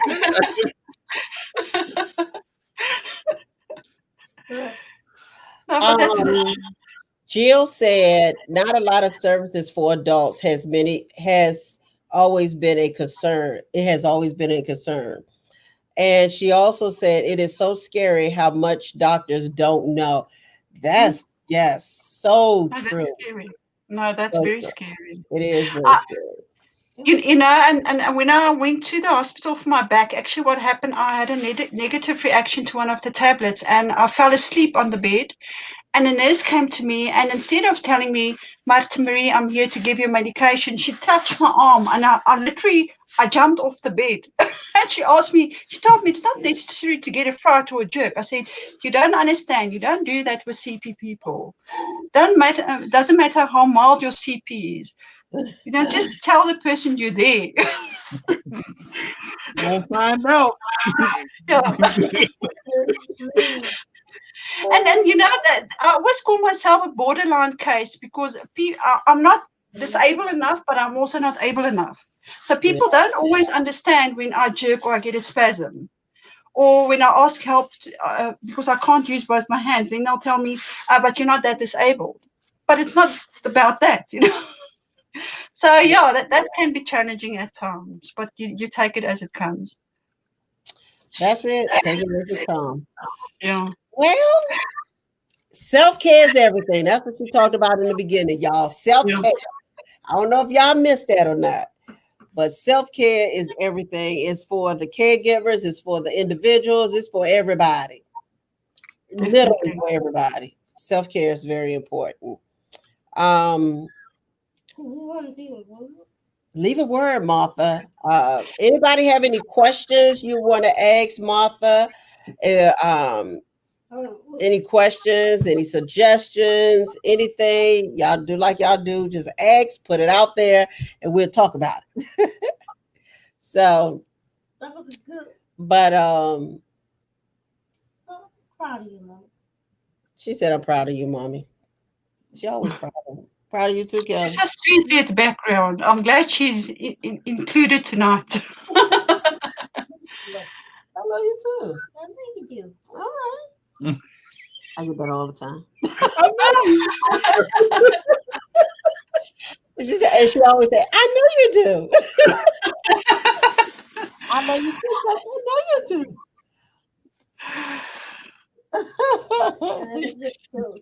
It's a good show. I know they all great, aren't they? Oh yeah.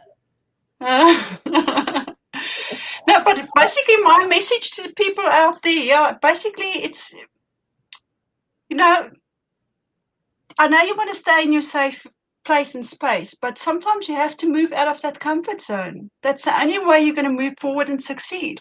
And 2 years ago, I promise you, I wouldn't even think of being here alive or live on Zoom. Wow. I actually attended a motivational training course about 2 years ago. And that changed my life completely. And I realized, you know what? Yes, it starts with me, but it's not all about me. I need to get the message out there. These people that really need my support as well. And if I can share my journey and they can take something from that, then why not do that? Because there's a lot of people that, and in the disabled community, they don't know where to start. They don't know where to go to. I have people that actually approach me and they ask me, but how did you manage to start Abilities Without Limits? Why did you do it? Then I would share it with them and I'll tell them, but listen, you can do it. No, I can't do it. Then I'll ask them, but why do you say you can't do it? No, I'm too shy. Or people won't listen to me, or people will feel sorry for me. Mm-hmm. But you need to educate people and raise awareness for them to have a better understanding. Yes. Then there will be more empathy. Right. And that will close the gap in terms of, the exclusion, and there will be more inclusion. Right. And there's one or two of the people that actually started, publishing more of their journey and story on their Facebook pages, and I'm glad to see that it makes a huge difference. Has made a huge difference in their life. Yeah. But it's also a thing for you can't do it on your own. It's always nice to have that somebody that you can connect with, right, and can relate to what you're going through, and that's also very important. You need that. You need that network. Yes, Definitely. Absolutely.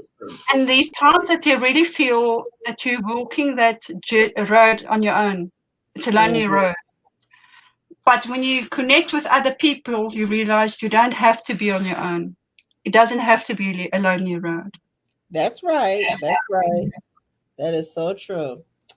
Well, I appreciate you coming on and sharing everything and holding back some from the radio show so you can share today. I just felt I had to share it because the shunt was like amazing. The best news I ever got, it's really amazing.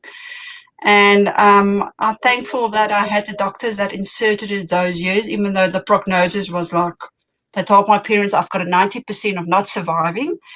And I told my parents if I survived, there would be 100% chance of me ending up in a home for disabled. I won't be able to walk, talk, dress myself, or feed myself. Wow. So I'm glad my parents made the decision and gave the doctors the go ahead as well. So yeah. And how old were you? It was 1 year after my birth. And that's why I'm really blessed because I'm not that severely disabled. So if you take in consideration that when I was born in 72 and a year later, 73, they did the operation. So during that year, I actually got slow damage. That's why they call it the slow death syndrome, because I was busy drowning basically with all the fluid building up in my brain. But I survived. Wow. And I remember the one day I had a bad day. I can't exactly remember why I was down. It wasn't about my disability, but my one friend sat next to me and she said, one thing you must just remember, you're not a mistake because God don't make mistakes. Yeah. And that pulled me right smack down. Wow. Back to reality. And you're not. Look at you now. Yeah. Look at you now and blessing other people. Yeah. And you know what? I'm so glad I started with Abilities Without Limits. This is what I want to do. It's my passion and it comes from the heart. And the moment it comes from the heart, you can own it. And then you become more authentic. Well, I'm so glad to have met you. Thank you. And it's just been a blessing. Just more people building the village. Keep sharing. Absolutely. Everybody just keep sharing. And just, try to get to those that don't understand as best as we can. And those that can relate to a lot of the stories and journeys. And those that we can talk to when somebody needs somebody. Oh yes, no, that's definitely true. And you know what? I'll tell you one thing that's difficult for me, and sometimes I don't know how to approach it or what advice to give to people. But for example, if I participated in sport for disabled, and then I should suggest to people, take part in sport for disabled. Then they'll tell me, but they're not disabled, or disabled enough, or they don't see themselves as disabled, so why must they compete in sport for disabled?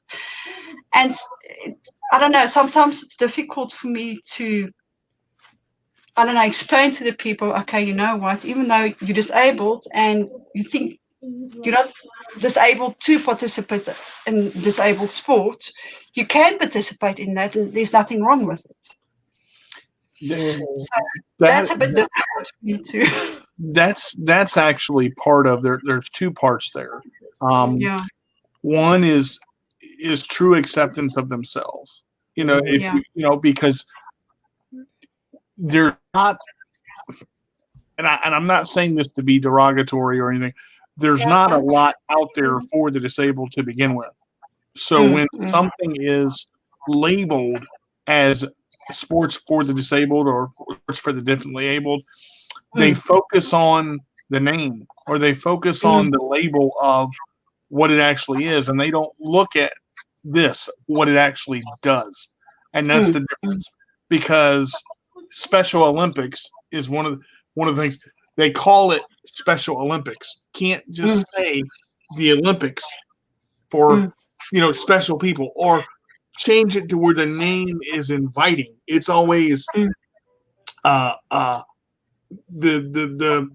Paralympic Games, or this type of, and they put this label on it that makes it I want to say hard to accept or hard to understand.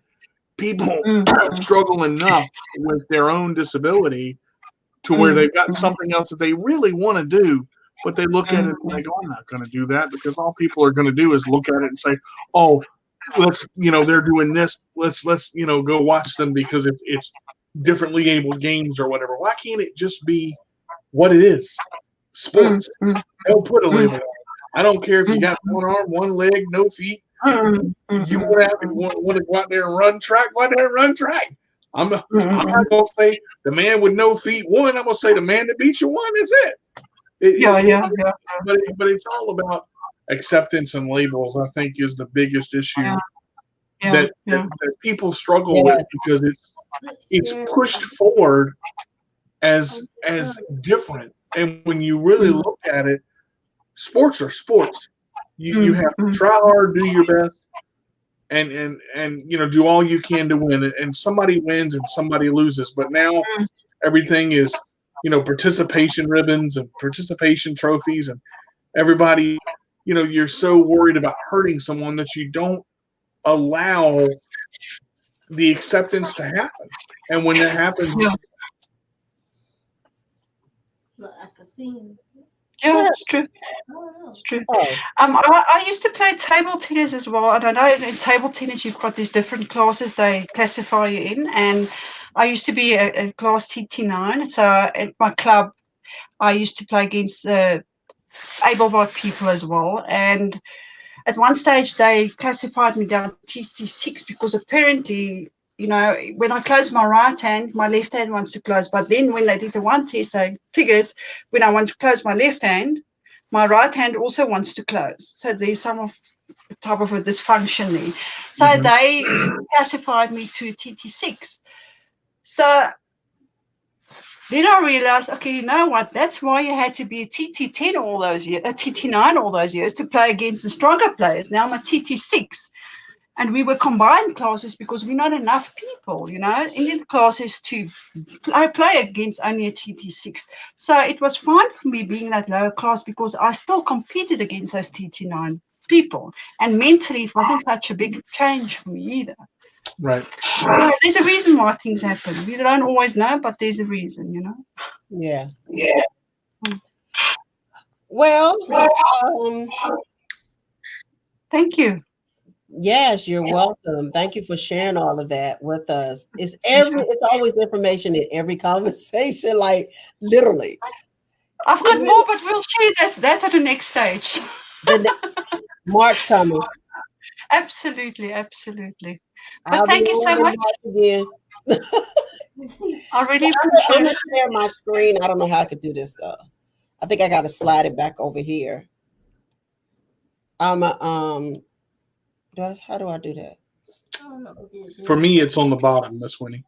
On the very No, bottom. I'm talking about sliding my Oh, screen. okay. Do I take this back over on the side?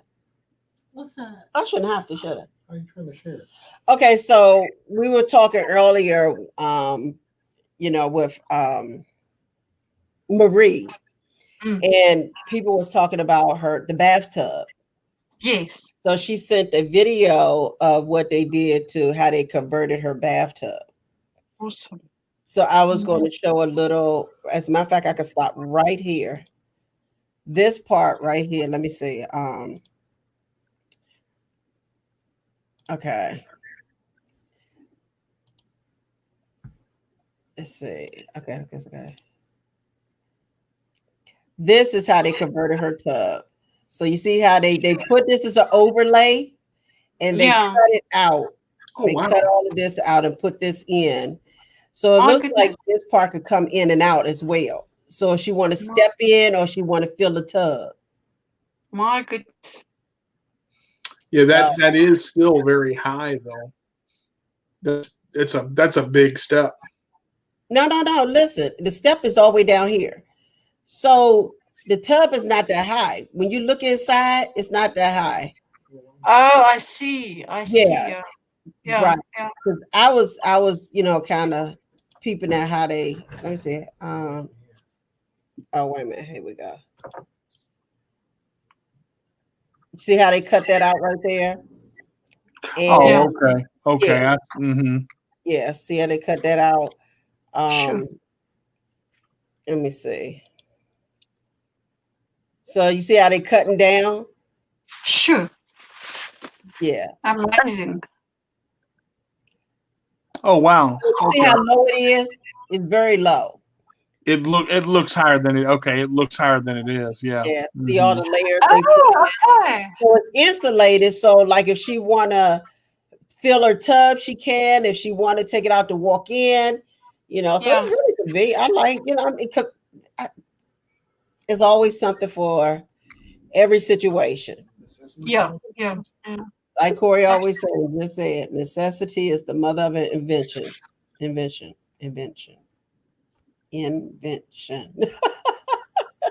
So anyway, I just wanted to share that with y'all because I know she had talked about it earlier. Yeah, that's amazing. Screen sharing. There you go. Yep. Okay, thank you so much, Martha. I appreciate everything. Did you leave a word and how people can follow you? Okay, they can follow us on our Facebook page, Abilities Without Limits, and they can always email us to abilitieswithoutlimits@gmail.com. We are looking at developing a Facebook page, a website page as well. So we'll keep you posted. And then we've also got a Let's Talk chat platform we're busy with. And we're getting a few of the CP people locally to participate on the platform. And I'll keep you guys updated. And you're more than welcome to follow our page. I'll appreciate it. Okay. Got it. Thank you. I appreciate you joining us. And it was nice meeting you, Carter. And yeah, enjoy. Thank you. You as well. Okay. You have a good night. You too. Okay. Thank you. All right, dear. Well, listen, like I said before, every story, something different. You learn something. Mm-hmm. Well, we got our next guest waiting all the way from Kenya. We just had South Africa, Johannesburg, and now we got Kenya, Africa not on the line. I was just saying, you guys said that about 6 times a day. Told you I had this much. Well, again, this young lady, so much I could say. I am going to say a little bit before she come on. In Africa, of course, we know life is so different. This lady is non-stoppable. She is, first of all, she trusts her purpose. Okay. Mm-hmm. And then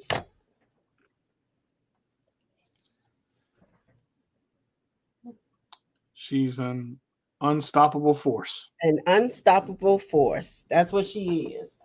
When I say this young lady continues, and she had a purpose, and she was determined to fulfill that purpose, no matter what it did, what it took.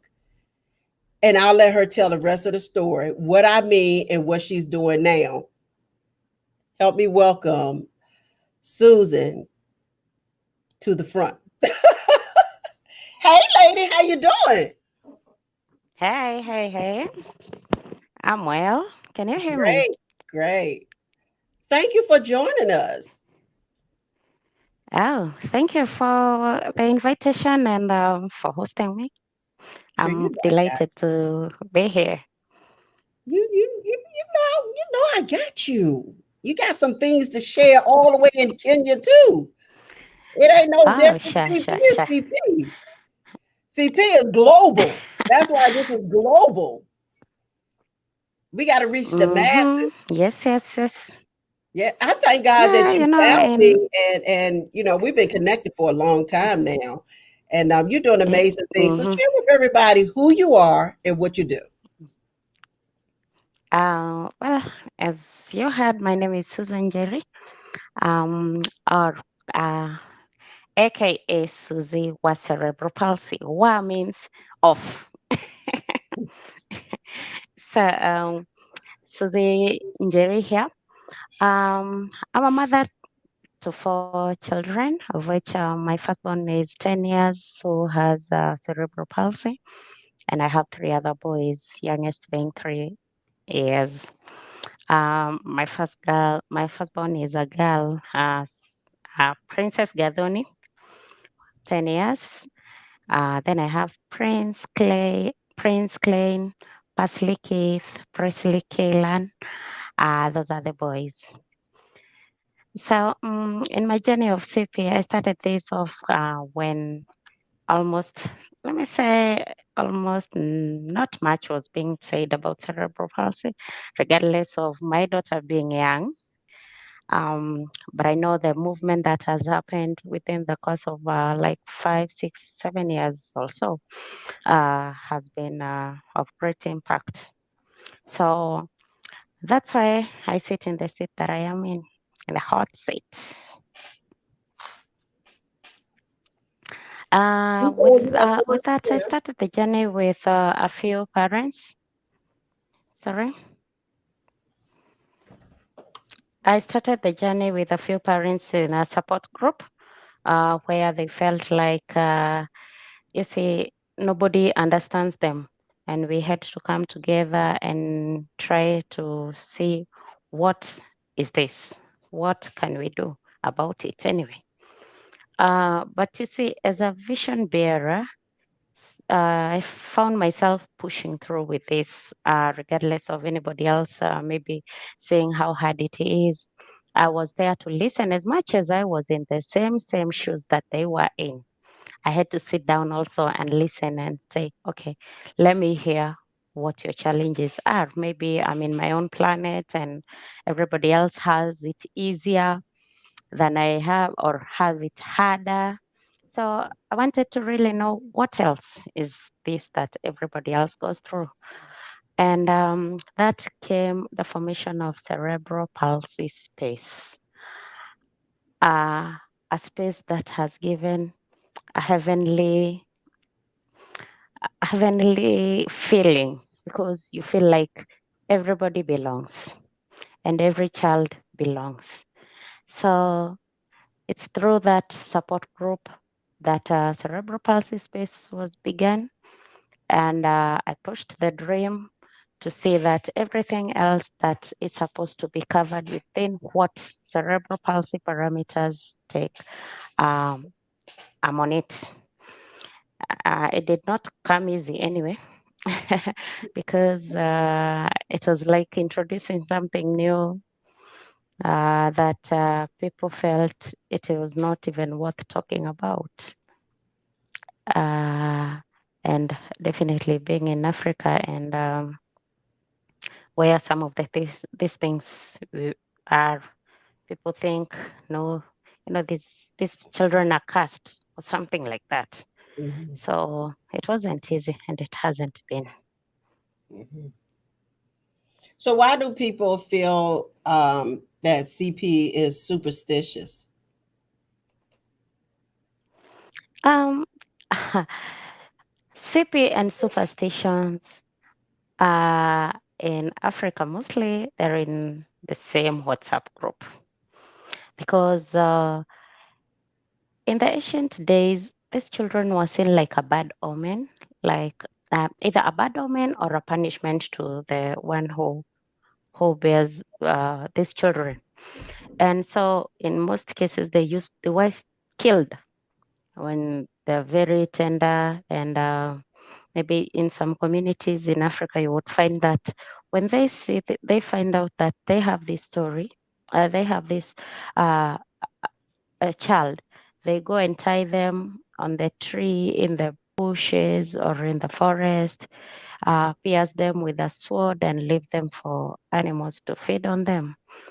It was that bad. And also, I wouldn't say that we are out of the woods. We're still fighting these cultural practices. Uh, some think maybe it's because you have not performed some cultural rituals like dowry. You've not, there are some things actually in my community we call like you have to slaughter a goat like a sacrifice. And so most of the times you ask Oh, we ain't lose you, did we? I hope not. Go. Yep, she's frozen.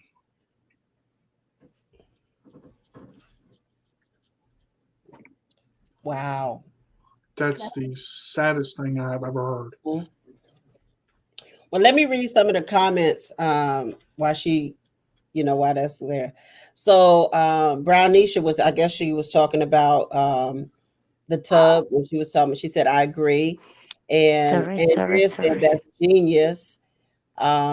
Jill said, it's so amazing what they can make access nowadays. Very true. Corey has a question for you.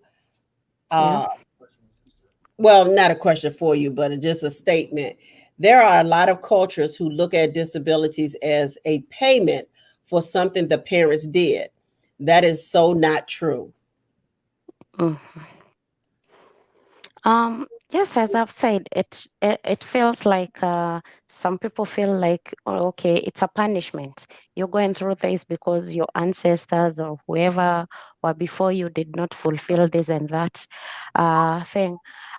Because you, there are those, as I've said, there are those rituals that you're supposed to do.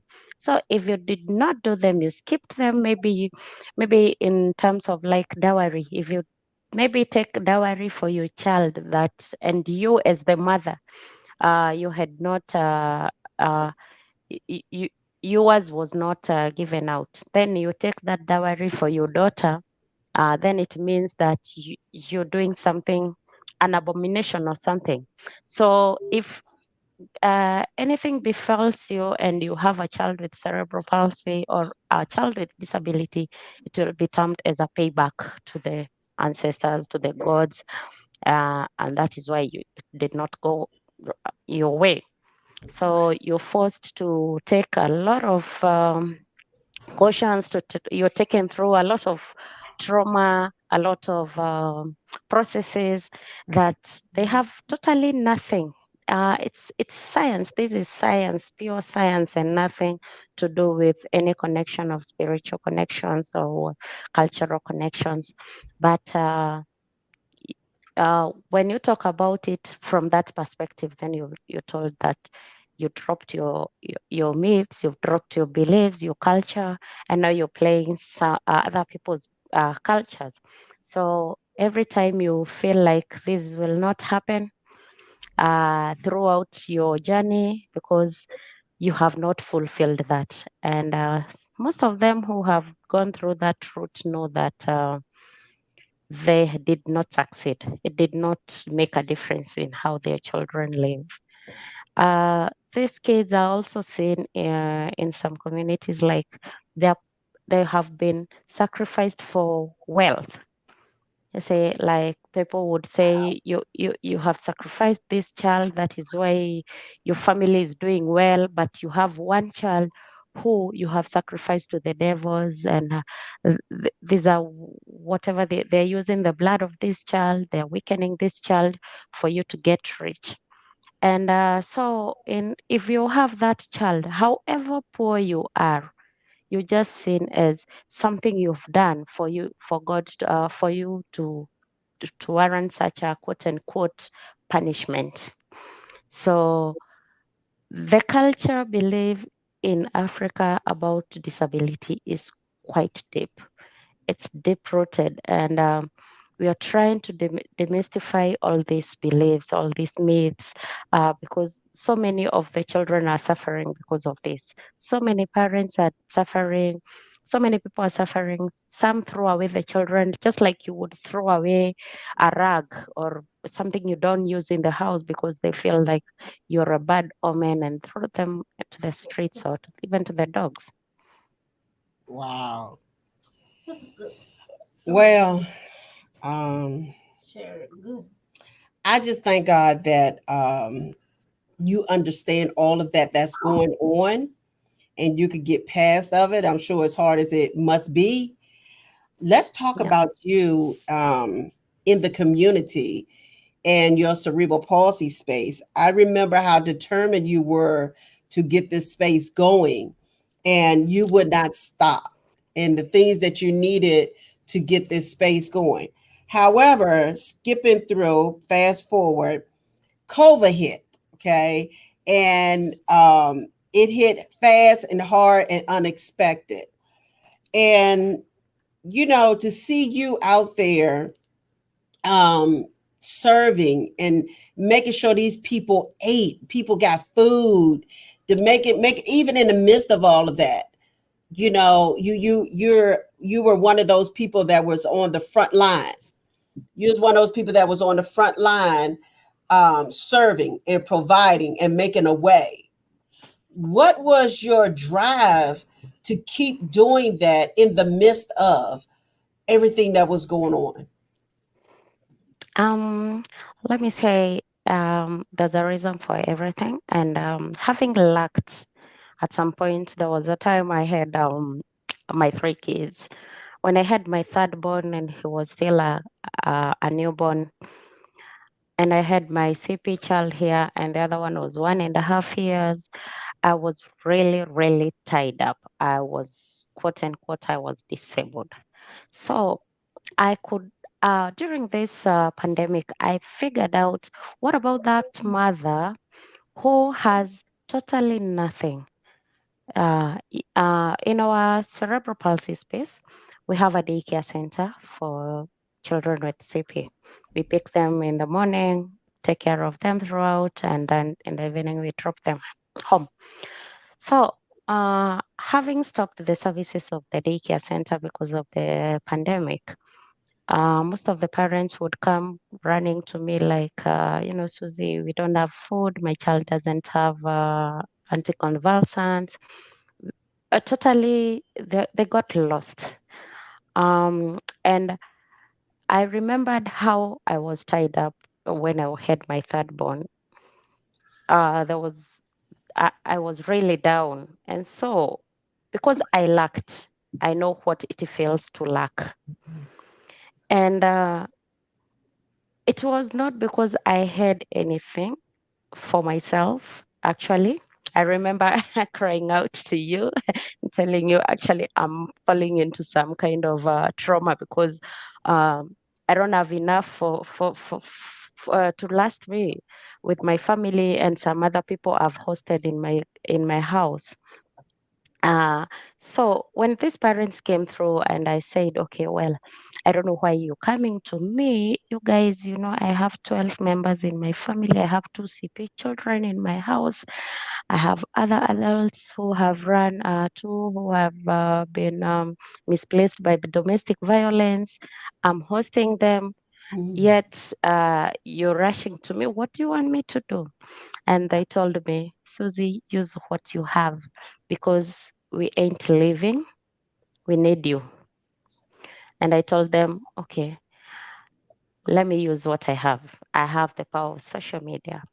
And I know I've done a lot with sensitization about cerebral palsy, about being displaced by cerebral palsy in the whole time of life.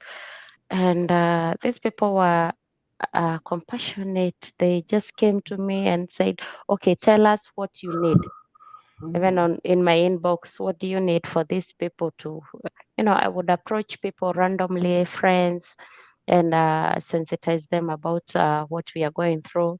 There was a total panic in every house, and people did not know what else are we going to do. Where we drop our kids for every day, they drop the kids, and somebody would go and get at least $5 a day for that day, and they say, okay, it's okay, we can live up for that. But now, even that $5 have been stopped. Where they were going, they have to stay back in the house with their children. There's nothing else they can do. Remember, I'm serving a community that is really underprivileged in the Yeah. slums, and also in uh, the- uh, let me say people who live uh, less than $1 per day. So you can imagine if they don't have anything to bring forth to the table, then they're going to go hungry, and they're going to, these children will suffer a lot of convulsions and all. So, what kind of a community do we have if at all we are not going to feed our people when they need us? So that was, I felt really guilty Oh my God. because I don't have. I felt guilty, but somehow I found the support that I got from social media people, and almost every other company also. They were trying to see what they can do, where they can help, and I put my people in the front line because they all need it. There was an overflow of needs. And sometimes I could even feel like I'm not doing enough because uh, there's a lot that is needed compared also to the support. But I was up. And then you go to some houses when you're dropping this, and then I find out that these children are locked in because, well, as much as we were supposed to stay inside, it was really hard for our children to stay indoors. And most of them would explain to me, I'm staying indoors because, not because I can't go outside, but my baby is very heavy. I can't go outside because how am I going to carry this child? So they felt like, no, come on, come help me. I need a wheelchair. And let me say, it's not easy. It's not easy even to get those wheelchairs here are really expensive,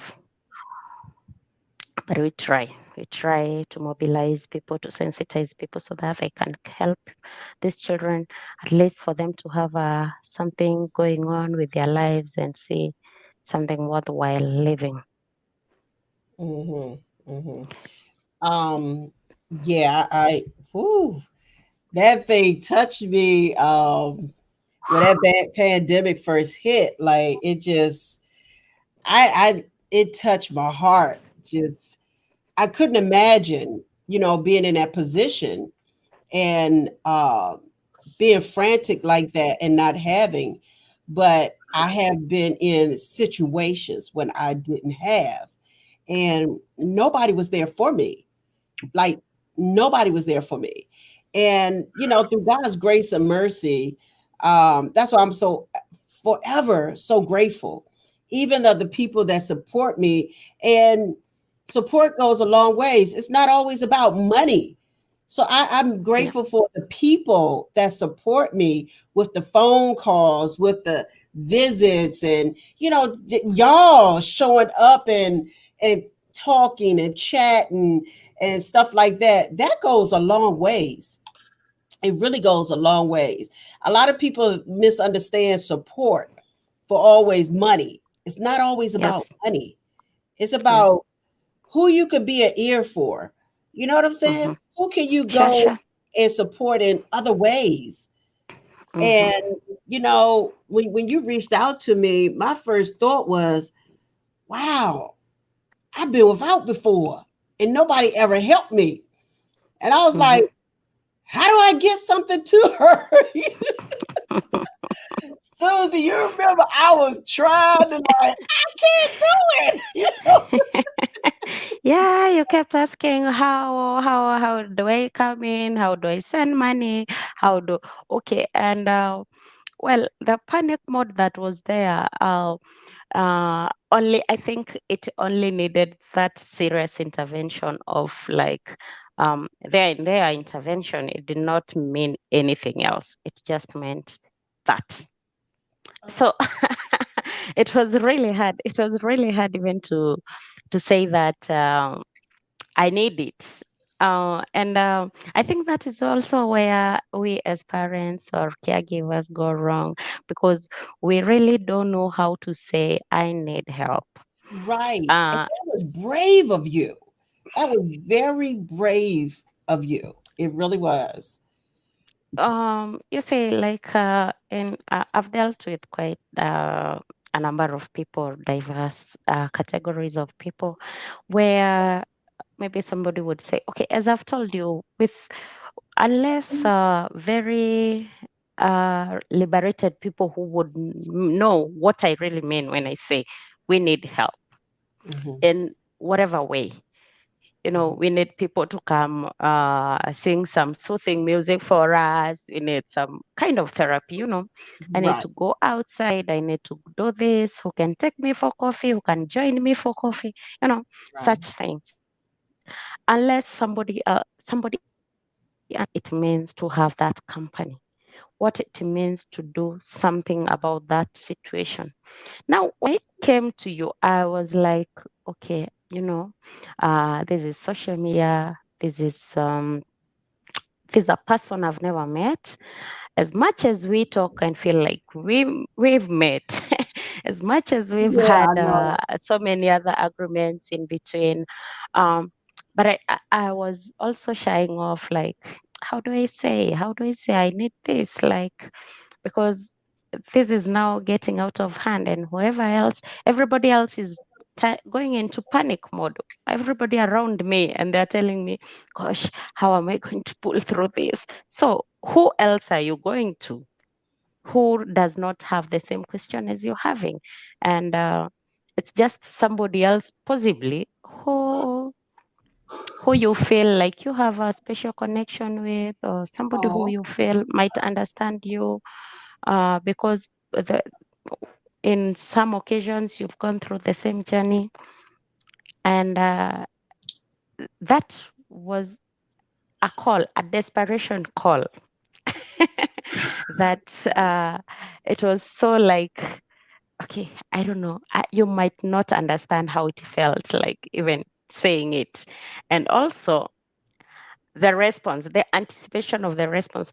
Remember, we are in different time zones. Like now on my side, it's 11:02 p.m. right. So I write in the morning when I'm up and you're Mhm. asleep. So you're waiting for response like the whole day, and you're like, okay, I don't know how she will respond. Hopefully positively. Oh, And it Nice. is from that that made me realize, okay, so you can call out for help. You can be okay. Even these ones who are calling out on me, then I think, as they told me, use what you have that we don't have. Well, they're not on social media. Most of them, they don't know who and who, where.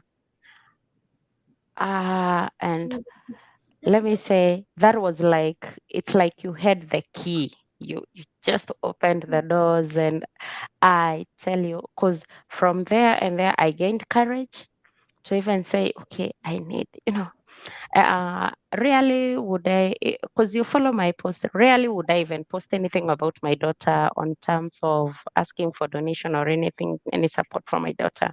Possibly I'll put up a story about her. But, a personal need also need a personal closure, a Yeah. person that you feel you have closure with. Yeah. So I was, I, I- you don't know. I wish it was on one, and you would say, you look at me eyeball to eyeball, you would understand the emotions that I had. At that point, I was so desperate. I did not know what to do. I have people in my house. I don't know what to explain to them, that I told them, yes, come at my place, you'll find refuge. But now you'll find refuge hungry. You know, Wow.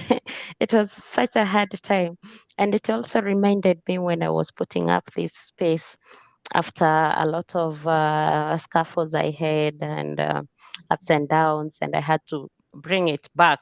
You know, I was like, I'm too desperate to put up this, because I know what it means to everybody else.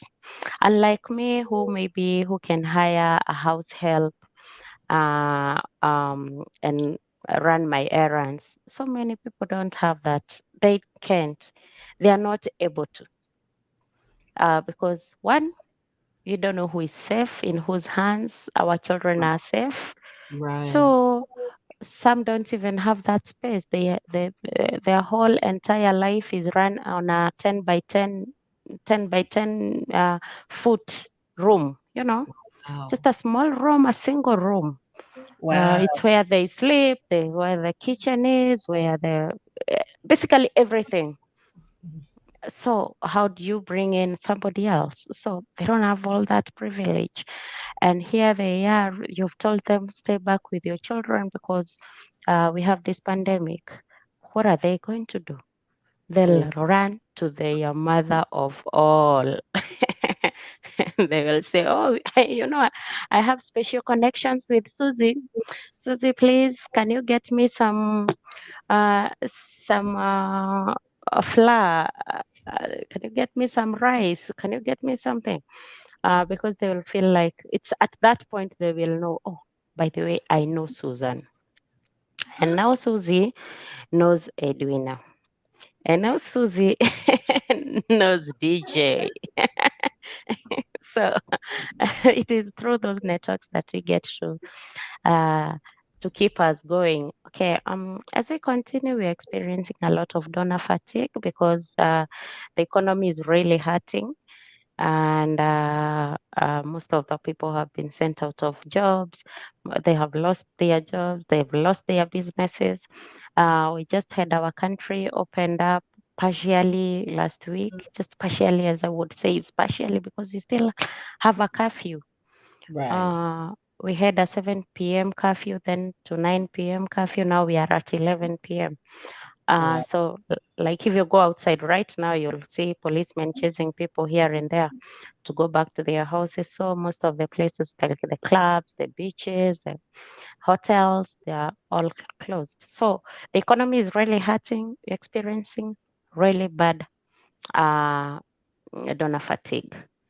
So again, the cries have started flowing in. Susie, please help us. We need this. Susie, please, we need food. We need anticonvulsants. I'm not again able to get to them to this Yeah. on this because on these fundraisers or drives that I do on Facebook, I I only depend on them. I don't have like donors who would tell me, okay, what is needed or what's your program, Mm. So it's just here and there well wishers.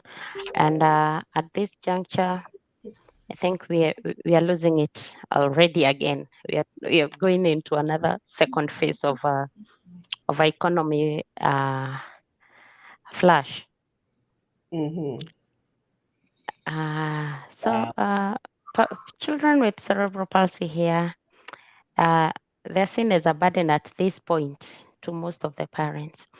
Uh, and not only to the parents, because even the neighbors will suffer when I'm suffering, my neighbor will suffer because I'll keep knocking. When I'm suffering, uh, our leaders will keep suffering because we are too. We nag them, quote unquote, nag them, because that is the only way we know. So right now, where are these people? Where are these children? You won't even see them. They are locked inside. During the day, they are totally, totally locked inside because what else is left? Maybe it's a laundry lady and she needs to go and do some laundry for somebody to earn maybe $3 for that day, for a laundry. And actually, with this COVID again, who is allowing strangers in their houses? They're Right, not. right. So you can't even do cerebral palsy space at this point because of the pandemic. So not only is they suffer from food and so forth, but even that help and being able to just go and just get the money that they were able to get. Yeah, But yeah, yeah. you've been such a blessing. I've seen you, stretching your hand and really stretching your hand and however you're doing it, providing wheelchairs. I see you deliver new wheelchairs and see you delivering just different devices and things that these individuals need for their daily living. That goes a lot of ways, so why not want to help you? But when you came to me and you when you said you didn't think that I would understand your story or understand. You never know what people go through or have been through. You just never know. Sure, sure, I've sure, been sure. without. I've been without and I've been without help. So when you came to me, all I could think of was I'm giving her something because I've been there before and I understand and I know what it's like to not have, but I know what it's like to not have and not have support at all. I just had to Yeah. find my way through. But like I said, thank God for grace and mercy, to always see me through. God was always there to pick me up somehow. God was, oh, Jesus, girl. I I'm just know. saying, thank God for you. They got such a wonderful person in the community to care for those with cerebral palsy and the families, period. But I seen you before the pandemic, so many things you did in the community for cerebral palsy, a lot of the events you do, and caring for your daughter and everybody else's children. You're like the mother of Kenya, like that. You are that go-to person to help, feed the children, feed the families, provide the wheelchairs, provide, all these things, that the individuals need. So that's a blessing. Like it really is, Susie. Um, just keep doing what you do in spite of, and I mean, as long as you can. As long as you can. I Yeah, mean, I yeah, can't yeah. say too much because your country is different. So, but you're Yeah, such as I a always say, we say what is humanly possible within the brackets of what is humanly possible, because as much as we try, there are those things, there are those limits that we can't get to. We also have to understand that there is that gap that is there. Sometimes we might not fill the gap in because maybe the gap is too wide for us. But what is humanly possible? We try to narrow the gap and also to do something positive, something impactful to the lives of people, because it is the same society that we are fighting for, that we need. yeah, It is what I want to see in future generations. I don't want to see my children discriminating against their peers' children because they have disabilities. And it all starts from us now that we are parents and young parents who are in the shoes. Generations are the generation cultural behavior, especially the negative. They are countered by other people who are living at that time to curb future abominations, future negativity, discriminations. It's us to work on that because I wouldn't want to see when my daughter grows up and the brothers or their wives come and tell the brothers that, you know, and let me tell you, I don't want to say that word because I disregard it in the highest point. The R word that is commonly used here. So we're like, okay, if you say this child is in very low tone, a retard. Uh, if you say this child is an R, so what about if you teach this child as young as they are to call these children this way? Then even in future, whatever we had with our grandmothers, that is what will happen. That is what they will be told every time. But when we nurture them at this rate, actually, I thank God that I have my other children, the three boys, because I know they will be my future ambassadors. I know they will teach the generations to come that disability is not a curse. Disability is not a punishment. Disability is nothing to do with anything that was not done. Mm-hmm. This is pure science. Mm-hmm. And so I've trained them. I've trained them as young as the my fourth born, who is 3 years. They know that. Why doesn't your sister say like you, or talk like you, walk like? Because she has cerebral palsy. That's what Oh, is wow. cerebral palsy. Okay. And he says cerebral palsy is not walking. And all kinds of Okay, levels. So so many. with time, yeah, with time he will understand it's not about Yeah. even walking, it's about so many other details. Yeah. But this person is part of you. And I ask them when their sister cries, I tell them, can you go and hug your sister? Because that is where it all starts. Yeah. How you nurture them, how the child is accepted in the society. You know, Right. for us, we are places where if this child goes to the other place and then the mother see their children playing near her, they can tell, no, can you go away? Don't play with her. You know, Wow. that, you know, she will spit on you, she will throw, she will beat you, she will shout at you. Because, you know, like my daughter is nonverbal. She is, she has profound hearing impairment. And so this, their expression might sound like they are shouting because, you know, our children are very assertive and they can really tell when you're doing wrong to them, when where you are loving them, regardless of how nonverbal they are. Right. So when they go outside and meet other children who are not really educated about disability, or rather about cerebral palsy, they get they'll discriminate against her. But I don't hide her from them. Right. I Right. actually take her accompanied by their brothers. And then Yeah. when other children see, oh, she's even laughing. So they would start even laughing with them because it's not about feeling ashamed of who she is. It's Yeah. not about restricting her freedom. It's about giving her the freedom that she needs and she requires every other day. Giving Right. her a full life, social Yeah. life with Yeah. other children. So I'm gonna have to cut this. I hate to, but we got some more people I have to bring on. This is so.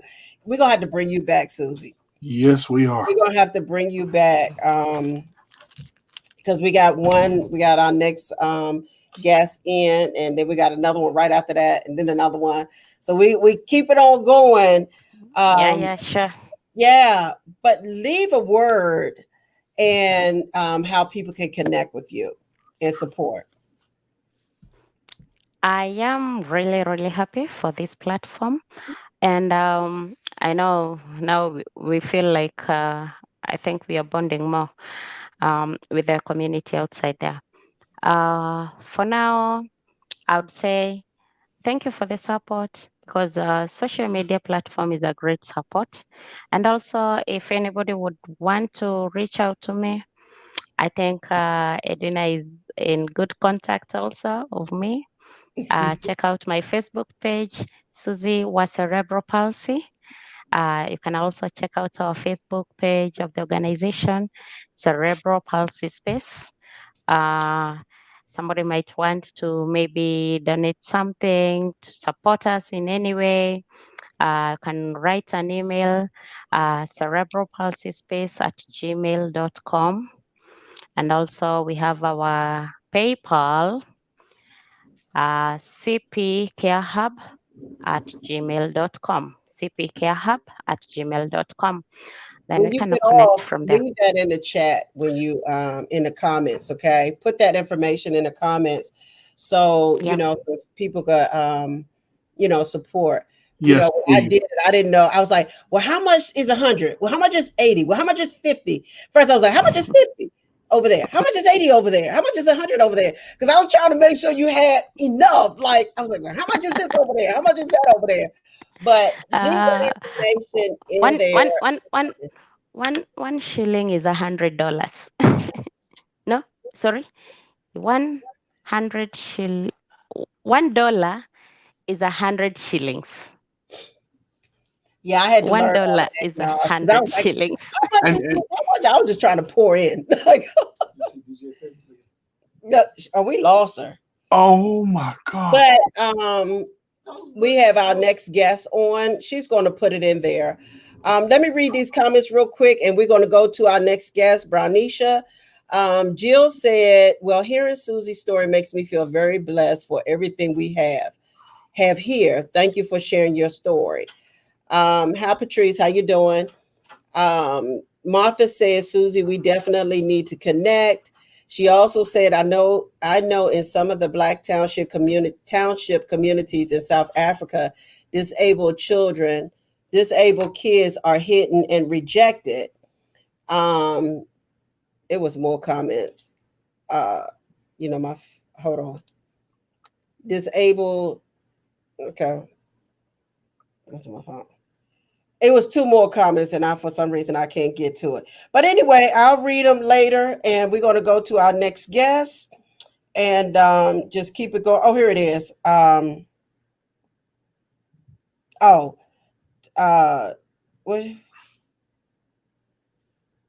I know it is okay. I don't know. Anyway, Corey said, "Do you feel that superstitions hinder the help you should be help?" Do you feel that superstitions hinder the help you should be or could be receiving?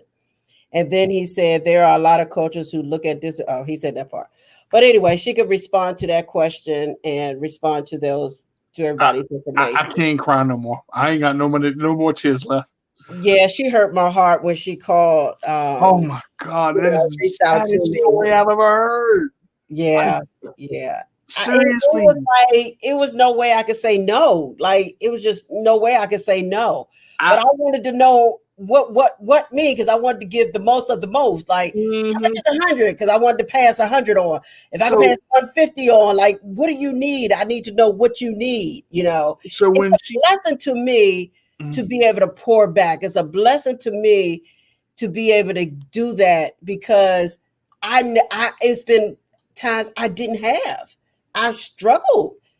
I've always didn't have it or be as blessed as I am today, But anyway, let's go to our next guest, Brownisha. I'm not even going to do the introduction, but I'm going to say, as I bring her on, I am going to say this, though. I met Brownisha when I was in California, and I met her wonderful son, Ricky. That man, that little fella there just blessed my heart. Lord, in the name of Jesus. I said, where she get this preacher boy from? In my head, Lord, in the name of Jesus. And he just started praying. I'm like, okay. All right. I'll never forget Ricky or Brownisha. You know, and I truly look forward to meeting them again in person. I truly do. What a wonderful family. Welcome, Brownisha. Sorry for that. We way behind. But the stories are just so amazing. And Susie, you know, just a whole nother level, a whole different level, a whole different level. Brownisha, introduce yourself. Tell everybody who you are and what you do and about that amazing Ricky. Oh my gosh. Hello, everybody. I'm Brownisha Blackman. I am a mom to a kid that has CP. His name is Ricky. And we know always, it's so funny that that's the first thing that come out. But I am so thankful for my son and his boldness, despite his, I'll say diagnosis, because cerebral palsy does not get in his way by no means necessary. So outside of being his mom, I do have a 17-year-old daughter. I'm a minister. I'm a transformation coach. I'm soon to be author if I stop playing. If I stop playing, right? So it's a lot of many things that I do. More than anything, I am one to support and encourage families. So I am super duper excited to be on here today and to celebrate World Cerebral Palsy Day. What I will say is, thinking about this, I thought how, you know, we didn't sign up for it. Like, we did not know that one day we would have to deal with a loved one that have the diagnosis, or those that do have the diagnosis. Like, no one signed up for it, but it happened, right? And we've learned to adjust through life with the diagnosis. And I will tell you, it's been challenging. Yeah. It has most definitely, we have had our challenging days. But for the most part, we are we get through it. And I'm excited because even Edwina, when we saw you, what were we were at the prom. The prom where it was designated for the people with the special ability. It was just for them, like their own world, right? And I was so thankful for that, because prior to that, I thought like no one would understand me. Nobody knew what I was going through. Whether you know it or not, I thought I was in this world by myself with a kid dealing with CP. Like, there was no other people. And so to come into that special needs prom and to see all of those families, it was very, very overwhelming for me. Like, I was snotty nosed in front of everybody. I didn't even care. Like, I didn't even care. It was even last week I spoke for La Brea, and I saw Linda. Linda came on, and I was like, wow, I haven't seen her in so long. So to still, despite of this pandemic, us being connected and being able to see each other and still love each other and still be able to do this. Like, you know, virtual has really become a lot of our best friends, right? We have to do a lot of things virtual, but I thank God that we're able to celebrate today. I'm going to celebrate the special people that we have in our life. And I know I told you I was going to talk on the topic of just cutting through I call it the green tape, right? Everybody says red tape, but I want to call it the green tape. The green tape for CP, right? I wanted to call it the green tape. And I know we've had this conversation before, like many times. I've even listening to you guys, I've heard you guys talk about it. And it's basically us just getting through life, being a caregiver and also being a parent. And the reason what made me even come up with that topic, because I look at my 17-year-old daughter now and how she has adjusted her life to care for her brother. And you know, her life is adjusted to where she has to implement in caring for Ricky. If there's certain things that she might want to do, if I have to do something, then she has put her things on pause to make sure that she babysit him or, hang out with him or just make sure that he is taken care of and to the best of her ability. And when you begin to think about that, many of us in many homes, that takes place even earlier today. And I know, I love the Lord. So I know God always sends signs. I watched this video and it was like this 7-year-old little girl, her brother, Johnny, he has CP, but she the kid pushing the wheelchair, like she got her brother in the wheelchair just pushing them. And I began to get emotional because it is many homes that no one knows that we are in a home and the child is adjusting, the father is adjusting, the mother is, we're adjusting to allow to care for our babies at the best of our ability. We're creating schedules or I got to do this or we got to cut stuff off our list because it's too much to do that and try to care for them at the same time. Or we can come up with a plan and that whole plan could get towed up because something went left or something went right. So we can plan things, but we really, really don't know how our day would go. And I don't know why the light keep going out on me. We don't know how our day will go until the moment comes. So I had to learn how to do self-care for myself as a mother because when those moments do happen, sometimes I get overwhelming and I cry and I get frustrated because you will plan a day or you will plan something and you getting ready to go out and something happens. I've been in situations where I'm packing up Ricky to take him to my mom's house for them to babysit them so I can go out and have a mom time and he didn't have a seizure in the back seat. So our life is so predictable. I mean, many people, life is unpredictable, yes, for everyone, but for us, sometimes we have a plan to do things and sometimes it doesn't turn out that way. Right. So we have to continue to adjust. I mean, God forbid the times where our kids have got sick and they've been admitted into the hospital. We are like literally adjusting and having to not take it a day at a time. We got to take it one moment at a time. Yes, so different. It can be overwhelming for us. So I just was thinking about now where it's not just me. It's many homes where it's the parent and the caregiver that are caring for our loved one the best of our ability. And even Edwina, if I can be honest, for Ricky now, and I think we had this conversation before, it's just being careful to, even if I'm tired or being careful, like even if I'm frustrated, because when he begins to see me frustrated, oh mama, you tired? Or, sometimes it frustrates him that he can't care for himself. Right. I wish I could do that, mom. Or mama, is your back all right? Or mama, rest. Yeah, we talked about that. So it is just so much being a parent and a caregiver to someone that CP is for, because the CP is their diagnosis, but their diagnosis not only affects them, but it affects everyone around them, everyone attached to them, everyone that loves them. And so, I'm glad that it is a day designated to honor them. And earlier when I said that I agree, when Carter was talking about they do the special football or the special, why it just can't be what it is instead of making it something that it ain't. Like, just because you're going to have a specially able or a child with a disability on the team, it doesn't make the team no different than what it was before you brought them in. Like, just make it what it is instead of making it like a stigma or people like making them feel like they're separate or different from anybody else.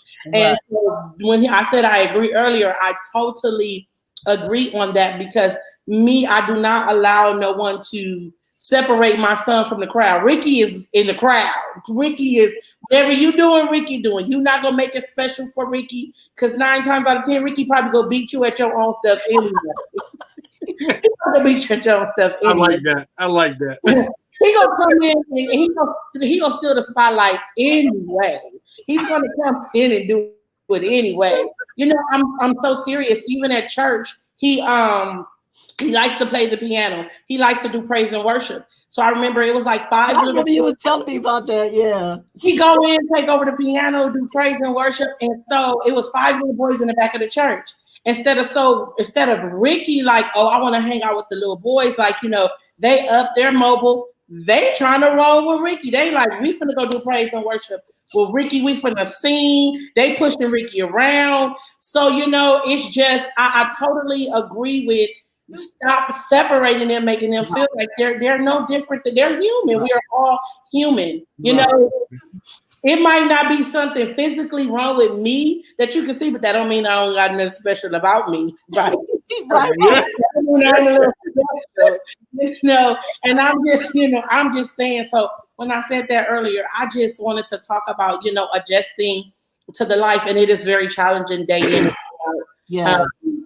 Adjusting to being a parent, most definitely for me. I've become a spirit-filled believer, and that is what I hold on to. Like, that is my breath of fresh air to get through the day, through the challenges of my son being diagnosed with this diagnosis, living through having cerebral palsy, living through being diagnosed with the seizure disorder, just living through those things. And I know we've had some tough moments. We've been through so many things, but we triumph every time. Right. Allow us to make it out every time. And so that's not just my story. I watch many of the parents that I've been able to get connected to over the years, and I see we get over it. It's hard, but we get over it some way, somehow. We might be depleted, but we're getting through it, and we're getting over it. And so and as a parent, is you fighting for them, and you got your own stuff going on. You got your own health conditions, and you fighting for your baby. Mm-hmm. You fighting for your son, you fighting for your daughter, or whoever that person is that you have to care for. You might not fully be able. I had sciatica, and I could not get up and walk. I was on a walker. So I was trying to figure out how I was going to be on a walker and help my son in a wheelchair. So it has been many challenging days getting through this thing, but we get through one way or another, some way, somehow, by faith. We get through this thing. And so I am thankful for this community, as I continuously say, us coming together, us encouraging one another, letting us all know that we're not in this fight by ourselves. Right. Somebody else is somewhere else fighting with you. We can do this together. That's right. You've went out ahead of me. Kelly is in her 30s, and Ricky is about to be 15. So I can always, hey, like, Edwina, I need some advice. Can I lean, or lean on you, and so many others. So I am, I'm thankful to be a part of this community. And I love the support. And I was even watching Kelly the whole time. I was like, check her out back there with that green shirt on. She got her green. She rocking her green today. You rocking your green, Kelly? Yeah. She said, yeah. But I just really wanted to shed light. Edwina, thank you for always allowing me to be a part of something. Girl, you always got me on something, doing something. That's Miss Winnie. Right. Yeah, they're always so. I just had one question real quick. You had said something, and I was listening to your story, which is awesome, and I know you go through a lot. When you're hurting or when you're tired and Ricky sees it, and he'll ask you, Mom, is your back all right? Mom, is your head okay? Mom, are you tired? Because I did that for my mom. How do you remotivate him to assure him that you're okay? Because I know for me, when I saw my mom hurting, I was like, stop everything. That's it. Mom said, stop, just stop. Everybody stop. Like, you know what I mean? Like everything stopped when Mom was upset. Well, honestly, how we get through it, if I have my rough days and he see me, we take a pause. Like I pause for the moment, and my daughter, she talks to me, but we worship, because that's our only way of getting through. So Ricky loves worship music. And so, hi, Nikki, how are you? We begin, I take a pause, I take a deep breath. And we'll listen to some worship music, and that's my way of getting through something calming. Because I do know he depends on me, but y'all know that I depend on him because he keep me in line, you know. Right. He keep me in line. Sometimes even when I do, when I'm overdoing things and he begin to question it, that lets me know that I need to kind of like slow down, like mama, take a pause.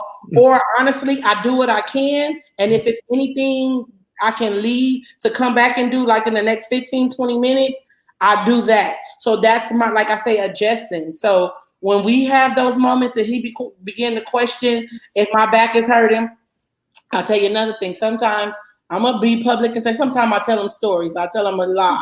I'll be like, I'm all right, because I don't want him to worry about me. You know, as a mom, I don't want to put that burden on him because he battle mentally with his own stuff, like me having to carry him, me having to lift him. He wants to do the stuff for himself. Right. Some days we go worship our way through it, and some days his mama tell a lie, and I step away and I come back because I don't want him to worry about me. And so so it depends on the day, but for the most part, we worship. We have to, because it gets rough. I mean, and that's another thing with having you here, because it's a different perspective for you, Carter. You are the one with the diagnosis, that you can be vocal about what you're feeling, like what you went through growing up, and your mom had to do this. So then, you know, I get it from a different point of view, like you saying, like I did it for my mom. So now I can totally relate, like, okay, these boys are caring for their mom in the midst of in the midst of what you fighting your own self. Yeah, that's the one thing. See, because I listen to your expressiveness and how you talk, and the one Miss Winnie too. I'm always, Miss Winnie, you need to rest. Miss Winnie, you need to slow down. Miss Winnie, if you do one more thing, just stop. Like because mothers push them to, and I can just imagine like Ricky being at church and kids following him, because I going up to the piano, they want to. I know what that's like, because they're drawn to it. You know, when you have positive energy and you show it, it comes out, and they're like, dang, I gotta be up there with that. I want to just move up here and just. But I mean, I get it. But the caring for the mom thing, that's just. I don't like watching my mom struggle, because and she can tell me I'm fine. I go, yeah, try again. You know, it's just so it's good. It's good that you talk about like you having to slow down when he sees, Mom, why is your back hurting? Like, I get that. I can totally click on that little nugget of information, because we care about our moms, man. We only get one, but I got two, so I'm good. Okay. He said I got two. Hey, two is better than one. Better than one. I just love this, man. This is powerful right here, because this has been absolutely amazing. Yes, it's so amazing. Paula had me on here crying. No, I was in the room crying. I mean, it's all right to cry. Huh? It's all right. When I watched the video earlier and I saw the little girl pushing her brother, I cried too, because it's so precious for us to come together. And even me and my daughter, you know, it's just us. And I'll be thinking like it's just the three of us. But we have this dynamic, this teamwork that we do. We have like I said, we created a plan. It don't always work, but we've created a plan. And so, even when it's time to go, Ricky, he go slide to the stairs. He go sit there. One of us go pick him up. We go get in the car and we go do whatever. So, I thank God that we're getting through it, but I won't tell anyone that we don't have our days where it's hard and frustrating, for both of us, Mm-hmm. And I just want to, even because I know it's my time, it's probably editing, but I just want us to even to be open and vocal about when it is rough for us, even as moms, and we love to care for our babies, but we have to be honest with ourselves when our body is tired, honest with ourselves when we're depleted, when we're anxious, being honest with our own self about this is what it is. It doesn't make you a bad parent that you feel this way. It doesn't make you a bad parent, but it's just being open about what you're going through, and even finding that safe outlet to talk about it. You know, talk about how rough it is. And I think it's most definitely where we come together in this community and we can talk, because somebody else is experiencing something that you're experiencing. Let's talk about it. Let's get it out. Let's get it out. So I that's one of the things I know most definitely that I wanted to be vocal about, is just being open. Because at first I was shameful to tell people that I was frustrated and tired, but now I found my safe haven, my safe community for people for me to go and talk to, and they blow me up, because they be like, "Girl, you're doing an amazing job. Like, why are you tripping?" And that's what we were talking about earlier, me and Paula. And she was just upfront. You know, she said, I would see my girlfriends out there, or, you know, women out there, you know, going on these women trips and having fun. And she said, I felt envy because I'm home taking care of my daughter. You know, and she, you know, she said this sometimes, you know, I want to just spend time with my husband. And, you know, I mean, just keeping it real, like it's challenging and rewarding. Yes. It's rewarding because you can do things, but it's challenging because you don't know what every day is going to be. Right. You don't know what each day is going to be. You just don't know. And sometimes when you want that space, you can't get it and you need it. So we do have to be careful about caregiver burnout. That's a big. This is all needed. See, you know what? See, you know, I'm creating this group, and it's going to be live. I don't know if you heard Paula talk about, but it's going to be real. Okay. And just like what you said, just like what Paula said earlier, when we were talking, it's just time that people understand the real thing behind the scenes. Like, yes, ma'am. This is it, y'all. This what y'all see is just what y'all see, but it's so much more behind it. Yes, ma'am. So much more. Well, it's like Miss Paula said, you can't, and Miss Wendy said, you can't fake it. No. When you got somebody that needs 24-hour care, it doesn't stop. But see, and Miss Paula says something else. It takes special moms to take care of this of special needs children, and that's the God's honest truth. Because I heard that phrase come out of Miss Wendy's mouth multiple times, and it's the truth. But when you're hurt and when you're sad and when you need help, you got to voice it, because if you don't, it builds up and builds up and builds up, and sooner or later it's gonna come out. Not in the way you expected it to come out. Yeah, and you'd be surprised at the tears that's shed behind closed doors and you know, moments and stuff. And you know, this message, you never want to see mom hurt. You know, and like you said, Brownisha, basically, like it's already they going through one thing, and especially if they understand. And Ricky understands. Ricky understands. So she do too. She laughed. I mean, she laughed. Like I'm crazy. Like I'm paying attention. And when it comes to that back part, I refuse to let her see. Right. Like, because I don't want her to feel like, you know what I'm saying? Right. I don't want that. So, you know, you tend to hide those things. Right. You know, and go in your secret place. Yes, while you're dealing with it. You know, but those are things that people don't see. And so that's why I honestly think those we should have those support groups. We should always be open for the conversation, because for me, what I learned is through every situation, I try to adjust or find a different technique that could possibly work to help me and to help him. Anyway, there's some form of adjusting here to help me or him. I always try to do that.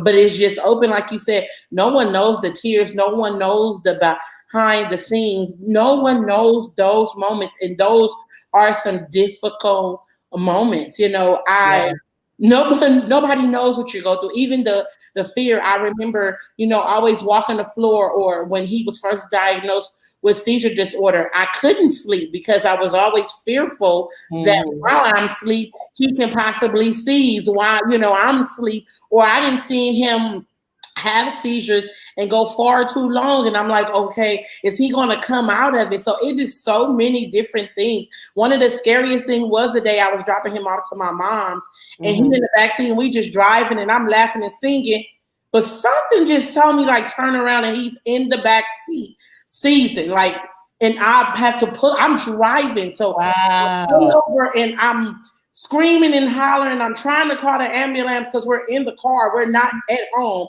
And so I'm trying to call the ambulance, and it's just me and him. So it's like the people coming from outside, the lady trying to help me, and I just threw a whole fit. I was messed up. Be honest with you, I was traumatized more than anything. It traumatized me because we jolly. I done got him in the car. And then you turn around and see your baby season, and I'm trying to be in my right mind, not to, you know, because I got to stop the car. I got to like, it's a lot of stuff that I had to do in that moment, and it was overwhelming. Y'all, I was messed up. Like, I was really, really, really, really messed up. So when I say we need the talks, we need to have the talks. We need the talks. We do.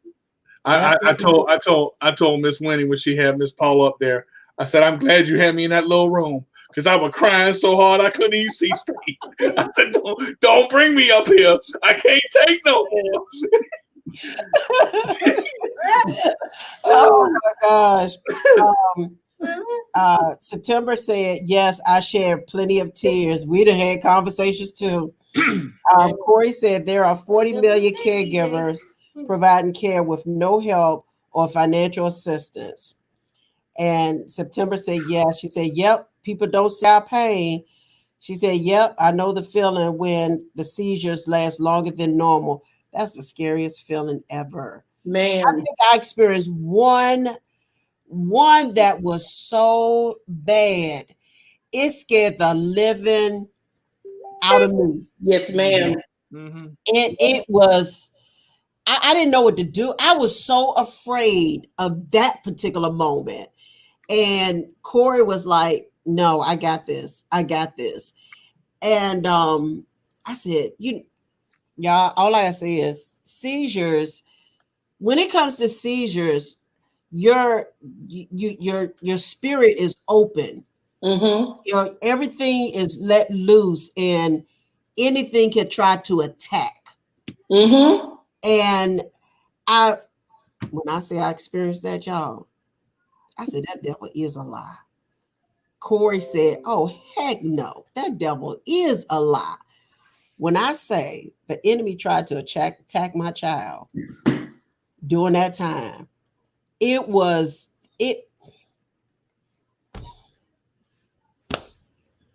Girl, listen. It was so crazy. It was just, I've never seen nothing like that in all my days. And I said, Lord, please don't ever let anything like this happen again. However it snuck up and tried to sneak in and attack her body and take over her body. And girl, let me tell y'all, let me just be honest. Let me just be honest, because it may have happened to somebody. And if it happened to somebody, if it has happened to somebody, or it may happen, all I can ever say is, truly, you got to know the power of prayer. Yes, ma'am. You have to know the power of prayer. You got to know how to call out to God. You got to know how to call them things out. You got to really know how to really, because that thing tried to attack my child and take over her body. Literally. I ain't never seen nothing like that. Y'all know Exorcist, right? You know how it just... And scripture says you can call it now. Come on. It tried. Like, literally, it tried. And it was the scariest thing I ever experienced in my life. And it was like her head turned and looked at Corey. And Corey said, oh, heck no. And when I say just poured out, and poured out. And I'm sitting there trying not to cry, and I'm trying not to, I'm just trying my hardest to stay prayerful and calling on God and calling on it. Like we gotta, even in the midst of seizures, it's hard to not panic, but because we're quick to want to panic, we're quick to, get afraid because you never know how long it's going to last or how bad it's going to be, or we don't know. A lot of people die from seizures. Yes, ma'am. So we just, like, prayer has to be on top of our list, like the top of the list when it comes to stuff like that. We've never had that problem again, ever. And I thank God we never had that problem.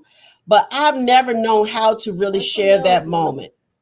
Huh? What's your nose? We got on your nose. She said, wipe my nose. She hit me over here. And even with you saying that, I remember when I first moved into where I live now, and he had this seizure was very, very long. And I'm gonna tell you the truth. I was looking at him, and I knew it. I was like, okay. I was thinking like, that ain't Ricky. This is it. But I felt that seizure, the way it was, I just knew it was gonna take my baby out. So I couldn't even pray out. I couldn't pray out loud. I was sitting there and I was rocking. The ambulance came. They took him to the hospital. And the guy driving, he told me, he was like, ma'am, I don't mean to be disrespectful. He was like, but normally when kids or people are having seizures, he was like, their loved ones are frantic. He said, you have not said one word.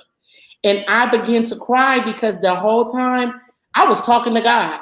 I wasn't talking out loud where everybody could see me, but I was talking and I was asking God, like, could you please keep my baby through this? Like, Lord, it is a seizure I've never seen before. My son was seizing too long. So I was literally like, I was zoned out. And he was like, you're not saying anything. And when he said that, I was able to take a deep breath because I was like, it was like a negotiation I was making with God. Like, could you just please cover my baby? Could you please bring him out? Because according to science or to them, if you in a seizure too long, you're going to be brain dead or you're going to be this. So I'm like, this can't be for Ricky. Like, this is not the end.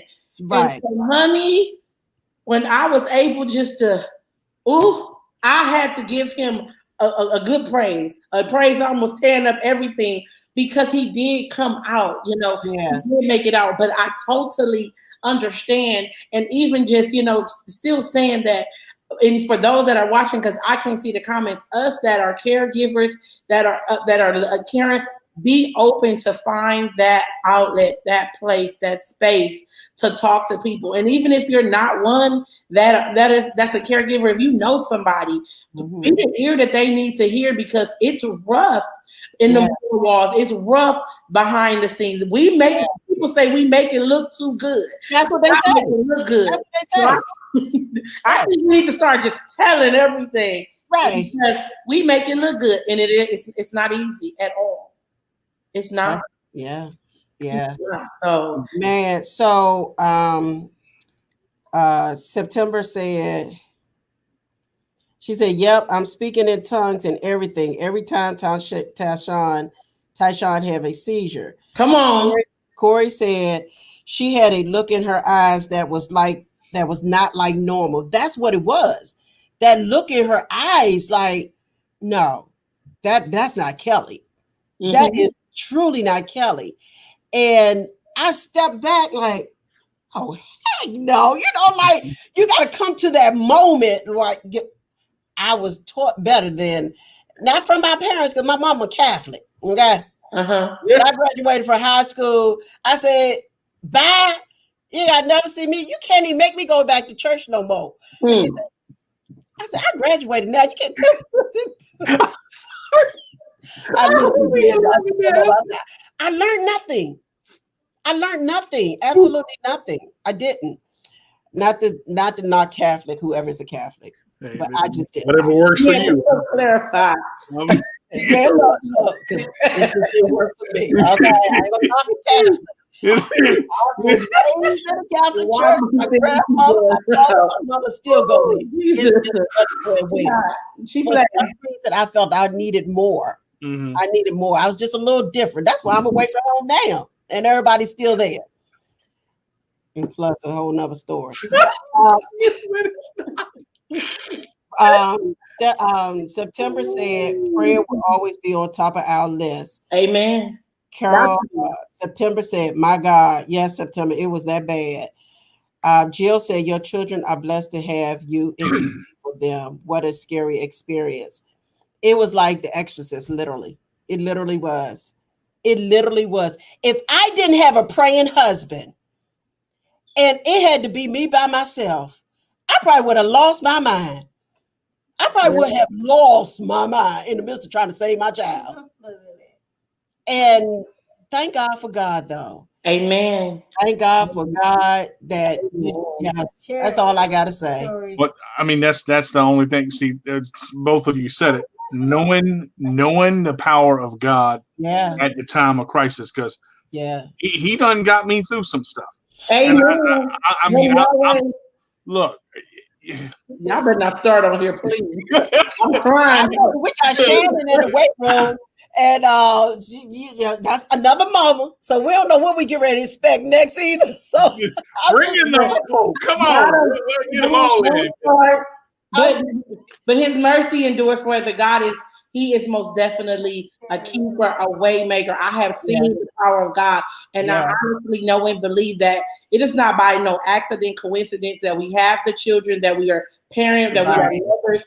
God allowed those things to come.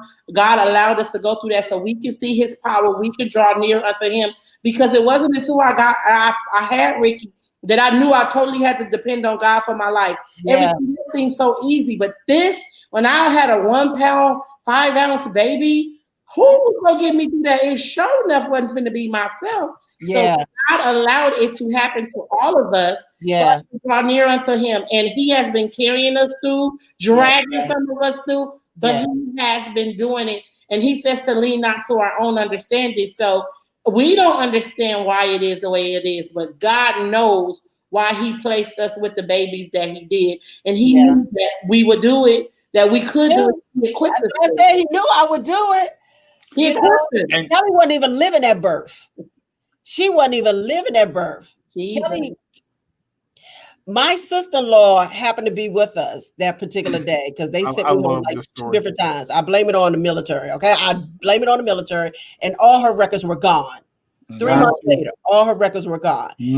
However, if her aunt wasn't with us, because the last time they sent me home, we went to her house. Me and my ex-husband at the time, we went to her house, and she said, "What's wrong?" I was in so much pain; it was unbearable. What happened was, of course, me holding her in so long, it sucked all the oxygen out of her. Wow. And this is what happened. So when she came out, she was blue, like Robert would say, like the Smurfs. She no breathing at all. Wow. So my sister-in-law ran back there with them, and they said she couldn't go. She said, I can't. And she went back there. She said they tried to call her off like 4 times. Can you imagine?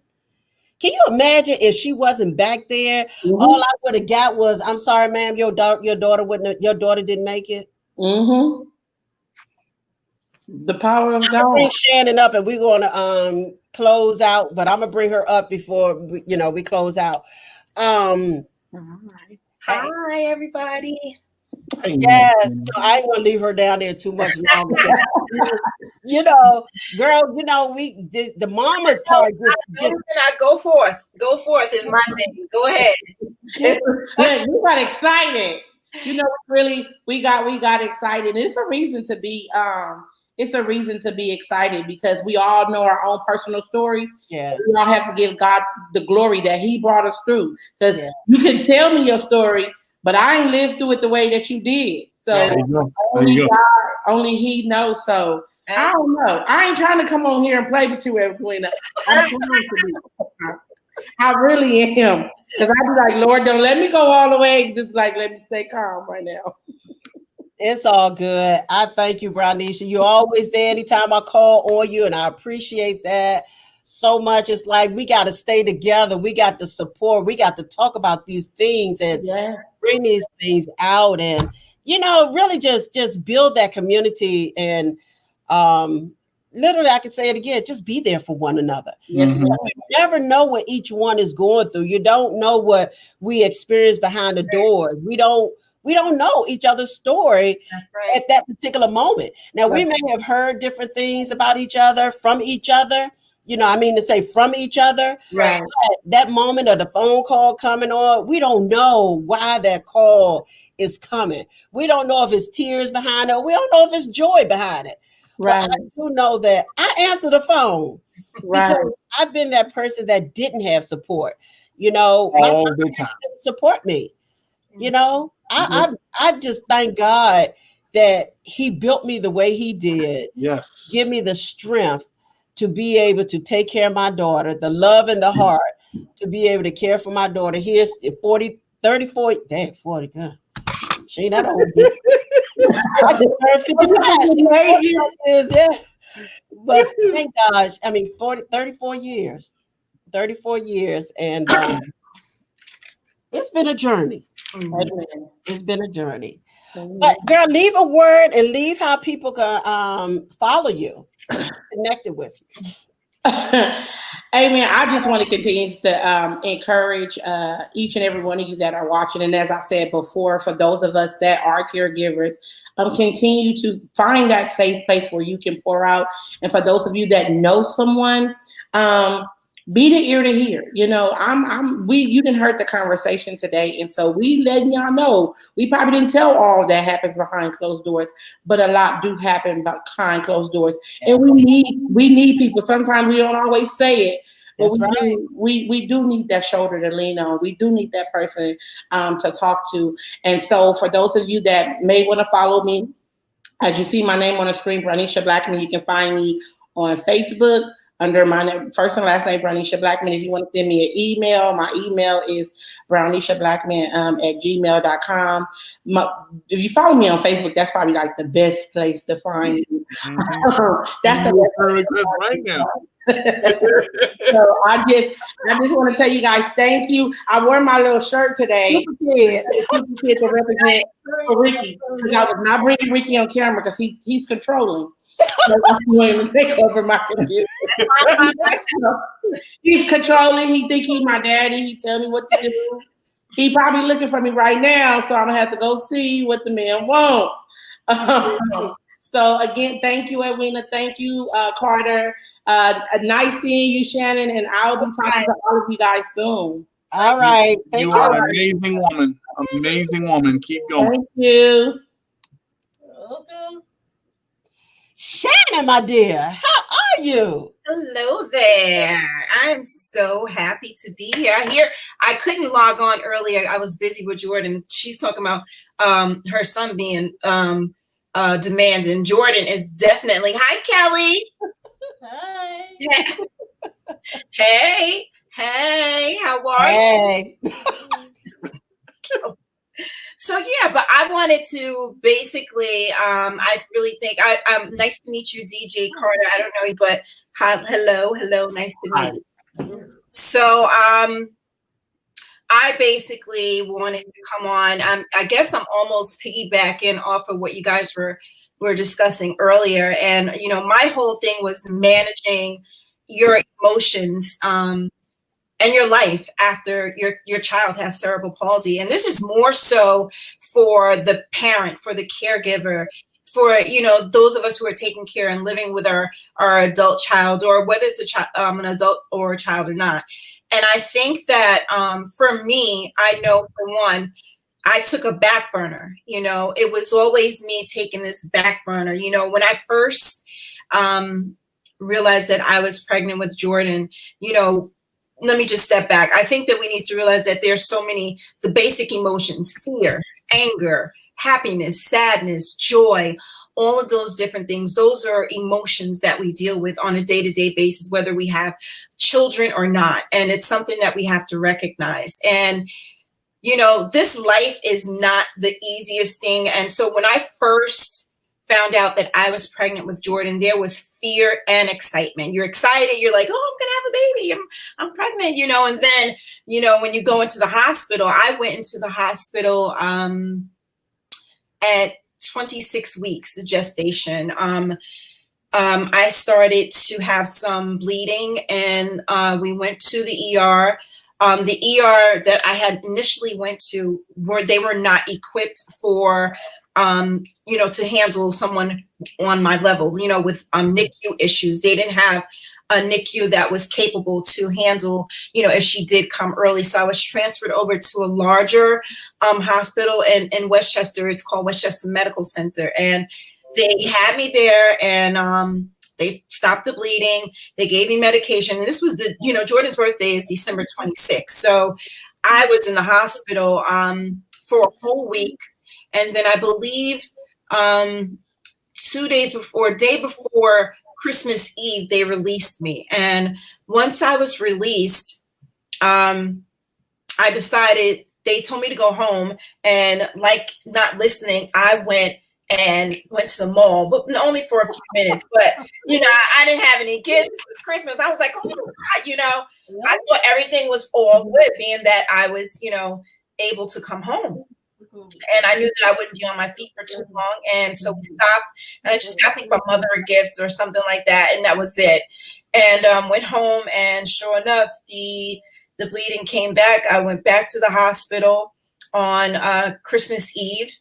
I spent Christmas in labor, and then the day after Christmas, she was born. And, at the time, I was a lot younger. And I think emotionally, I dealt with fear, because I didn't know what was going to happen. Was she going to die? What's going to happen? So then when she was born, and, we discovered that she did have cerebral palsy, and what, I would be dealing with, it was also fear as well. But I've always been this strong, level-headed person. And I never liked people to see me sweat. So whatever was going on with me, I wasn't an outward person. And I still am that way. Like, you'll never see a whole bunch of tears on my face, or me complaining too much, or that I'm having I always somehow, hide that. And so I grabbed this cerebral palsy by the handle, and I just embraced it. I started learning everything that I could possibly learn. And I just put on this facade that all was well. And I thought that all was well. But at the end of the day, once she started to get older, and the emotional and the behavioral issues started to occur, you have to learn. It takes a lot to manage a child with not just who just has a physical disability, but one who has cognitive delays as well. It's a lot more challenging as well, because, you're fighting up against something that you'll never win. You'll never beat them. You'll never win. You'll never holler them to shut up, like, be quiet. Because there were moments I'm like, oh my God, be quiet. I could not take it. I did not understand exactly what it was that, was going on. Why couldn't I control this? Why couldn't I control her? She was great some moments, and then all of a sudden it would just be like these outbursts and these, emotional issues, that staying up later, the older she got, it just became, more and more to deal with. And I think that as parents, because we do take this back burner, that we don't really take the time, and we forget about us. Yep. That's right. We forget that we matter. We matter. We forget that, we need love. We need attention. We need a hug. We need, whatever it is that's calming to you. We need all those different things. And when you're dealing with a behavioral issue with a child with a disability, there's a few things that I feel like you have to really, accept, which is the disability. Yeah. I think that education is everything. Yeah. And when you learn about your child's particular situation, and you try to figure out all those different things that's going on, and you start to understand the brain and how, what works and what doesn't. Why is she, some people used to say, why is she getting so, God bless you. Thank you. People used to say, why does she tense up? Because she has spastic cerebral palsy.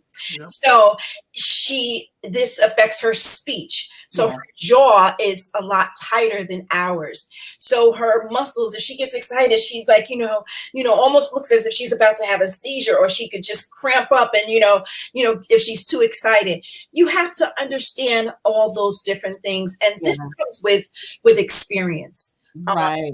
I am a little seasoned, so I handle this, as best as possible. But what I think is important is that we understand our kids and know that each one is unique. Yeah. Everyone is unique. Each individual, each disability is unique. And you have to figure out what works for you and what works for them best. And I think that once we do that, but a lot of people don't know how to do that. I think that also, there are so many different factors, like working, if you have other children, if you're subsequently being, left alone from the other parent, and you're a single parent and you're raising your child by yourself. There's a lot. That's my, excuse me. I just needed one moment. I'm sorry. Okay. 1 second. I'm so sorry. Man. September, your message is so nice to meet other parents that walk the same shoes that I walk. To be honest, I don't have the support system that I could reach out to. I didn't till I moved. Again, my mama might be hearing this, but it's all right. She be on my page, but she be all right. She be all right. Anybody that's my family, they be all right. It is what it is. It comes a time and place where you have to know you know where to stand and just be real and honest about things and stop sugarcoating stuff. Exactly. Because if you sugarcoat it, they won't really get it and they really won't understand. I don't sugarcoat. It is what it is. You don't help me, you haven't helped me, and it is what it is. Robert says, I talked to my mom quite a bit about me growing up, and the unique part about it that you never know how far your child advanced. That is so true. Yep. That's 100% true. Yep.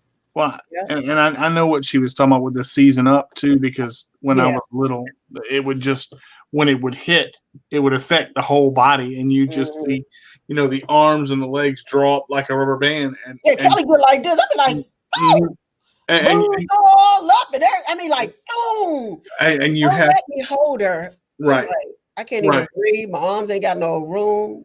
Blood probably circulating. You have to kind of let it play itself out, because the muscles have to stop what they're doing before you I've seen that happen. Kelly's done that so many times too.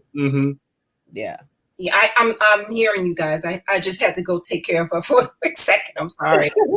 by myself with her. So yeah, but just the whole thing of actually, dealing with this whole, disability, it can become emotionally draining for a caretaker, for a mother. And besides all of that, you have to remember too, we have our own issues that we're dealing with as well. Exactly. And we forget that we are people, and so when you don't learn how to when you don't manage your, emotions and this life with cerebral palsy, you're really, you really are at the risk of either losing it or not being able to maximize your child's greatest potential. And I think that, a lot of people don't know how to handle this. And that's why I think that anyone who does have a child with a disability, who's that? What's he say? What he say? So anybody who does have a child with a disability, it's really important to remember that you're a person and that you have to really use your resources to really receive the strength that you really need. And I think that for me, that comes through prayer. Yeah. I release a lot of different things by talking to God, because remember, all these different emotions, like I said, that we do have, anxiety, fear. Philippians said, I wrote it down. It says, do not be anxious about anything, but in everything by prayer, let your request be made to God. Yeah. And I had to get to the point where, God, I need help. Yeah. I can't do this by myself. I am an emotional wreck, and I have sisters. I have my mother. I have so many people who, who love me and who love Jordan, but I have always been the strong-willed person. I never wanted what I consider at the moment of a burden to be theirs. You know, I wanted to handle this all by myself. I wanted to show my strength. And that's how I really got through this, by really handling this the way that I did. And, you know, but at the same given token, I forgot about me for a very, very long time. And that was tough, you know, and that damaged a lot of my relationships, how I communicated effectively with other people, how I just communicated as a person in my community, what I shared, what I didn't share, the fear of breaking down, the fear of really losing it and really having that feeling like I can't take this anymore. Like I feel so alone. And there's, like I said, there's so many different issues that you're dealing with besides your child who has cerebral palsy. Many of us have kids outside of you know, the child with the disability. So you're trying to, you know, function and manage all these different things, and all of these things are coming before you. And what happens is, in the midnight hour, when you're all alone by yourself and no one is there to talk to you, and then you don't want to call your family or your friends and talk about how sad or stressed, like all the fears that we feel for their future. What if something happens to me? What if, you know, what if this? What if that? And so I found myself staying up later and later at night and worrying. But you can't pray and worry at the same time. You can't. So you had to learn to really, when I say managing that, it's a matter of, this is an individual thing. And the best you are for yourself, when you love yourself, when you realize your flaws, your weaknesses, you become the greatest person for your child with a disability. I was a person, for instance, I don't have a lot of patience with other people sometimes. Hey, keep it real. I don't have a lot of patience with grown folk who know better and should do better. But I've learned through my daughter that patience is the most valuable tool that you can ever have. So with that, when I learned to be patient with her, my impatience with other people became less and few. I've learned to pick my battles. I've learned to choose what I deal with. I choose who's around me, who's not around me. I get to choose those different things, and everything that you are a part of should give you strength, should boost you, should do a lot of different things. And I think that sometimes we have a lot of drama around us and a lot of things we don't know how to deal with it, because everybody has their own issues, and you just feel like, I don't want to keep coming to them about this. You know, like, you know, my daughter's 24 years old. Like, why you don't have it together still? No, sometimes I don't have it all together. And I think that, you know, what I really wanted to speak to you guys about today was just remembering yourselves. You know, remembering who you are, and remember that you're a person, that you're a woman, that you're a human being. And when you lack the basic qualities of not being able to manage your emotions, you're really doing an injustice for yourself, for the child that you're caring for the community, for everyone. It really is. So I think that just being confident and really just knowing who you are, and just knowing that everything is going to work out for the good of them. God works everything out, and that's just how I feel, and I live by that. Yeah, you know, it's you said something, and what's the day? Day Tuesday, Sunday. I almost went into a little mode, you know, and I said, you know what, I'm not gonna go there. I finally got up, got myself together, put on my little workout clothes. I think I told you about that, DJ. And we were talking. I grabbed all my stuff, and I came here. I came to the office, and one of the offices I brought all my like my treadmill and different stuff in there, and I made that all because I made this my sacred place. It's a safe place for me. And Kelly was home, Corey was home. So with Corey being home, I said, you know what? I'm gonna leave instead of. I didn't want to call nobody, Shannon. I was at that moment, what you talked about. I didn't want to call nobody. I just wanted to be by myself. And you said something earlier. Talk to God. I came in here. It was so peaceful. It was quiet. I think I sat in this chair for so long, I forgot I was going to get on the treadmill or something, because I got in a relaxed place, and I literally just sat here for a minute. I twirled a few times, and I'm just talking to God. Like, I'm just talking to God, because what I realized is that at that moment, a phone call wasn't going to change the way I was feeling. A phone call wasn't what I needed at that particular time. Right. I really just needed to let go of some things and to really have that moment with God, me and him alone. Well, and it felt so good. In all honesty, you know, with that being said, I think too, like, we got to remember too, like, the reason why everyone says to me, you can call me, you can talk to me, but I'm going to tell you something and be honest with you. There is nothing that anyone who does not walk in my shoes can really understand. So you have people who are saying to you, the most I get is, oh, I don't see how you do it.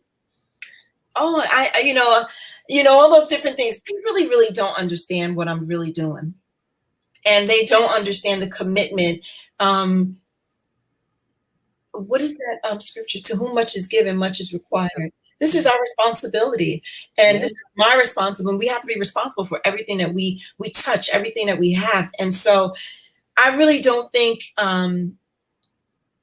not necessarily that me talking to other people won't help me. I just feel like sometimes having someone who understands, like, Edwina, or, what was her name? Who was on Brownisha. They can more so, you guys can more so understand, but we're limited in few. Yeah. And so, we're in different time zones. We have our own lives, and we get caught up in all those different things. And sometimes we wind up just in that lonely place, where we're by ourselves, twirling around like I am right now, trying to figure it out and just letting the moment just pass us through. So, you really, like, someone just posted, is that your husband who said you sometimes find an escape, whether it is prayer, books, but find something. You really do. You got to find something for yourself, and you have to remember who you are. And that's why I said, I think that we get so caught up, hospital visits, all these different things, making medication, going to the bathroom, giving baths every 5 seconds. Mom, can you help me do this? Mom, can you? And I'm running back and forth.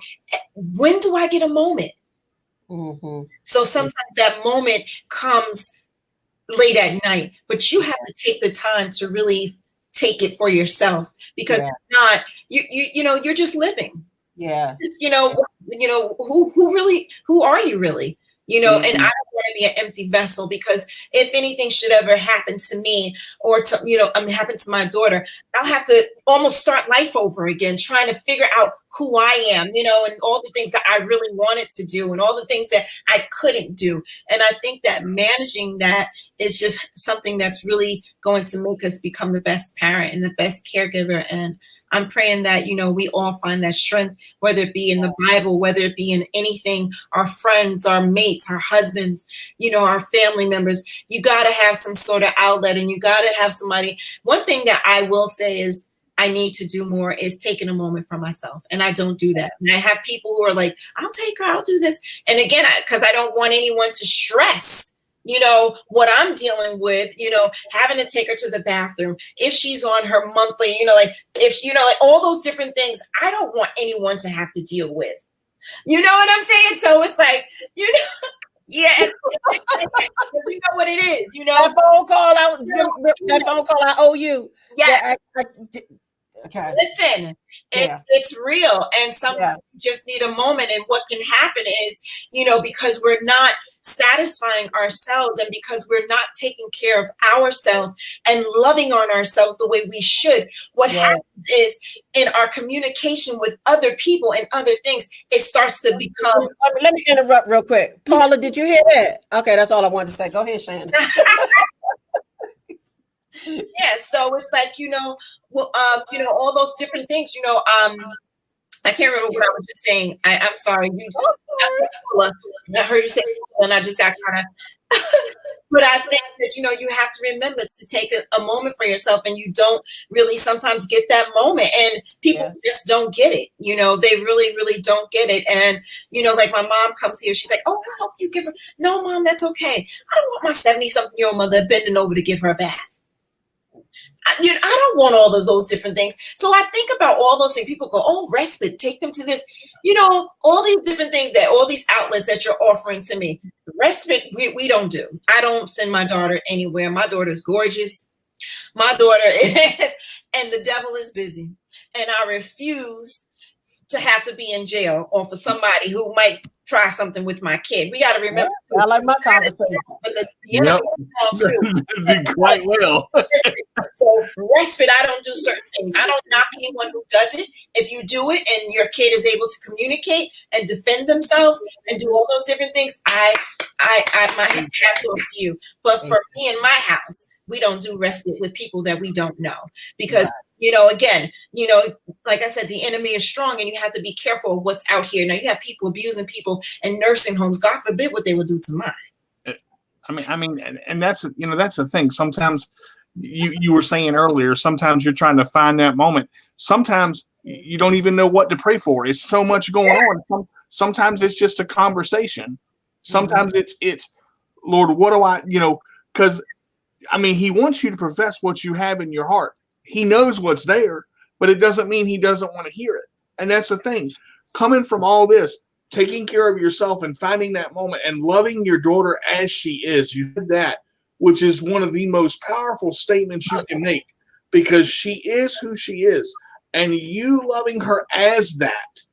I'm sorry, you said her name, but I don't remember. Jordan. Her name is Jordan. You loving Jordan as she is and including her in things and knowing how important she is.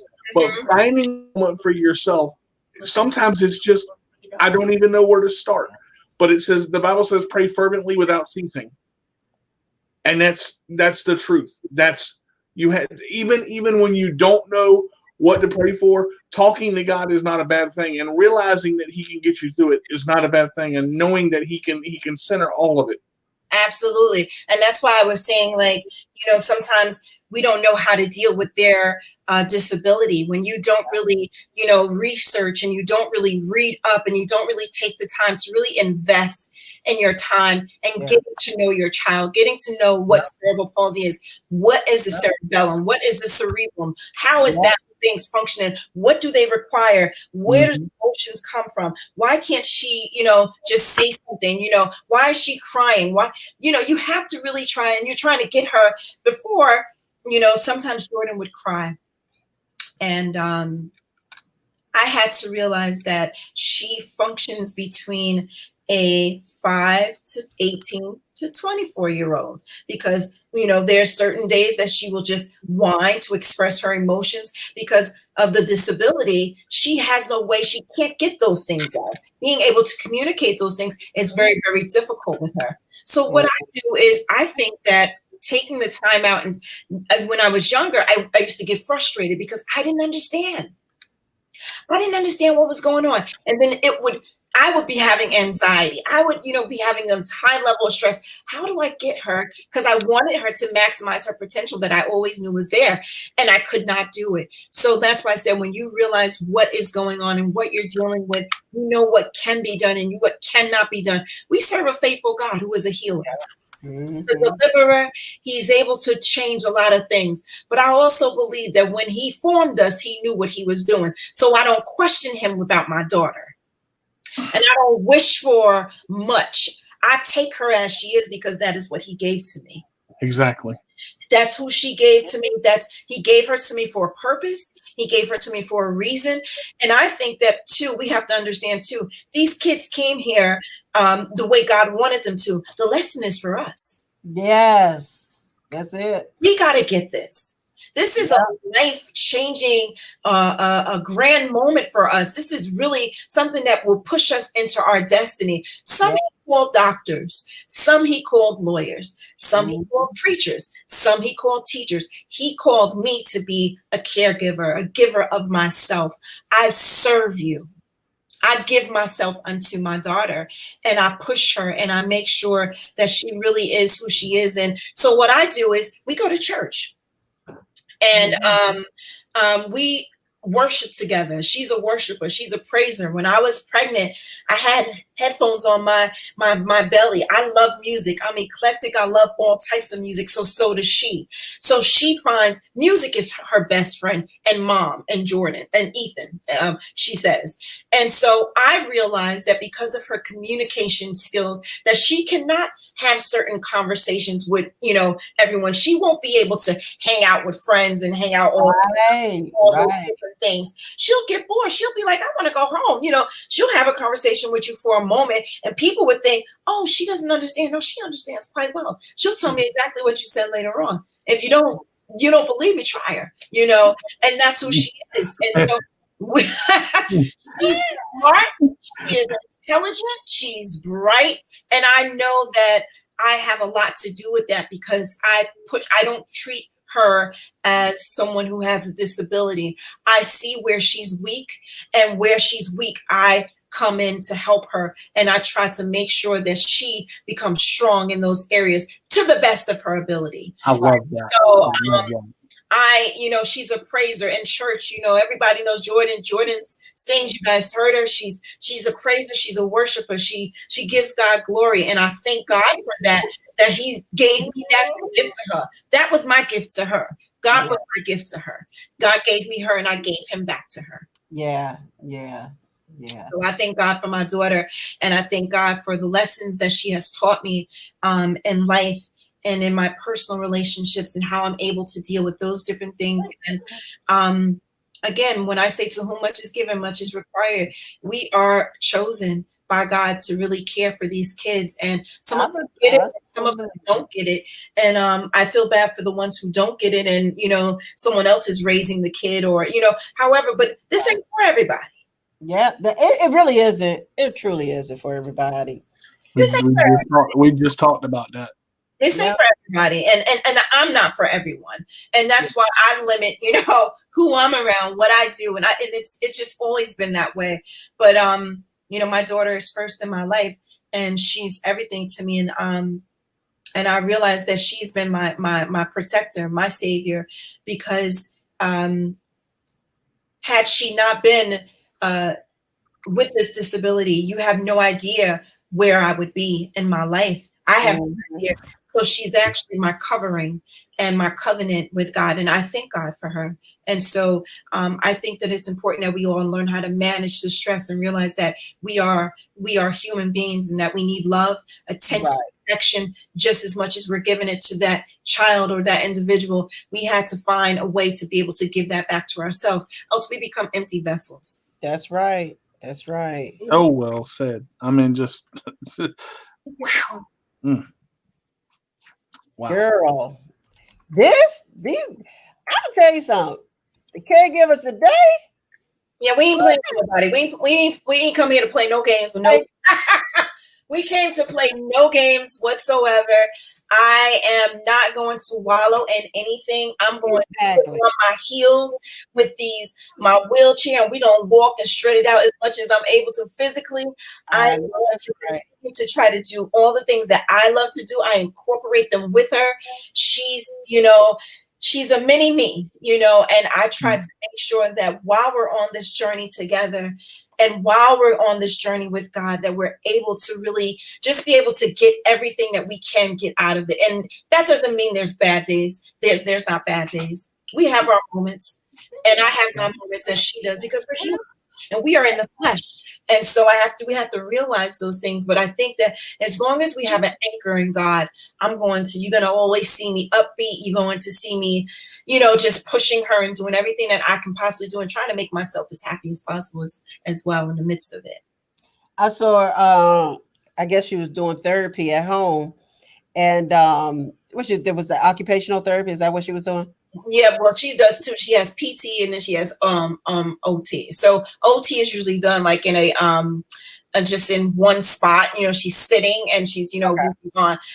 But Jordan is a trip. No, listen. This one day she was like, listen, y'all basically in her mind, she's like, they get to my nerve. Can I get my music? She's like, can I get my music? She's like, all right, look, I'm done. Can I get my music? Yes. I want my music. Yes, Jordan loves her music. And like I said, music is her best friend. I mean, she'll sit there.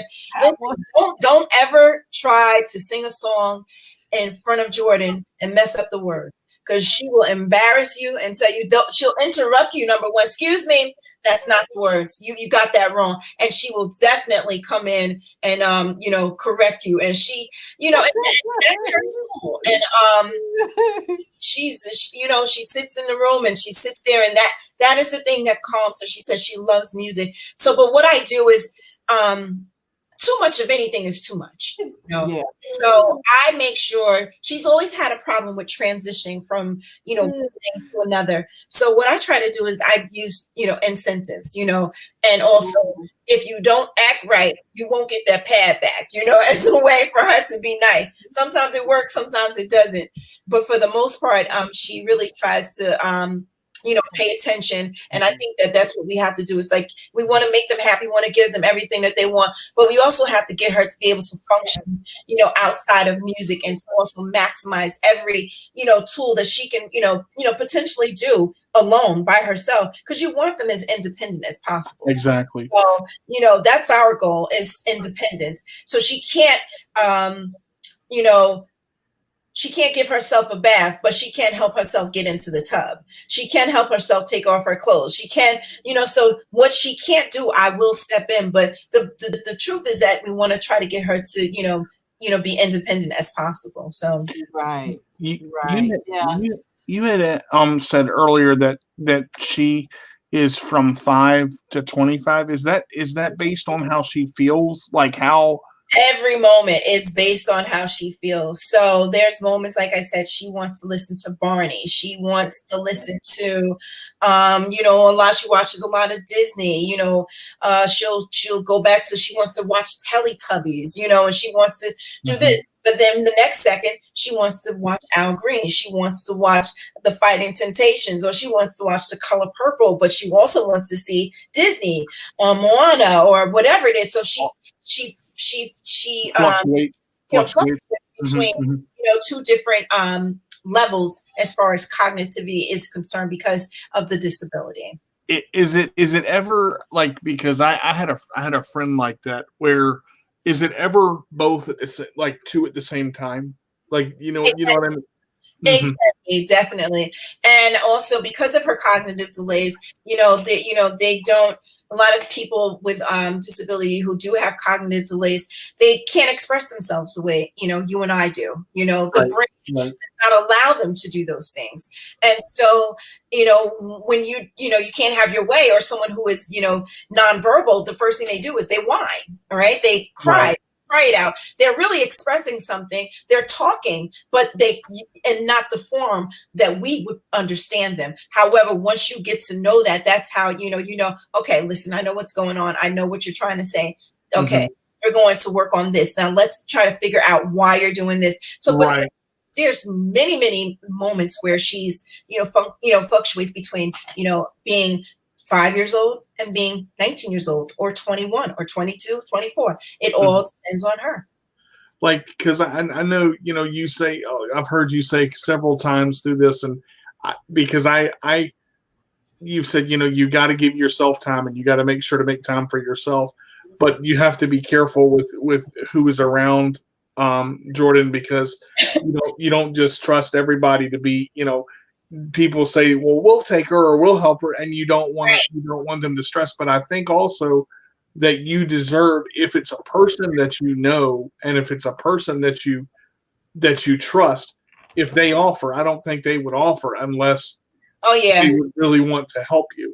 And I also understand too, with females, there's a lot more to worry about than just the one thing. And of course, but I think you deserve help too, and forgive me for saying this. Don't be afraid to accept it if it's there and you trust the person. Oh no, not at all. That is one of my that's a character flaw of mine.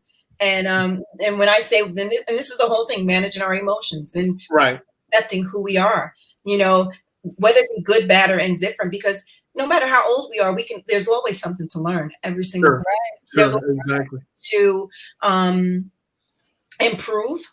Sometimes, I've, decrease so she can increase, or I increase so she can decrease in her behavior, however. Right. But I do find that that is a character flaw of mine that I need to really stop knocking the hand that reaches out.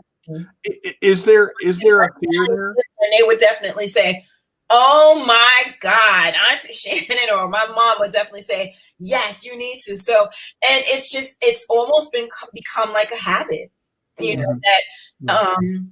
it has been hard to break, and that we're so attached to one another. We do everything together, and I haven't had a break on my own. I don't know when the last time I've been on a vacation by myself, or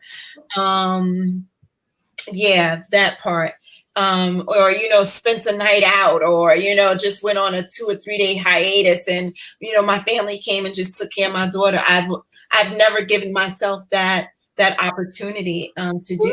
It's a lot of regret, and for me, You just talked about that. it's something that, and that's why I say I think we have to really make sure that we take care of ourselves, and that's my thing for now. Like 2020 has been a really hard year for all of us. I think we've had a lot of loss. I know I've had loss in my family, and just everything, the political atmosphere, and just everything in the air going on around. And you stop and you sit back and you really think about things like, and I've questioned myself, am I really living? Have I really, really lived? You know what I mean? I don't want to go from here and be in that sick bed or anywhere else and be like, I wish I should have. So I'm going to live, and I'm going to live on purpose. I'm going to love on purpose. And that's my motto for 2020, is to really love on myself. And that's what I want, some of the parents to do, however you find the way to do it. Because subsequently, like I said, we deal in this life where we're taking care of our kids by ourselves. A lot of people are not blessed to have a husband or wife that sticks through this thing called, the developmentally disabled, or this world. People sometimes can't take it, and it's the one thing that breaks people apart. So we're doing a lot of things on our own. And I have been by myself as far as Jordan is concerned. I have been a single parent for her. I've done pretty much everything with her, for her, alone, and I've handled it by myself, and it hasn't been the easiest thing at all. However, I know that it will be rewarding later, and I know that God is going to bless me, and I'm not worried about that at all. And I've been faithful to my daughter, and even when people were unfaithful to us. Yeah. I've been faithful, and I've been tried my best to be faithful to God, and with this life with my daughter. And so I realized that he wants me. I'm his child as well, just as she is. I'm his child. Exactly. He wants us to live, and be fruitful, and to be able to love and receive love and give love, because the Bible says, love God and people. That's it. Who passed, that was her motto: love God and love people. And I think that we have to remember that if we love God, you have to love yourself. Yeah. And your foundation in him shows that. Your trust in him shows that, but it goes above and beyond it, because all of this that you're going through now, all of the things that Jordan has been through, y'all have done it together. You talked about being a single mom. God knows all of that, and like you said, God never misses out on anything. He knows all of it, and it's based on his timing. I listen to, and there's one word I want to use to describe you, and that's sincere. I mean, as far as what I'm hearing, just from the emotion that that's pouring out of you, because it's there's a realism there, and a lot of it is not, you say it's a flaw, but it's a fear too. When you have that help, and they're like, well, let me take her. I can do this for you. You're like, well, I know how to do it. And if they, what if they don't do this right? Or what if they don't, and you go around and around and around about it. And I understand that it's mind boggling sometimes. to say the least. And so it's never a matter of me not trusting. I, again, like I said, I have always been, you know, a person who is pretty, I'm very to myself, you know. So I've never been, you know, one who, you know, likes to be out all the time. You know, I you know, and I know that may sound corny and old, but I enjoy my that's No. I really do. I don't mind being in my quiet space with some books and, you know, just, you know, my show, you know, anything, and just with my children. But I do realize now that I need to have a moment, and everyone needs that moment. And you can't get that, you know, by not, you know, accepting, you know, the help that you have available to you, because it won't always be that way. You know, so, you know, somebody may not be able to do something, but when they are able to do it, I think it's important that we utilize those tools and our people. And that's one of the things that I really want to put out there, that it's time now more so than ever before to just make sure that, you know, not only do you love God, love your children, but you have to love yourself. That's so true. That is so powerful. You got to take care of you, because if you're no good, you're no good for anyone. Anybody else? Right. And Yep. so, you know, and we tried to, and for so long, I took care of everything that I forgot, you know, all about me. And then I had to realize, well, if I'm not good, she's not going to be good. So I have to make sure that I'm good. Mm-hmm. So I really am to encourage every caretaker, every parent to really just, you know, fall in love with yourself and accept your child and learn to deal with whatever it is that God has before you, because he'll never leave us nor forsake us. And he'll always send help when it's needed. And, you know, whether it be through song, whether it be through his word, or whatever the case may be, there's always going to be something that's going to be able to take us over when we really committed to him. And so I really hope that everyone is really starting to understand the importance of loving themselves, managing their emotions, and being able to manage their life and their family with this, you know. Yeah. Well, Shannon, we got Robert next. Okay. And man, I call Robert my veteran CP. He's the veteran. He's the veteran. Okay. This look. And Paula, did you hear when I yelled out? I interrupted Shannon and made her lose her thought. I preach Shannon. No preaching over here. But Paula, she came across a moment that me and you had a discussion about. But anyway, Shannon, thank you. We need a Zoom meeting on that part right there. I'm putting it together. I'm getting a few more. That's what I was calling you about. Yeah. But I'm getting a few more, and well, that's what I was talking about. But I'm getting a few more, and we're gonna have a group. And I would love it. I would love it. I would love it. I would love it. And you know, there's a lot of things. With that being said, we got to remember too, one more thing, that as our child becomes older, you got to remember they're a person too. That's so right. All those emotions and all those different things that we're feeling, you don't know what they're thinking and feeling. And here we are, you know, you have to remember they're people too. They're God's children, and they have something to say in their own way, and they are changing, they're evolving, and we have to evolve and change around them as well. And that comes with what, you know, the topic with that, because there's a lot of emotional things that, you know, they're going through. And, you know, as us as mothers, you know, the fear, you know, the sadness that, we'll never be able to be grandparents from them, or all those different things. But I think that if we stay prayed up, I think that God will give us the answers that we really, really need, and, you know, the strength to really take care of our kids and help them maximize their potential and be the best that they can be, and so that we can be our best as well. So God bless everyone. Yes. Thank you. This has been awesome. So Caregivers came in and tore it up. Y'all feel my pain. That's all I can say. Like, woo, Jesus. Cal, That's why Jordan's in the other room, because I would have had nothing to do. It would have been bedlam up in here. She would have.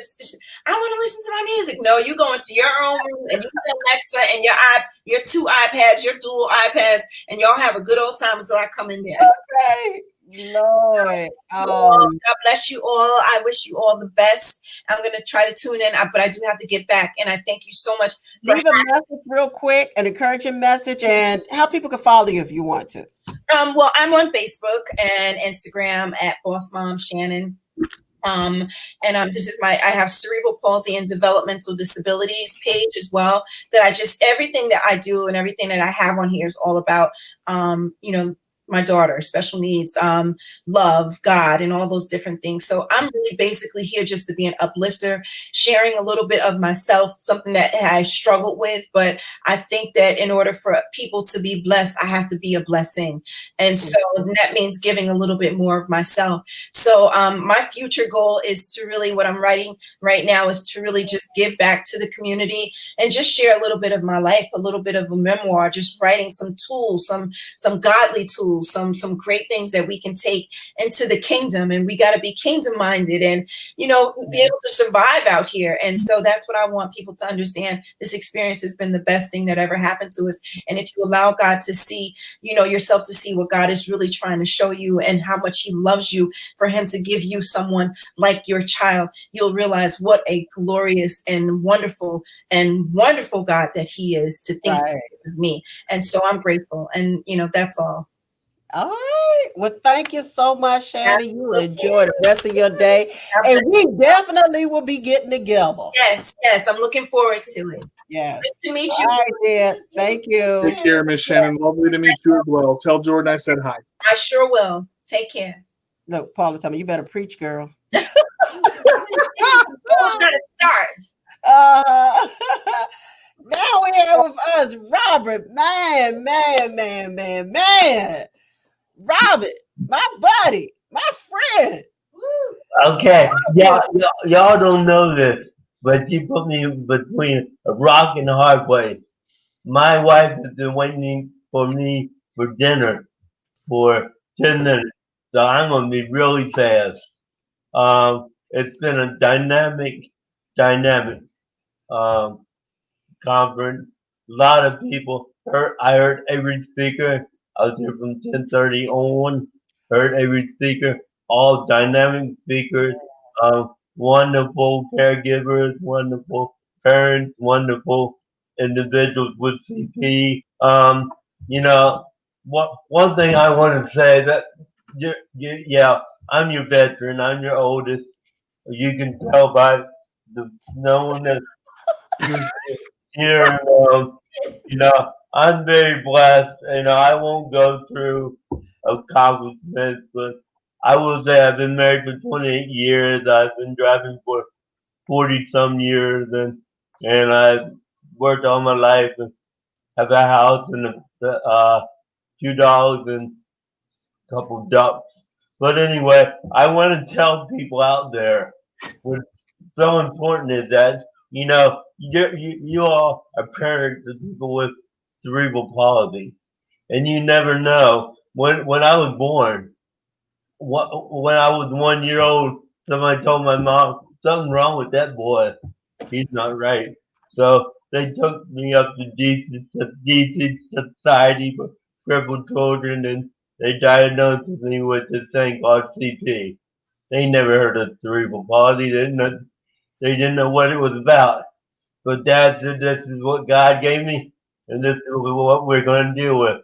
And I was around very severe individuals with cerebral palsy that were adults. And Mom said, you know what? We're gonna do our best. And they did their best. They treated me like a normal person.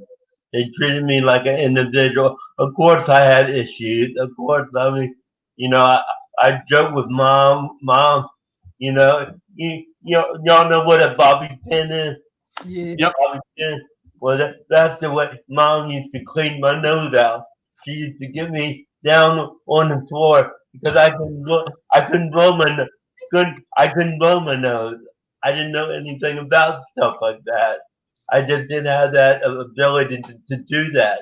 So I mean, and from 1 year old to 5 year old, my mom drove me from Southern Maryland to Northwest DC every every weekday for physical and occupational therapy. And my mom knew one way in, one way out. And she hated that 6 letter word that was detour. She freaked out. So anyway, you talked about spazzing out, DJ. I would go like a board. I'd go straight out. She would try to put me in that grocery cart on Friday afternoon to go shopping, and she tried to put me in where those kids go in the front, and I would spaz out, and she would almost cry trying to bend me into that stupid grocery cart. Anyway, it got to the point that she had to leave me in the car for about hour and a half to 2 hours because we're country people. We only went to the store once a week, so she had to buy for 6 people for a week. So anyway, back then I guess that would be called child abuse. Now it would be called child abuse. Back then it was called survivor. And, and it was the biggest. It was the biggest. My biggest hurdle was when I was old enough that I could keep the keys to the car to listen to the radio while she was in that grocery store, giant food store. But the bottom line is, I know my mom and dad gave up a lot, Yeah. and I know they did, and I know they spent a hell of a lot more money on my braces and my even just gas to go up to DC and back every day. And my dad had to work. We raised on the farm, and even the toys that they would buy me. They'd buy me these tricycles that I couldn't pedal a tricycle. I could push it backwards. So I told people I went backwards half my life through life because I couldn't go forward. They'd buy me this fire engine that you sit in and pedal. Well, hell, even if they take my feet to the pedals, I'd break the duct tape. So, I mean, they, they tried so hard to make me feel as normal or as an individual as I could, and I'm just blessed for I just want to talk to every parent out there because the other people with CP like DJ and all the others, we know where we are. We don't have to say where we are. I'm very blessed. I've had I have a heck of a support system, and I have a dinner that's getting cold, and a wife that's getting really pissed off right now because we got to play bridge at 7 o'clock. But anyway, that's part of marriage. But I just want to say to everybody, such a great, great, wonderful job because I mean, y'all covered everything from A to Z to oh my gosh, you just covered so many topics. So Yeah. I just want to say congratulations on this cerebral palsy worldwide day. By the way, I'm wearing my green. If you can't tell, I'm colorblind, but I'm wearing my Yeah, I'm colorblind too. yeah. So anyway, y'all have a great day. A great anything I can do for y'all, and DJ, you are a heck of a host. Rena, you did a great job. I know you got your people behind you. He's he's a man, and I tell you what, Kelly's been sitting behind you from 10:31. So she's been a heck of a trooper. So everybody, I just want to thank you, and just I just appreciate this network, and I appreciate everybody with Cerebral Palsy and everybody that just conduct themselves the way they do. Yeah. So y'all have a great day, and let me go up and give me some peace. All right. Take care, Robert. Take care, Robert. Thanks for being here, brother. Okay, bye-bye. Wow. Oh my gosh. This has been phenomenal. Everybody's so awesome. Like Robert said, all the great messages. It was like some of everything. Of everything. Like it's just so it's been a blessing. I could not pull myself away from this. I left the computer. I left the computer for 30 seconds to go pee. That's it. This was so powerful from beginning to end. Everything just fit so well, and the fact that we did this was as powerful in a one-day event as the Cerebral Palsy Conference was in 8 days. Yes. But I tell you one thing right now, Robert, that man is funny. He said, "I'm wearing my green, if you can tell, but I'm colorblind," and I'm trying not to laugh at that. I wish I know Robert was on there all that time. He would have been sitting up here with us. But I enjoyed co-hosting with you, Miss Winnie, because I again, that little bit of help that people don't think about, that moment, DJ, take over for me. Boom. I'm just in there. I mean, it's like, and then I'm crying in the room and you leave me in the room. DJ say, "Don't you bring me up here. Not right now. Not this." No. I was laughing at that one. I didn't think that it could get any more phenomenal. But the last 5 speakers we had, Miss Susie from Kenya. I could not stop crying. I mean, but I ain't gonna do it. But there's a difference when you tell a story, and there's so much sincerity and the emotion is pouring out of the individual. Shannon, come on, goodness gracious, Paula, again. And you notice she didn't getting together. She said getting together. That's what Miss Whitney said. But again, and I'm gonna touch on one thing.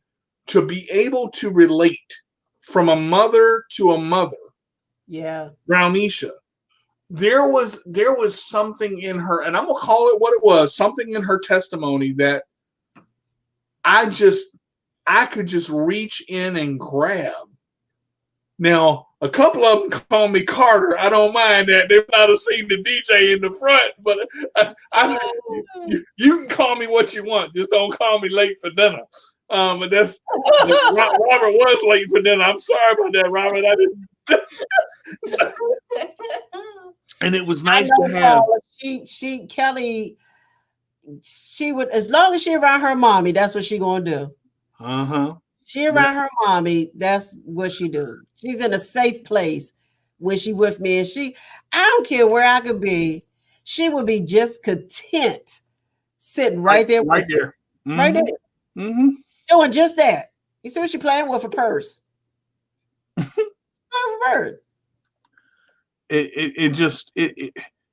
This right here, and I think you nailed it, Ms. Winnie.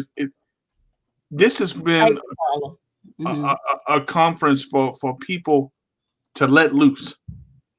I think what it was.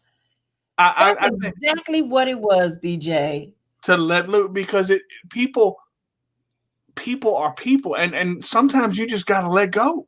It's time to be real. Like it's time to just be real. Yeah. Sometimes I get on Facebook and I just let go. I just let go. We didn't. I'm going over here and just we didn't even get a break in this one. We went straight through. I was like, what I say with Caldum, I said the only thing that I'll be missing is my break. I thought you were joking, but we went right. Say that, Paula, release.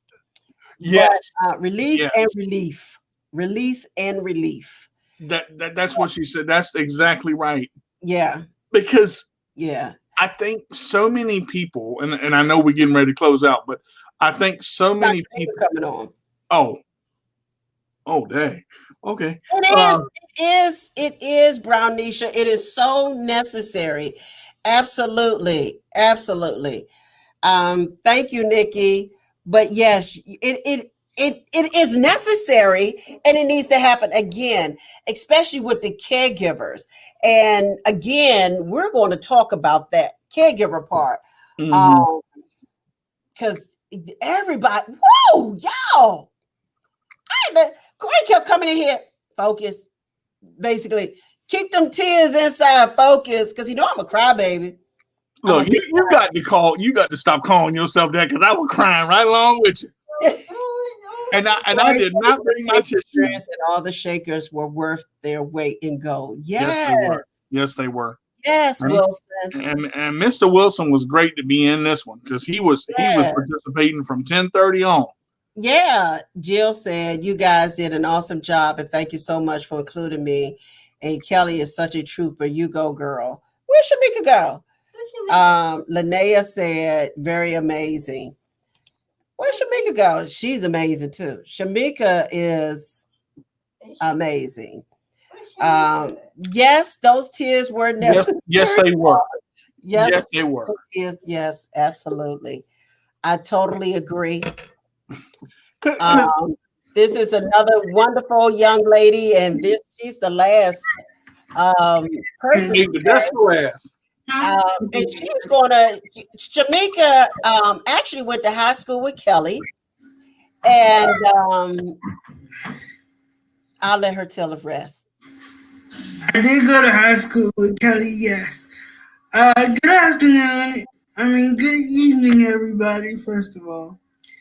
I did go to high school with Kelly. What year was that? 05? She graduated a year before me, if I'm correct. You said what? I'm sorry. She graduated a year before me? Yeah, Kelly graduated in 80. Wait a minute. No.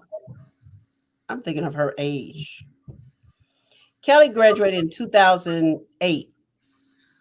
Okay. Yeah. I left there in 06, so she was. Oh, okay. She was still there. I came here to Virginia, and she graduated. I gave her 2 more years so I could get acclimated here and find resources and stuff like that. So I let her go 2 more years. Yeah. Yeah. And that's very important. I enjoy going to school with Kelly. I can remember the times when our band would actually break down and Mr. Wilson would have to help us out.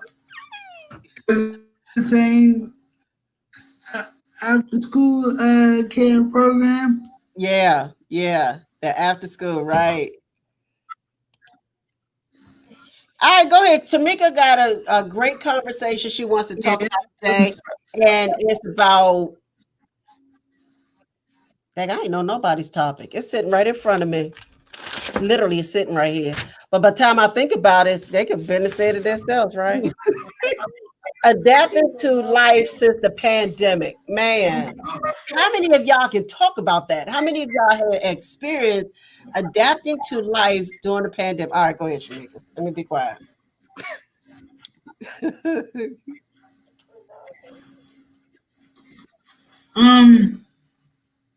Life since the pandemic has really been different. It has taught me how to really be still and evaluate what I'm doing, and it has taught me how to really be patient and be. We lost her again. She's been in and out since she's been trying to get on. Mm-hmm. She'll be back in a minute. Yeah, she'll be back. Well, thank you. Apologize.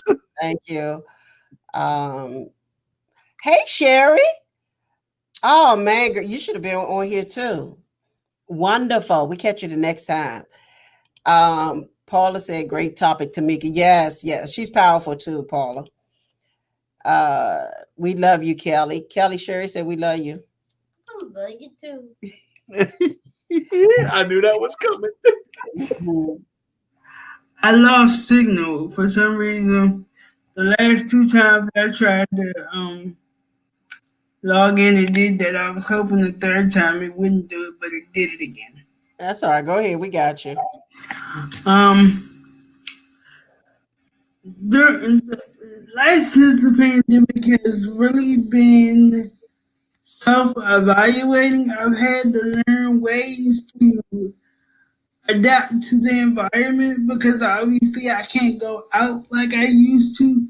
So it has forced me to really, really, really be grateful for the things that I have and the people that I have in my life, because when you go, um, it causes you to want to avoid certain things, so you don't really take the time to pay attention. That's one of the things that this pandemic has done, not just with me, but with everybody. It has caused all of us to pay attention more, pay attention to for you all as caregivers, we as children who have disabilities, and for us, our parents, and the things that they do on a daily basis. Like, I can give you a prime example. I went out with my parents one day to see them pay taxes. That's something that a lot of my peers might not know about, but that's a um, fact of life for anyone who owns a home and lives in life. And I think, as Ms. Kingsley said, living is a important part of our reality, not just as a person with a disability, but for parents as well, because like you all said, you need lives too. And that's been one of my biggest challenges since being at home. I've had one-on-ones prior to COVID taking me out or helping me go out into the community and be involved. And now that I'm home and can no longer do that, my parents have had to take on total care, and it has taken a toll on them. So when, we talk about a person with a disability, it doesn't just affect the person with the disability themselves, but the whole family dynamic changes, and every person in the family has to be willing to adapt, if that makes any sense. Because if every person doesn't adapt, then there'll just be chaos and nobody will live. They'll just be existing. And I don't know about anybody else, but I don't just want to exist. I want to live and have others live with me. Yeah. Yeah. Yeah. Oh, man. Shamika could get on some topics. Like, she could bring some powerful topics on. And she could bring some powerful responses and rebuttals. I don't want to just live. I don't want to just exist. I want to live, and I want people to live with me. With me. It's all right. Yeah, I'm sorry. It's my laptop. I'm getting my new desktop tomorrow. Hopefully. You're fine. You're fine. But I mean, yeah, that's my whole thing, and I think that's a big part of my frustration as a young adult. It's not so much I can't do what I want to do. It's the fact that I can't be the normal 31-year-old child to a parent who's 73 years old. Our parents are still having to do stuff that ordinarily you all wouldn't do, just because we have special needs, and not that you all mind, but like Miss Tinsley said, you all want to live, do, and feel things, and sometimes I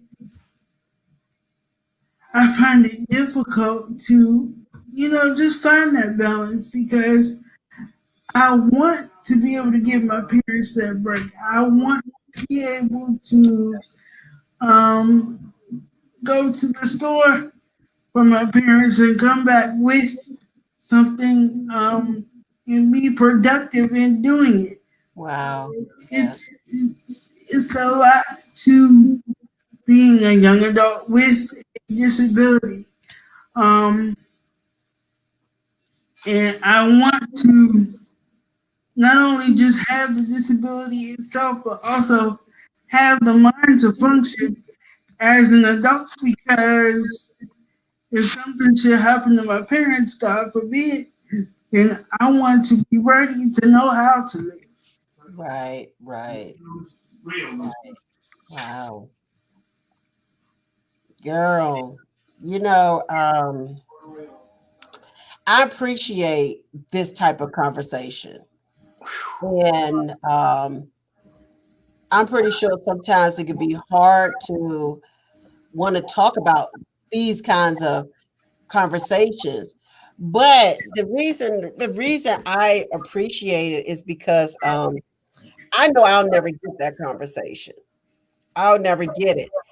I know she's grateful, you know, because she always tell me thank you. She always tell me thank you, and and so forth. But this is a great conversation. Why? Because you are an individual that is only your physical.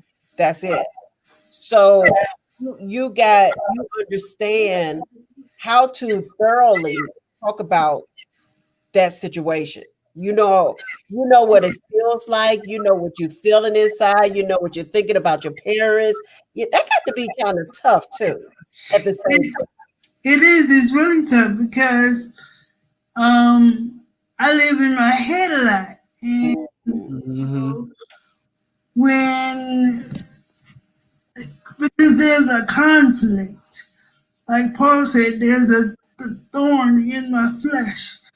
That thorn is the physical body, because the mind is there, but the body isn't able to do what the mind is to do, and that can be the most frustrating thing in the world, because you know what you want to do, but you still need somebody's help to do everything that you want to do.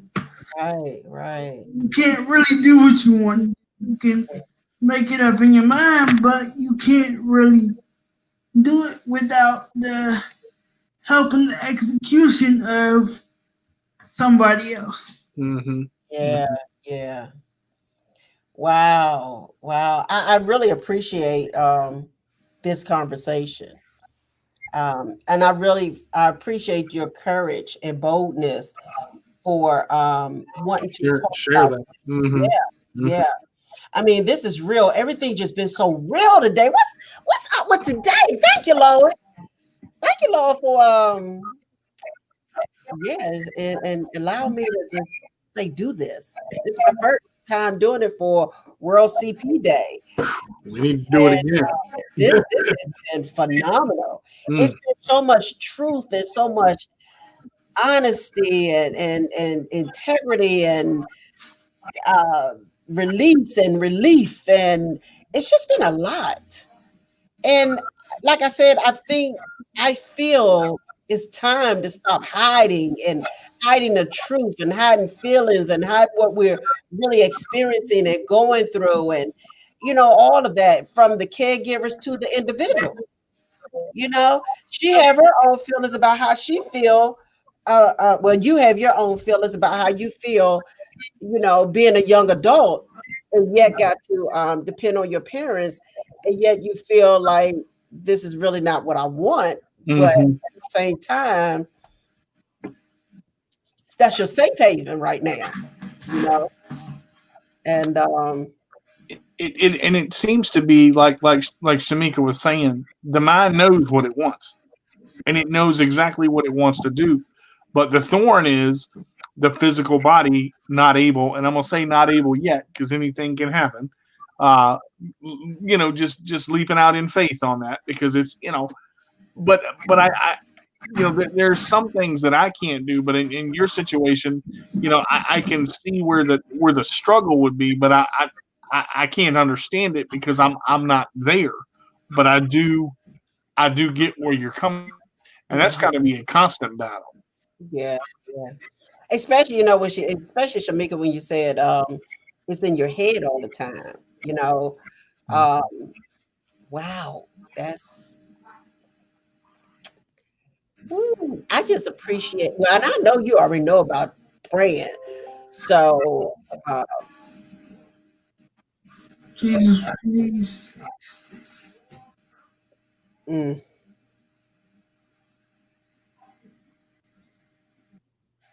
You okay, Mom? I'm fine, Kelly. We can still hear you, Shamika. The signal's fading in now. That's why I said that. Okay, yeah, you're okay. Yeah, I love my favorite thing that you said was, I want to go to the store and come back with something and be productive. That to me is the want is there to contribute, to bring something to the table. So Contribute, big word right there. Contribute. Yeah. That's what you want. That's what she want. She want to be able to contribute, and I feel like she's doing so much. Shamika has come a long way since she's been in school. And you've told that. I remember you telling that story. I mean, that's come just a long way. And she still is. She still is. Yeah. Man. Yeah, and I guess that pandemic has affected so many people in so many ways. And for Shamika, because she was just going out there, in independence and stuff. So I'm sure that has a lot to do with. I'm talking about reference to you, Shamika, when the pandemic hit and how it ceased everything. And your independence and going out and doing things like that you were just able to get out and do on your own,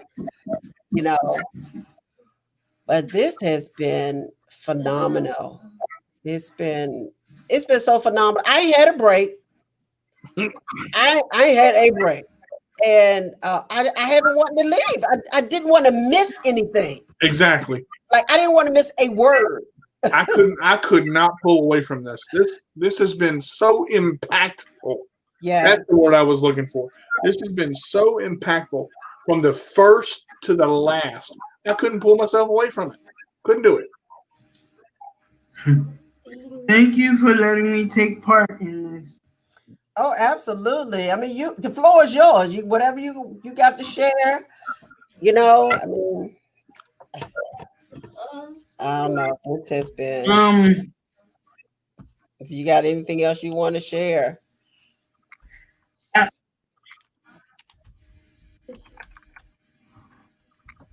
I'll just say that God has been really good to me in keeping my parents and keeping my family healthy, and like I said earlier, I think this is a time for all of us to really be grateful for everything that we have gone through, in the sense that not everybody has made it through the year thus far, and it's just an opportunity for us to say thank you to God and thank you to the people who make sure that we are able to do what we do on a regular basis. Yes, yes, yes. Woo, man. Here it come. Here it come. One of those people include you, Miss Wilson, because you have really impacted the lives of everyone. And I just want to say thank you once again for the opportunity, and thank you for advocating for each and every person with a disability. And thank you, Kelly, for sharing your mama with us. You're welcome, Shanika. I heard you. Good. That's my Kelly. What can I say? Shannon said something when she was talking about her daughter Jordan, and because Kelly has the intellect part where she's not at a 34-year-old level, and I say the same thing. Her levels are so different. Sometimes she act like she's 34 years old, and sometimes she act like she's 12 or 10 years old. And day by day, I don't know what I'm gonna get. I don't know what I'm gonna get each day. And it's been sometimes where she just surprised me, and I'm like, where did that come from? Mm-hmm. But I try not to be surprised, but it do surprise me, So yeah, I don't know, but I just take one day at a time, and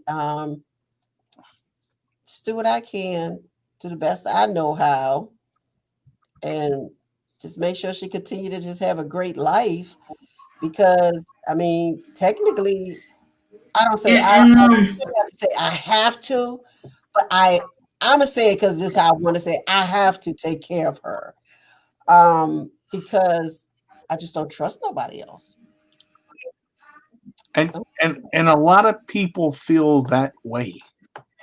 That that has been, in all of the caregivers that we talked to today, that has been a common theme. Either no help at all because the people say they're going to and they don't, or it's just hard to trust anybody to do what really needs to be done, to that length. and I want to.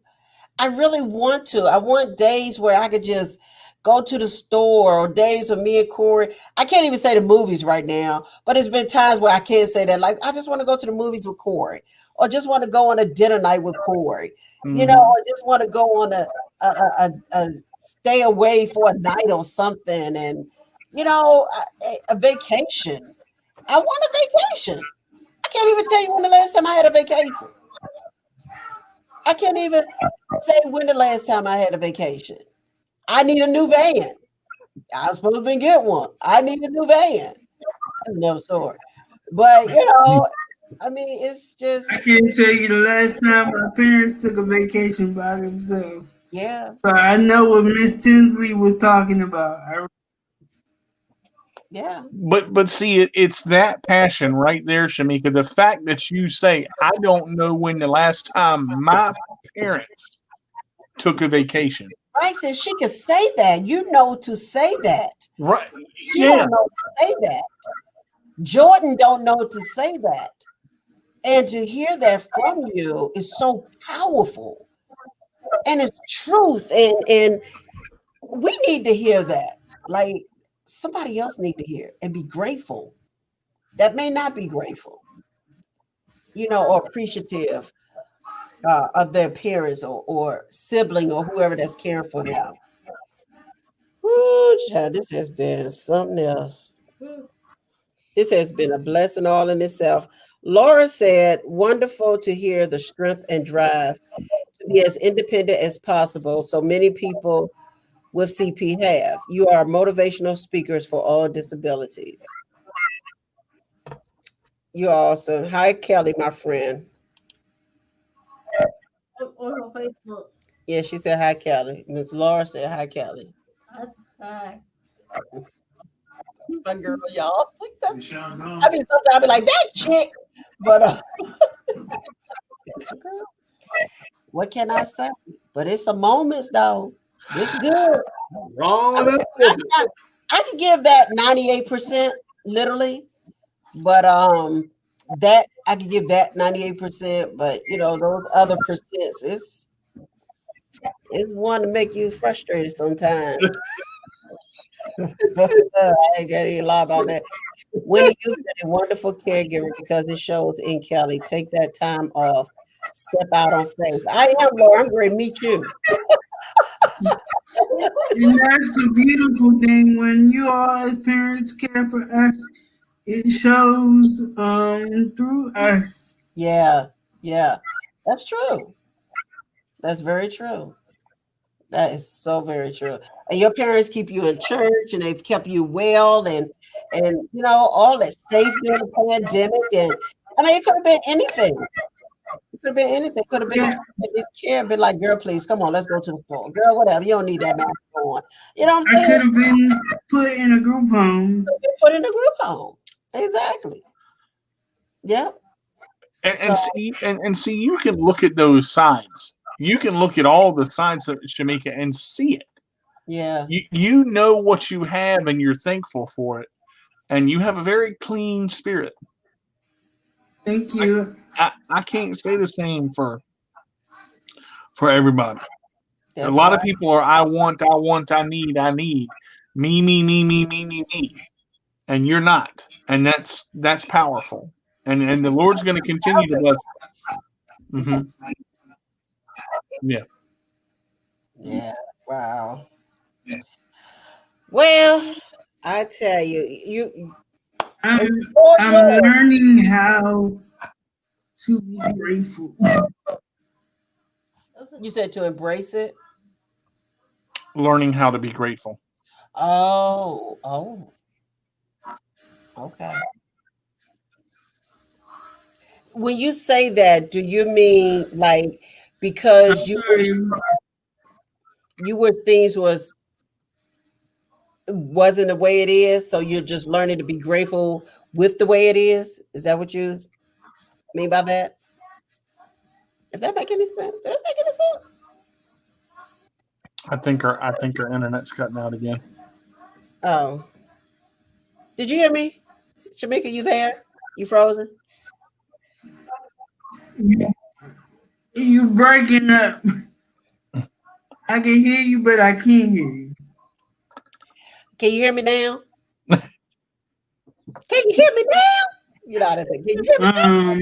You still breaking up a little bit. I think it's my system over here. Yep, there she goes.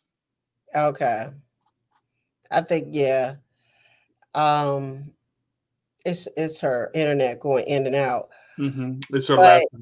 Mm-hmm. this is a very powerful young lady, and to hear the message she's delivering today is so powerful. Are you back? Yes. Okay. Beat you, man.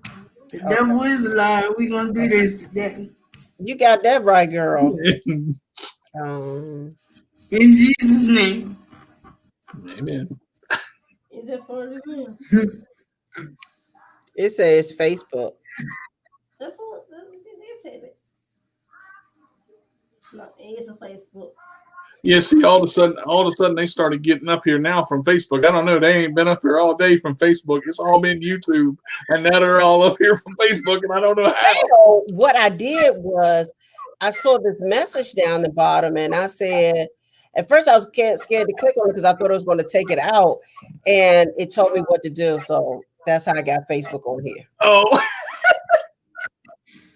Do you know that? It's been 8 hours, I think, because DJ didn't know that.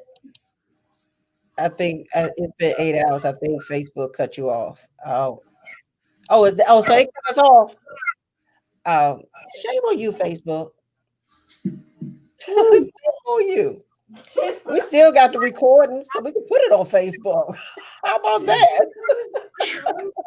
It's on YouTube too.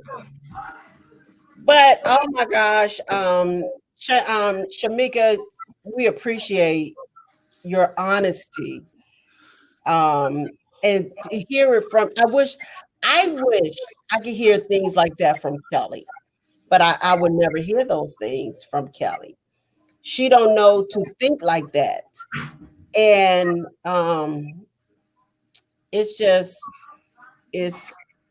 it's a blessing to hear you say things like that. And then say, I'm learning. Okay, so this is what I was saying. When you say you're learning to be grateful, do you mean you're learning to be grateful and just accept your parents taking care of you and not feel like you want to do something else? Is that what you mean by that? I mean,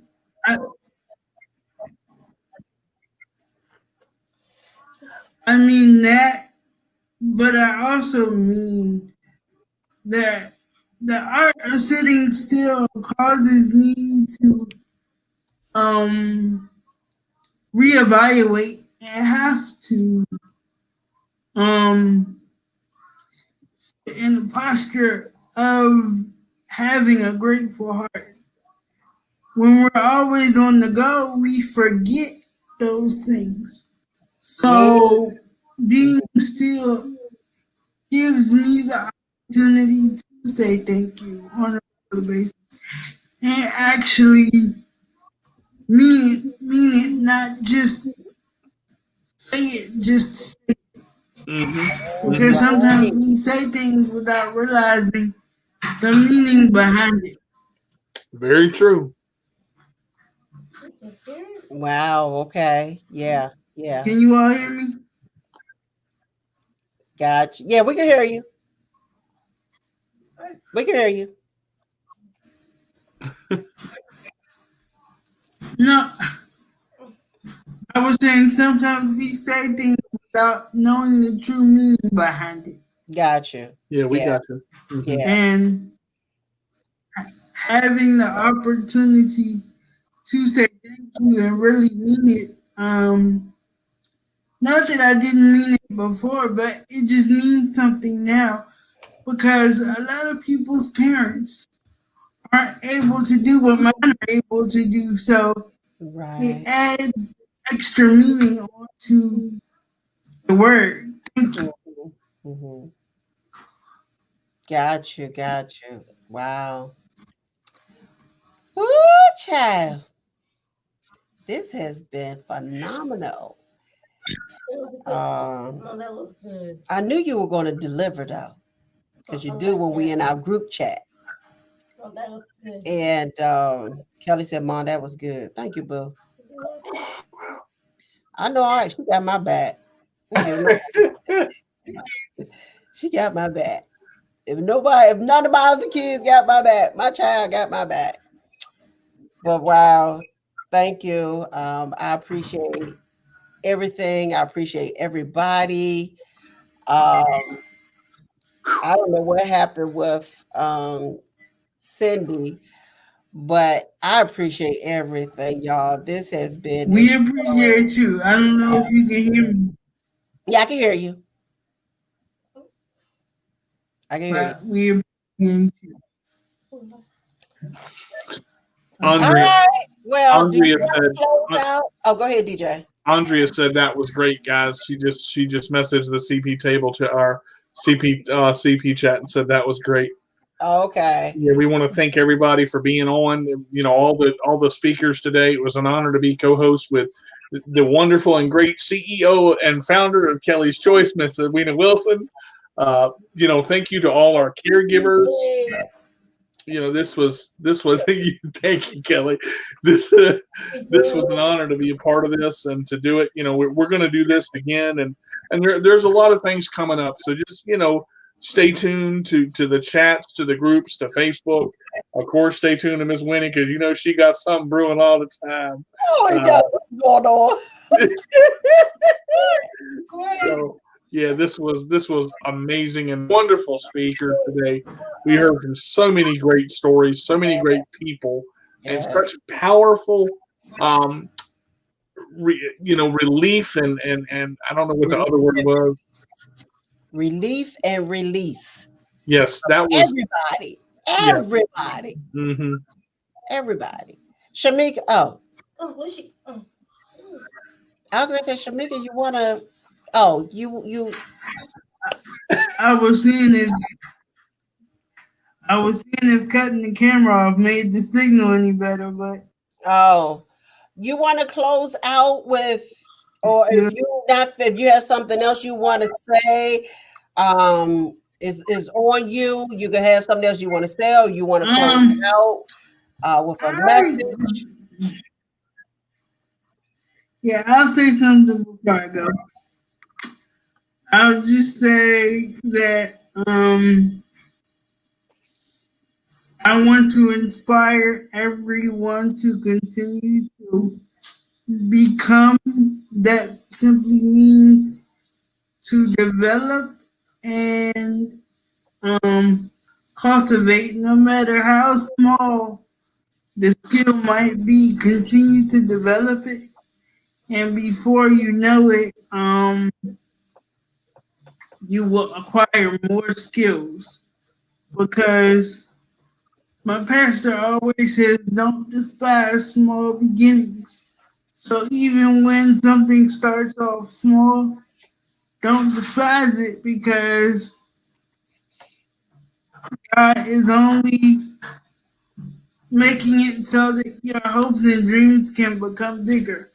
All we have to do is follow His plan and purpose for our lives, and He'll lead the way. Yes.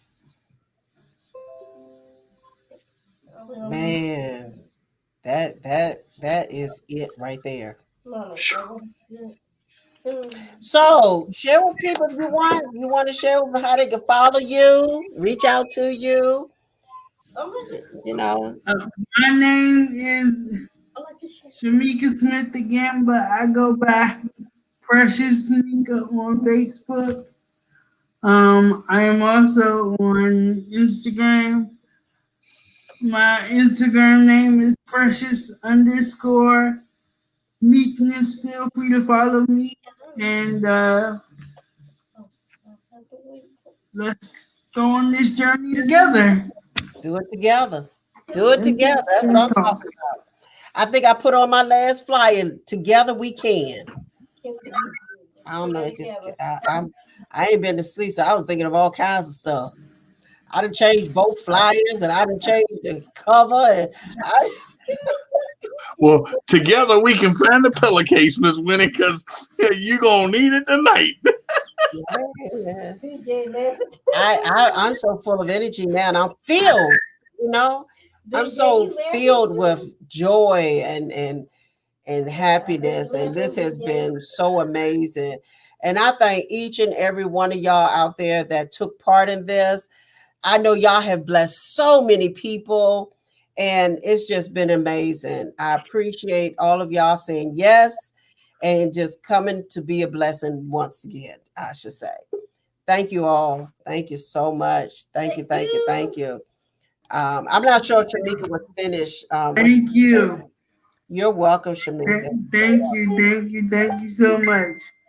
Thank you for the opportunity to be here and just to participate, because these activities are rare. The use of technology is so important, especially for those of us with who want to experience the world.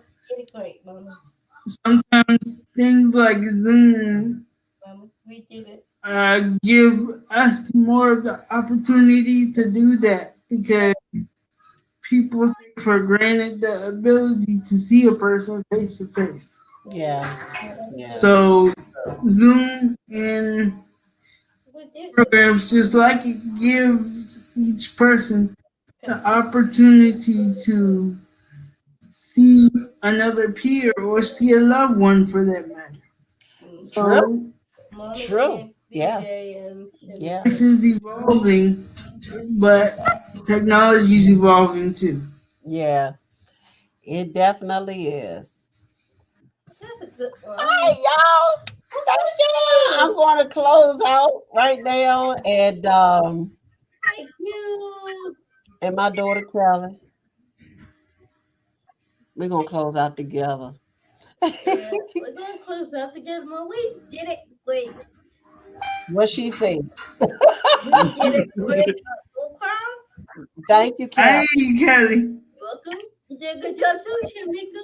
I'm so proud of you. I hear you, girl. And I hear it. That's my Kelly, y'all. What can I say? DJ, just also proud of you too. You did great. Thank you. Welcome. See that hand? I have to make her use that hand sometimes. Because she'll try to do something and reach all the way over with her left hand. Because her right side, she had a stroke on her right side. So she'll try to reach all the way over to use her left hand when all she got to do is use that right hand. So sometimes I have to make her realize, girl, you got one. Use what you can of it. And no sooner does she try to use that hand to push things over, try to move things with it, she get it done, you know? But anyway, y'all have a blessed day. Thank you so much, DJ. I appreciate you hanging in here with me through the whole deal. It was so phenomenal. 8 hours, 13 minutes, and 16 seconds. Woo! I got up to move her chair because she couldn't get past there. I didn't want to tear my wall up either. But thank you, y'all. Thank you. I appreciate every last one of y'all for joining us. Thank you again, DJ. Appreciate it. Glad to do it. Glad to do it. Looking forward to doing it again. Looking forward to doing it again. Thank everybody. As we said, so great. Can't wait for the next one. That's right. Again, I am Edwina Wilson, the CEO and founder of Kelly's Choice, the host of Kelly's Choice Radio Show. And we are finally coming out with the magazine. Chief and editor of, I'll tell you the title of it. My hands. I'll tell you. Tell you. I'm You're welcome, Shamika. Be strong, be courageous, be bold, be confident. Use your voice. Use the power God gave you within your voice and use it. Don't let people intimidate you. Don't feel like you can't speak up for yourself. Do what you have to do as the individual, and keep living, keep being great, keep being strong. I'll see y'all on the other side of Facebook when I go post my message since they cut us off. And y'all have a wonderful evening. Bye-bye. Bye-bye. Bye.